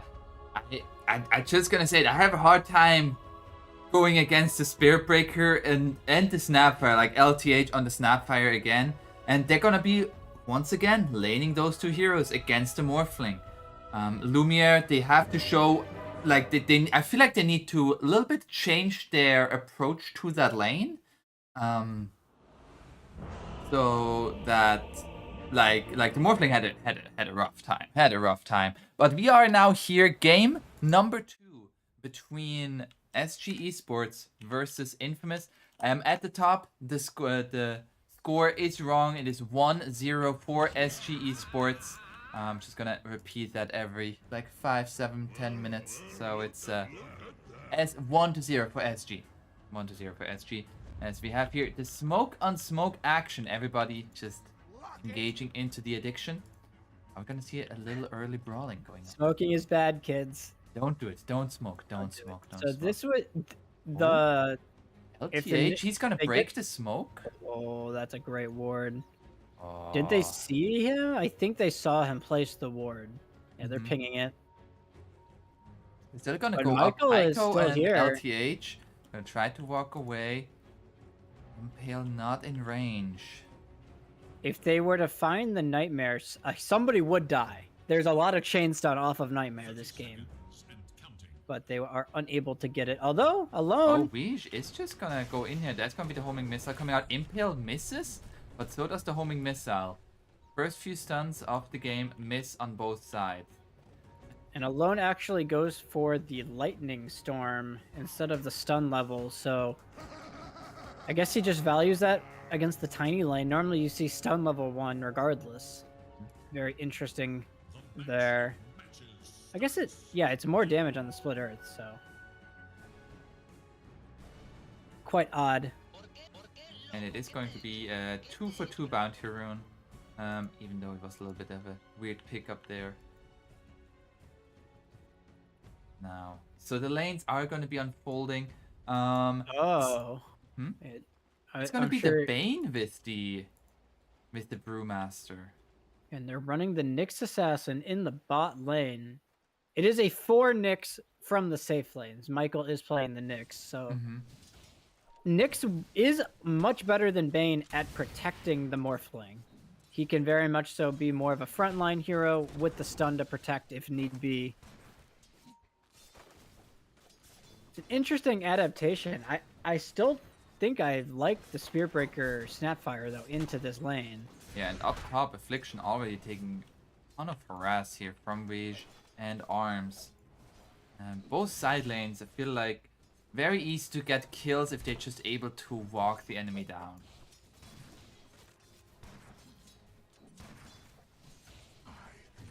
Also interesting, I don't know if Brainset actually procs. Okay, it does. Never mind, right as I said that. So Brainset does proc the Cinder Brew. So that's always important when you can lane with Brewmaster, is that you have a hero that can deal a magic nuke to them. Yeah. Rocker Bro is doing a lot of damage. Like, great start Jack for 5 Arms. still very harass heavy, and they're gonna go into on Affliction. He is dead. And that's gonna be first blood for Arms. Gonna give it to the PA. He's already off to a great start. Look at the CS, both bottom and top for SG. 10-2 and 9-2 on Heiko and Arms respectively. This is like the dream start for SG. And once again, Lumiere, he's struggling. Bash comes through with a follow-up bash, but nice stun there by Michael is gonna keep Lumiere safe. The mid lane, meanwhile, very even so far. Is there any kill threat happening? I do think the Tiny can definitely kill the Leshrac if he gets within combo range once there's a little bit more levels on KXY. Don't know if the Lesh can kill Tiny. He might just have too much HP for this early into the game. But Alone, still doing quite fine here. 13-5 to the 10-3 of the Tiny. Both mates just farming, getting the water runes, having a grand old time, drinking some water, getting the health back. Drink some water. Stay hydrated. Stay hydrated, everybody. Stay hydrated. Meanwhile, up top here, a little bit of pull shenanigans going on from Wish, enabling Arms to farm under his tower. I mean, all three of the lanes for SG are just going quite swimmingly, I've got to say. Yeah, I mean, it's a 1,000 net worth lead at 3 minutes. Like, usually I don't really look at that number because it's less than 1k that early on, but this is really good for Dire. Like, SG Esports are just looking rock solid right now. Absolutely. They seem to have found something in this Snap Spearbreaker lane, and they don't seem to care what they play against, is the real thing with this duo. Just realized they have Tiny, and I said they're looking rock solid. Pun intended, of course. Meanwhile, Infamous, they're a little bit liquid water because they're Morphling, I guess. Yes. Now you're just trying too hard. You know me. Sacred was getting a little bit low there at the same time as Michael, and just like all lanes just looking so good for Dire. They're jumping onto Affliction. He has a Nightmare. He has a full Orb of Corrosion on the PA. And that's such a textbook play there from Arms. He's going to zone out the Bane so that this pull from Wiz goes off. Now they're going to bully Sacred here. Okay, he's got a pretty fat stick. Just another pull getting off, and this large camp being unblocked from Affliction here. It is proving pretty costly to the overall lane. And this Bane, he's still only level 2, while Gyrocopter nearly a full level ahead. He is prepping some pretty big stacks here at the large camp for his Leshrac to take. And alone, he'll go take those right now. At the same time, though, Sacred is getting run at. Another rocket barrage here. Sacred gonna be slowed down. The Nightmare save. A few more right clicks onto Sacred Arms. Wants the kill, jumps and gets it. So much aggression, so much early damage coming out from the Gyrocopter. Oh. And I'm sorry. And they killed Lumiere. What happened down there? Yeah. Just looks like he got solo killed. I mean, the Snapfire's mid. So that was just a solo kill from Heiko. This is just like the two side lanes are going so well for SG Esports. And even the mid lane, like Yes alone is having a lot of last hits here. But there's the two supports coming in. They're gonna go on to the Leshrac. He might have a lot of last hits, but now he has a lot of no life. And Affliction tried to save somebody here. Gets a Nightmare out. Rige doesn't have the mana for another Rocket Barrage. Has a stick though. Affliction? Oh, he gets caught by the slow. Slow from Scatter Blast. Not gonna be enough to finish off the Bane. But they're gonna steal the Bounty Rune. You're gonna see the stack. Oh, the stack has already been cleared. Never mind. And this is another thing that Snapfire does really well, is it's one of the better heroes at dealing single target isolated damage, which is that's the big thing that Leshrac hates. He hates it when heroes are allowed to just focus him. And so you Little Shredder, level 2 now on him, Little Shredder plus the Tiny combo. That alone is enough to almost kill the Leshrac. Yeah, and now they're going on to Sacred here. The homing missile connects. And Arms gets another kill. He is going to have an insanely fast Battle Fury. Look at the net worth, Apon. I just switched over and... Woo! That is a farmed PA. 4K net worth at 7 minutes. Alone finds LTH in the jungle. Okay. So that's nice. A little bit of a freebie there. Like bottom Lumiere, he is getting levels in farm, but it's just like Heiko got the solo kill. He's level 6 already, so he can move and very easily gank if need be. Right now just deciding to chill out and farm, but they're not under any pressure on SG. Like, they're gonna hit a big power spike off of this Blink Dagger on Tiny, but until then, SG is just very content farming. Yeah, and I mean, KXY is 500 gold away from that Blink Dagger. Oh, I say that. There's a charge onto the Leshrac. Yeah, they're gonna go in with the homing missile. There's gonna be the follow-up cookie. Affliction already dead. The stop on the charge with the Carapace. Heiko getting low here as Alone is able to output all of that damage. Heiko is gonna have to back off. That's we saw with the Spike Carapace. That's what you mean against the Spirit Breaker, right? Yeah, if that Carapace doesn't come out there, the Leshrac is certainly dead. With the follow-up damage and another strike, so very clutch usage there from Michael.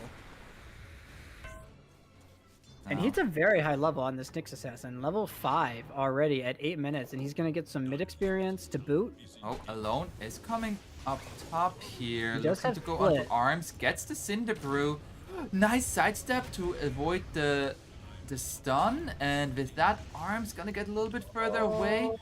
The but Nightmare, the Nightmare is going to be there from Affliction, and Alone gets the kill.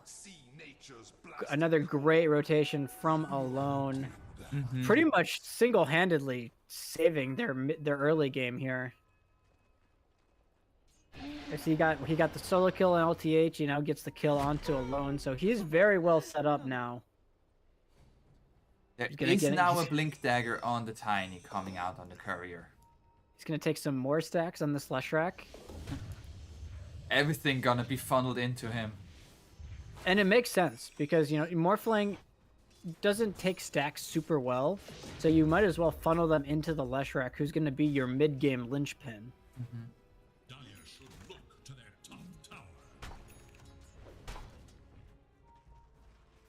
Now. Top tower. They It's gonna do be have. they are gonna bring in KXY, who has the Blink Dagger, gonna go straight onto Sacred. Can he get the split off? So close, couldn't get the split up, and now Alone gets the stun. But Weesh already dead from Alone. He's just dealing so much damage. Nice And now stun. they're looking onto Tiny. Another stun here by Michael. He gets the toss Ava combo out, but they're gonna lose Tiny. And once again, Alone making it happen here. Aiko cannot go for Affliction as Leshrac was right around the corner. He's just so fast. If they aren't starting fights onto the Leshrac, they don't really have the resources to kill him second. They have to start on this Lesh. Otherwise, Alone will just sprint in and get all of his damage out. And that, I mean, it's a lot of damage. He's level 10 now on this Leshrac.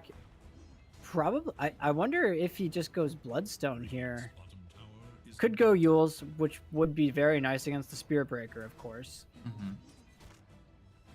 But I mean, we've said it. He needed to be this everywhere kind of hero, and he's done that. He's been everywhere. He's been in almost all of their kills this game. He has been, actually, literally has been in all of their kills. Yeah, and it's also they kind of like traded even or actually won that fight up top without the split getting off. If that split gets off there, that's even more of a disaster. It's very nice. Sacred's going to be allowed to take this top tower. He needs a little bit of downtime. Yeah. Just had a terrible landing stage. They are going to Vendetta across here. Michael, what's he looking for? They've got super aggressive wards on the Radiant in this top area. You see the Spirit Breaker. Doesn't actually have the Bulldoze skilled yet. Still so tanky and can charge at any time, but they're gonna find Arms here. Gets the blink away. Oh, they're gonna collapse on mid though. Alone TP's in mid right away, and they're gonna look to pressure this mid tower. Yeah, they forced multiple TPs towards bottom, and now mid tower is gonna be exposed. Charge coming through from Heiko. Gonna have to back off. They're gonna find the kill onto the Bane here at least. I think he TP'd in bottom. I'm actually unsure. He does. Affliction's had a rough game so far. He's hasn't had a whole lot go his way. Yeah, it's been tough. It's been tough being the Bane. A lot of really great movements though. So the Leshrac has forced a lot of reactions towards the PA. I mean, he Just pretty by much him- negated 2,500 gold lead to only about like 500. Yeah, I mean, we talked. It was a 2.5K gold lead, and now it's less than 1K. So they've absolutely recovered. And now they have the split and the edict here. If they want to push this tower, they definitely potentially have the resources. Tiny smoke will brick. Nice toss.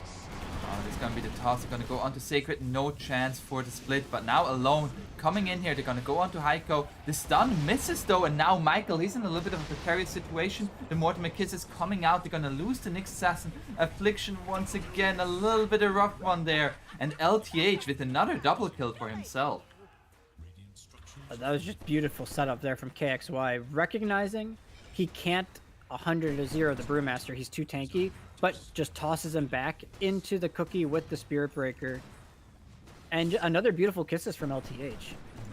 It seems like the Snapfire is single-handedly shoring up any early game damage weaknesses that SG's lineup might have. Yeah. And like Infamous, Alone didn't die there, but they lost a tier 1 tower about that. Yeah, they lose their tier 1.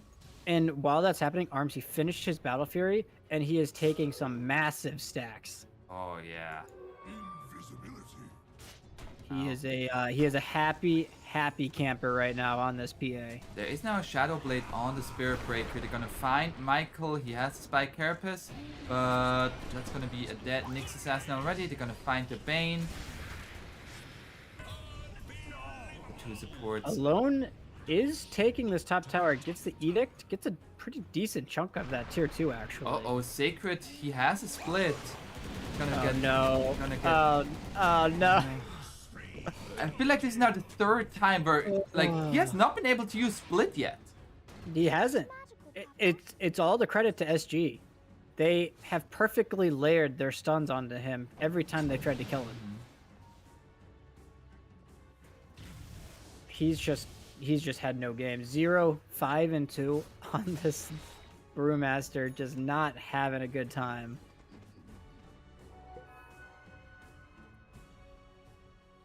It has been a lot of space for Lumiere though. Yeah, that's something one of the good parts here, but it really came at the cost of Sacred. He's doing what's really nice though this game about the Morphling is that he doesn't need to go a super early Manta like he had to last game. Right there was the vessel that came out from KXY's Invoker. So he had to go Manta. But this time he can go Dragonlance right into that E-Blade. So he can actually look to be more active on this Morphling. He's about, what, 1,000 gold from the E-Blade, so could be a pretty big item timing if Infamous decides to make a play around it. Yeah. We'll see who can he blow up here. I mean, Snap actually doesn't have that much health, and Jacob is actually tankier than her. It is going to start to get tough, though, right? You look at Tiny, not killable in an E-Blade, Gyro, maybe killable, barely killable, maybe. Spearbreaker, nope. I highly doubt they're finding the PA. So, you know, it is a little tough in terms of targets. Now, Dire, they're gonna push in top here with the catapult. Might be looking to even take this tier 1 tower. Alone, meanwhile, Alone finished the Hood of Defiance and is now looking for the Kaya. So, want a little bit more survivability with the Hood. Now, Radiant is in position around the triangle. But The Kaya Sanja's game on Leshrac would be very nice. Just the status res is super value against Spirit Breaker in particular. Charge on the Michael. Does he get the Carapace off? he's gonna get this by Carapace, but KXY waits perfectly and just exterminates that little bug. He squished him. Literally. Threw him in the air and splats. Very much so. Now, so what does Infamous need to do here? Like, I feel like Alone doing very well at just split pushing the map, forcing SG to respond, but what, like, that helps them stall the game. What's the timing that Radiant is looking for to actually take a fight? Is it right now with the E-Blade? It's got to be off this E-Blade, but dude, they are on a Ward Aid pawn. Lefty, the right hand, saw it. Smoke right on top of a Ward There's the SG. scan. They know exactly where they are.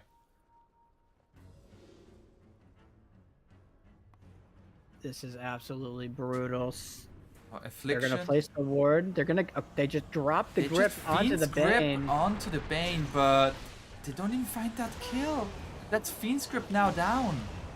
They are gonna try and force this mid-tier 1 tower though. They still have the split and the edict. Yeah. But do they feel like they can do this? They haven't used the split all game, so maybe they feel like they have to try this. And yeah, And with the they edict, they're gonna get this tower. But at the same time, there was time where Arms as well as Heiko were just farming in the side lanes. I mean, absolutely. Arms just read that move and has just been shoving top this whole time. And while that's happened, it's been a 2k gold shift towards SG. Infamous were the ones making the smoke move, but they lost 2,000 net worth in that time duration. And oh my gosh, Alone. Look at that ward up there. He's standing right on top of it, and he is so dead. Oh. He's got a TP right now, but nope, too late. He's too late. He's gonna get charged. There's gonna be the bash, the avalanche. The kisses, just in case, I guess. Probably not needed, but Hey, LTH just wants to warding- pad his damage numbers. He deserves it. the SG warding has been on another level this game. It's gotten them now back-to-back kills and movements. So just straight up outplay Infamous. Yeah. And now another charge onto Michael. Michael, nice stun there. But Netherstrike still connects, and Arms actually gets that kill. He's looking for 2 more Mithril Hammers. Yeah, so it looked like he thought he had to go BKB, but he's like, well, he's literally not being pressured in the slightest, so he's just gonna go back for the Deso first. Going the Deso over the BKB is the greedier option. It means you'll have more damage once you have your BKB, but you're obviously a lot more susceptible to the damage. But with how this game's going, PA, like, it feels like PA's barely had to do anything. Yeah, so far she's been barely involved, just getting like the ends. Oh, they're gonna go for another smoke. This time it was not spotted out by a ward.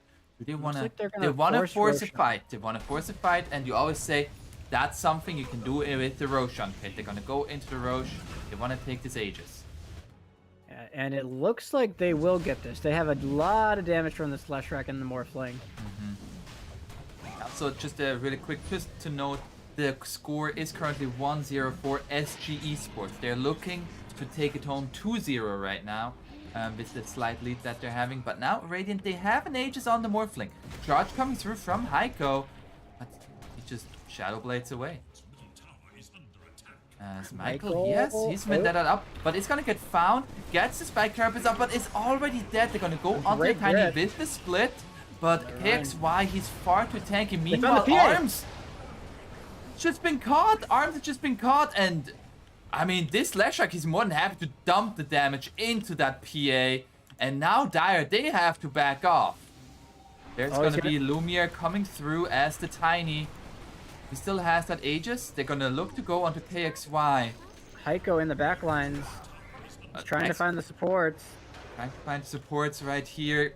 Trying to finish off Affliction here. Ring around to Rosie, gets him with the charge. But they will lose the Tiny for it. And Heiko should how did get that out of here. PA just die?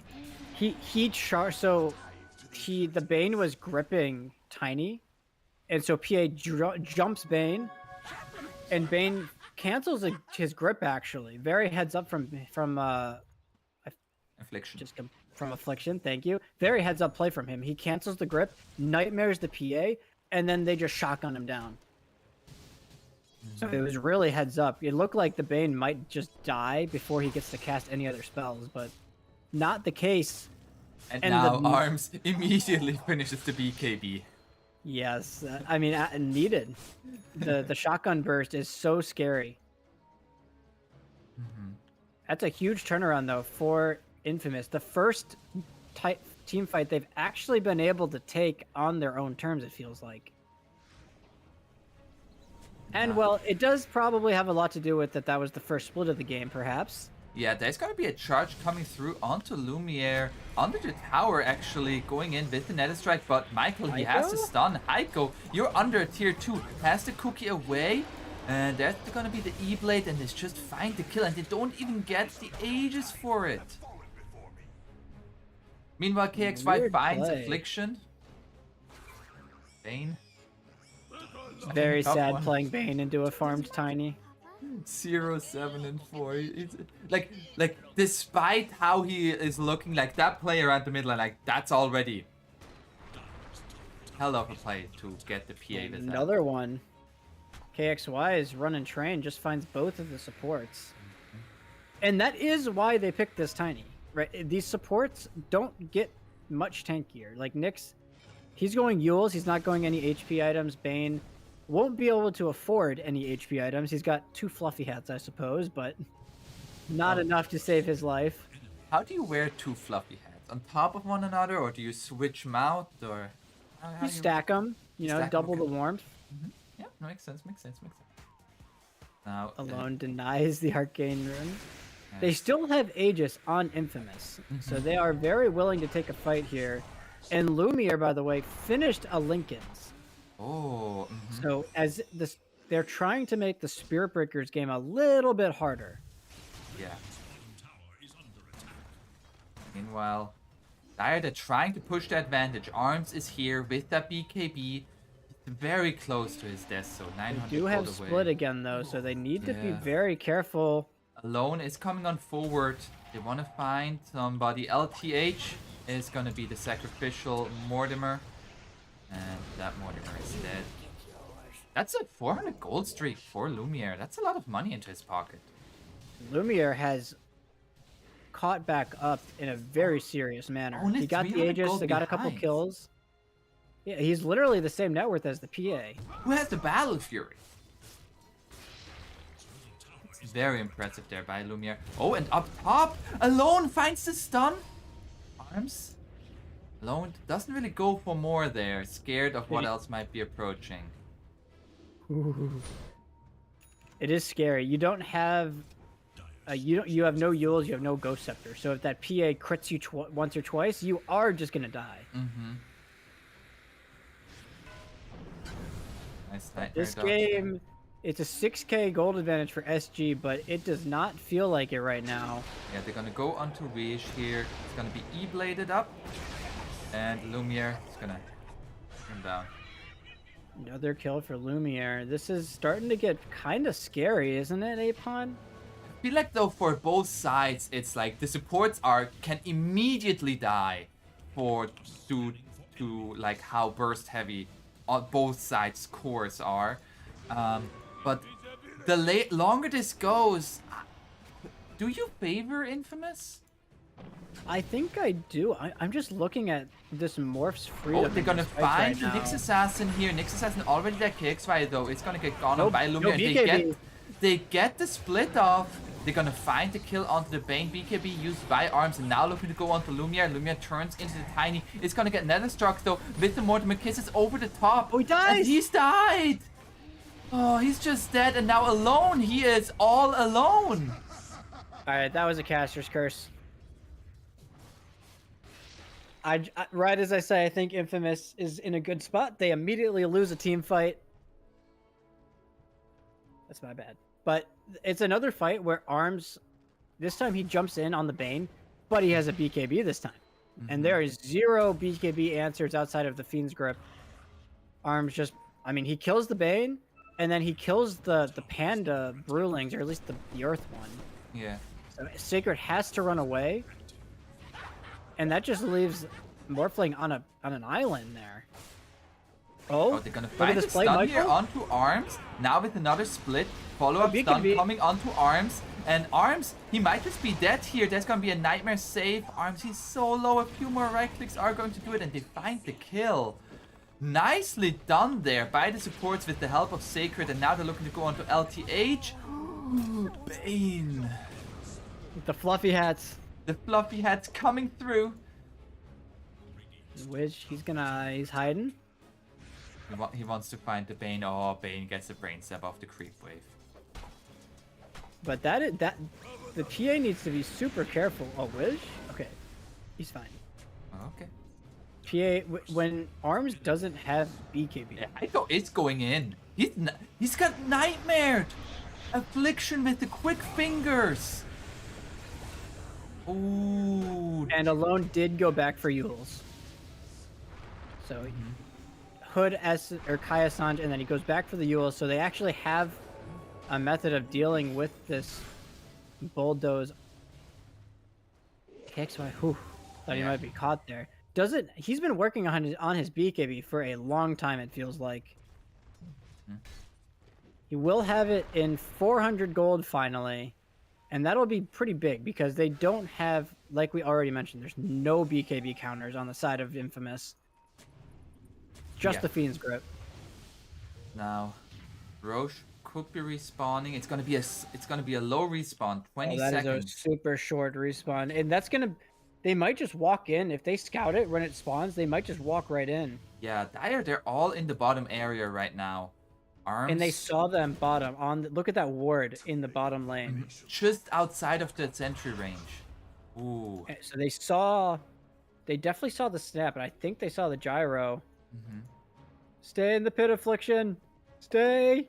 Hold. Hold the line, and he sees it. He pings it out, and yeah, immediately gonna go for it. They're gonna even. Oh, there's gonna be a smoke, so they don't see the Dire here walking through. This Roche is being taken very quickly. They're not gonna get here in time. Yeah. This is gonna be Aegis and Shard. Who do you give the Shard to? Oh, Probably Lesh. Lesh.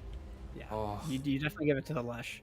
So now we're talking about SG Esports. They've had a gold lead this entire game, right, Apon? Mm-hmm. But they've somehow lost both Roches. And it's just so hard to win Dota games when you're ahead. You can't close out games if you don't get those Aegises. As now another one going the way of Lumiere. Gonna be a homing missile coming out, going onto Michael. Oops. And this Morphling is gonna just sprint right in here, KXY. Oh, there's gonna be looking a at the waveform morph. through. Heiko finds They the got stun him. here. They're gonna go onto never Lumiere. He got the strength morph off. Okay, that's gonna be a homing missile coming through. And Dire just wanna back out. They're gonna look to chase them though. Michael pops the Vendetta. Yeah, you have to be careful. There's gonna be a sentry right on the high ground. And he's also being spotted right here at the moment. Same for Alone. If they find Alone, there's gonna be the toss back. But oh no, the Mortimer Kisses are not there. They still find the two supports as Alone is still very alone there. Oh no, and now they're finding Sacred. Oh, cannot go for the... Oh, does find the split. Can he get out of this is gonna be the question. Arm's actually taking a lot of damage. And Michael is back. He bought back for this. Oh no, Michael. Oh no, Oh, he bought no. back for this. He bought back for this. Arms though gets another jump away. Sacred he wants his PA kill so badly. Find him with the Wind Panda. Can he get the right click off? Oh no, the stun! Right in time. Oh no. Disaster there as KXY with another beautiful toss. That was the perfect setup that they needed. They isolate the Leshrac. And that, once again, that's the hero. Doesn't like being isolated. He does get the Yules off, but the Snapfire LTH, he's able to get the cookie and then the Scatter Blast Shard Stun. Just no chance of survival, but Lumiere LTH jumps now. in here onto the Snapfire. LTH not gonna belong to this world. He is very dead. And that was a fight on about the worst terms possible. Up here Alone finds Heiko, forces the BKB. Okay. And at So the nice same time, move, and another Lumiere BKB. forces the BKB of Oh. KXY. Will not overextend, but that's 2 BKBs forced, Apon. And Lumiere, he didn't really participate in that last fight. Still has the Aegis, 2 minutes left on that. So he can definitely be active if they're... Oh, Heiko? Heiko, he went a little bit too far with his charge. Can he get away from this? Oh, they got him. The Yule Scepter is going to be there into the split earth, the stuns, the damage from Lumiere. He illuminates. The Spirit Breaker is now bottom. They're looking to go onto Michael, but Weege is going to get turned around here. They're going to find the kill onto the Nyx Assassin. Arms, though, has a BKB. The split coming out. With the BKB trying to go onto Alone. Gets the first hit bash and crit. Gets the kill onto the Leshrac. Oh my god. Ooh, Arms. He has hit level 25 now. Lumiere, Oh my, Lumiere but- just snatches away the Snapfire. Finds the stun onto Arms. Arms gets Blink away. They still don't quite have the resources to kill this Morphling. They do scout. Oh no, he Ghost Scepter! Okay, Affliction. Affliction gets cookied. Oh. The little shredder onto the Interesting. courier. But Lumiere is still looking more. Has the double waveform. Forces the BKB on KXY. Lumiere is so strong. And with that Aegis. A lot of it is that Aegis, so 50 seconds on that. And SG, they've managed to survive it. It was looking a little dicey there, but that turnaround from Arms, he gets the bash onto that Leshrac. Yeah. The PA does a lot of damage still. Can't forget about that. And you mentioned his level 25. Triple Stifling Dagger now online. Ooh. That is very, very difficult. Flying. Oh, has a BKB right now. Lumire's They're gonna go in here, going on to KXY, who doesn't have a BKB, gets 4 staff away. At the same time, they're gonna go on to Alone. He has the Yule Scepter, will survive a little while longer. Affliction, though, is going to die here. They're gonna find the kill onto the Leshrac. Lumiere now all alone. Aegis is gonna time out in 4 seconds. They're just gonna try to control him. Aegis runs out, and now they're gonna kill him. Oh no, Lumiere. They're gonna find the kill onto Arms for it, but... What beautiful setup by SG. Arms, yeah, their carry dies, but he absolutely did... I mean, he pretty much two-shot alone there. And Yeah. they've managed to get... They split the fight almost perfect. Oh, wait, what's... Oh, never mind. Just take the creep if thought there was a hero there. Never mind. You're completely happy trading your carry for a 4-man wipe on SG. And that's really all that needs to happen for SG. They need to find the Leshrac. That's the name of the game. The Lumiere's hero is really strong, but there's so much control still on SG. If Alone is dealt with, it feels like nobody else on Infamous is really they're doing that looking much for damage. Affliction again. Oh, and now looking for Sacred or Michael. For both sides, that's going to be a split coming out from the Brewmaster. Looking to go to take the supports. Wish gonna go down. LTH does not belong for this world. Is going to die as well. Buyback from the Bane Force though. Gonna find more. KXY gets the TP out. We get the charge away from Spirit Breaker. 1300. Is that good? Yep, pretty good. Nicely balanced. Interesting build here coming out from Heiko, by the way. Look at what he's got queued up. Oh. Normally you just see these Spirit Breakers stack like movement speed, or maybe a Silver Edge, but he's valuing the double BKB and the double Nether Strike.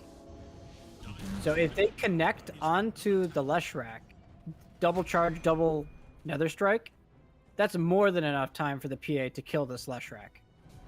Also, if he gets his shard, it's gonna have like even more BKB time. Wow, that's very true. I don't.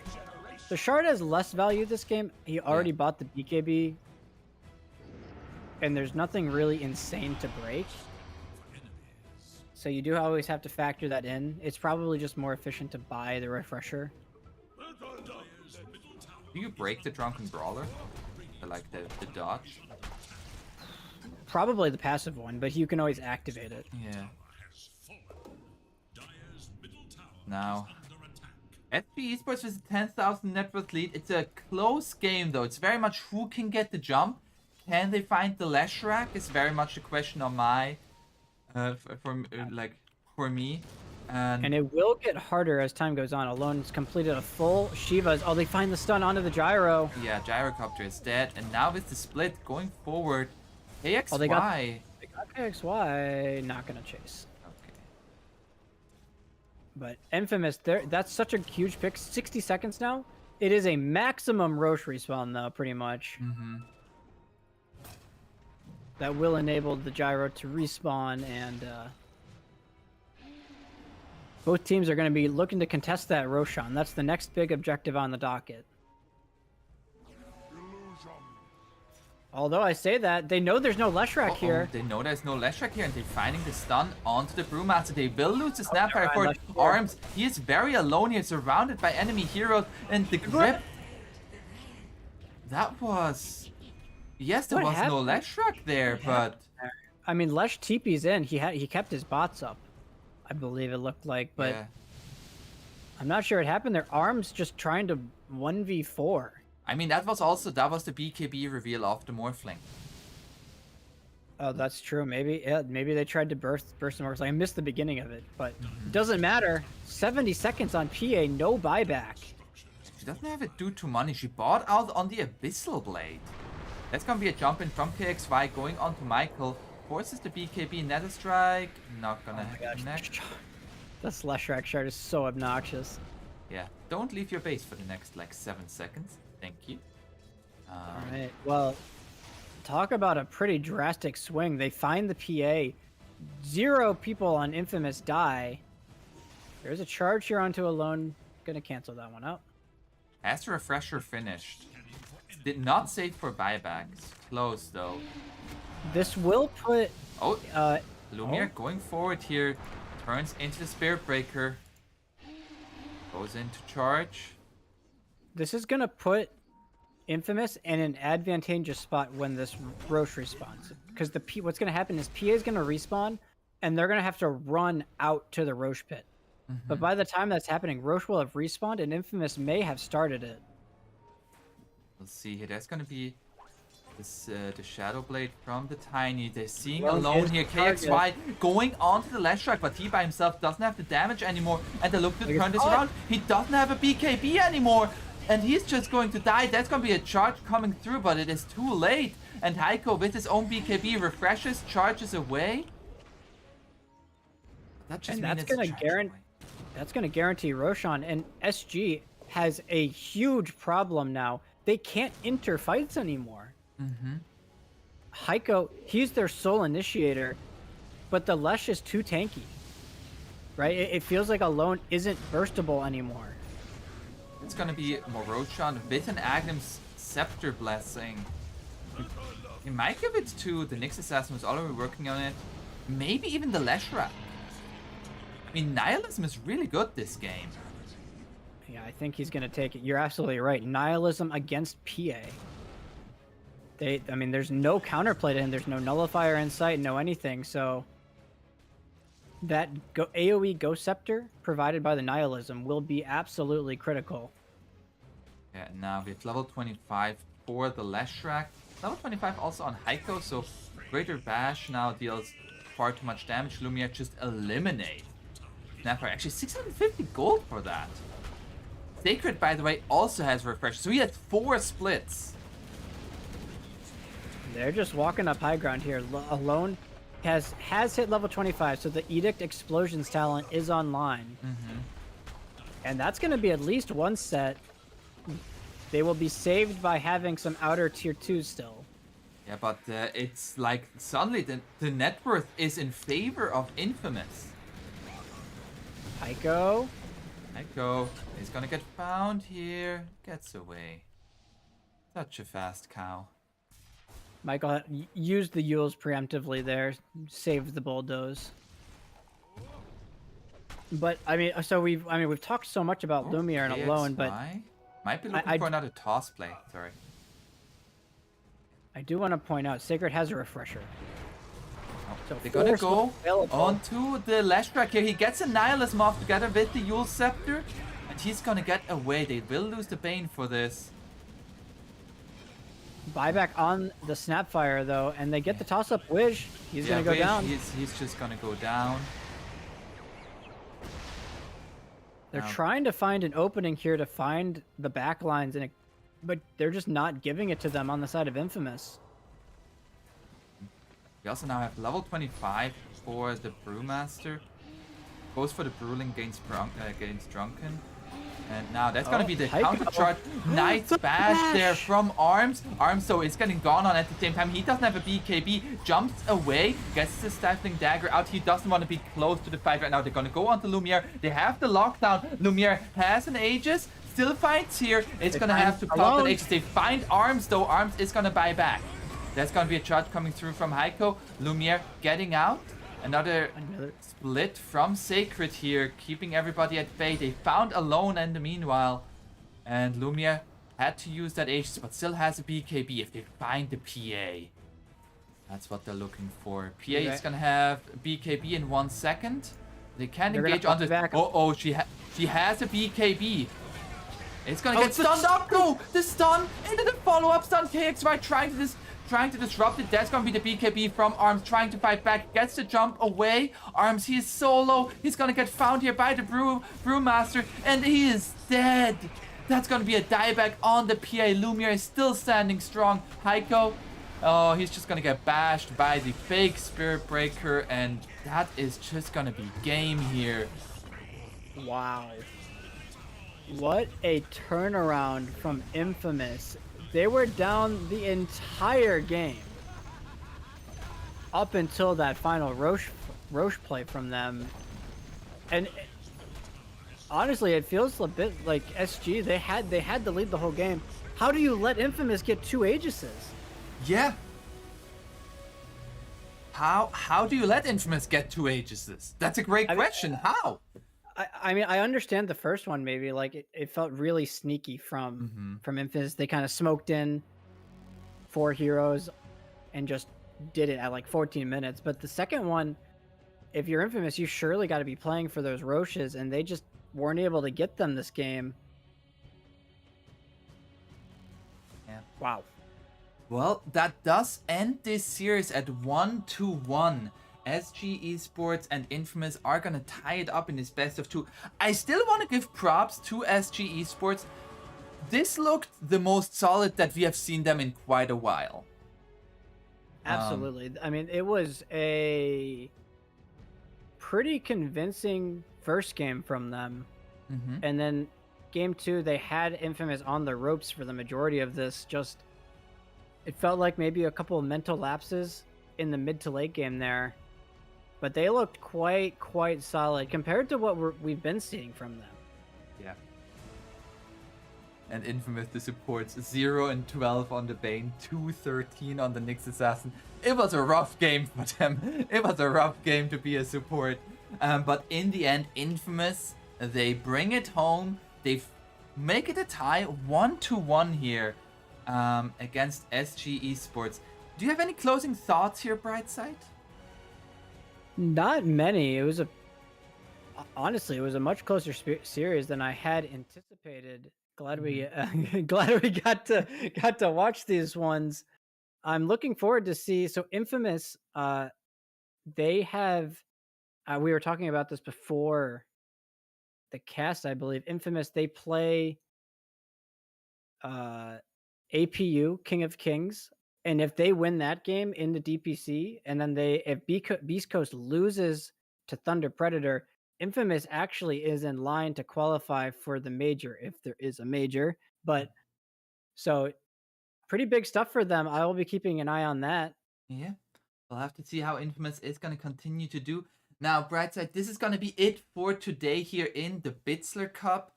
As always, it is a pleasure casting with you. I hope you had a grand time. I sure know I had one. And I hope you guys viewers had a grand old time watching us here. If you wish to hear more of us, you see our Twitter right beneath us. Keep enjoying the dotes and have a great rest of the evening. Goodbye.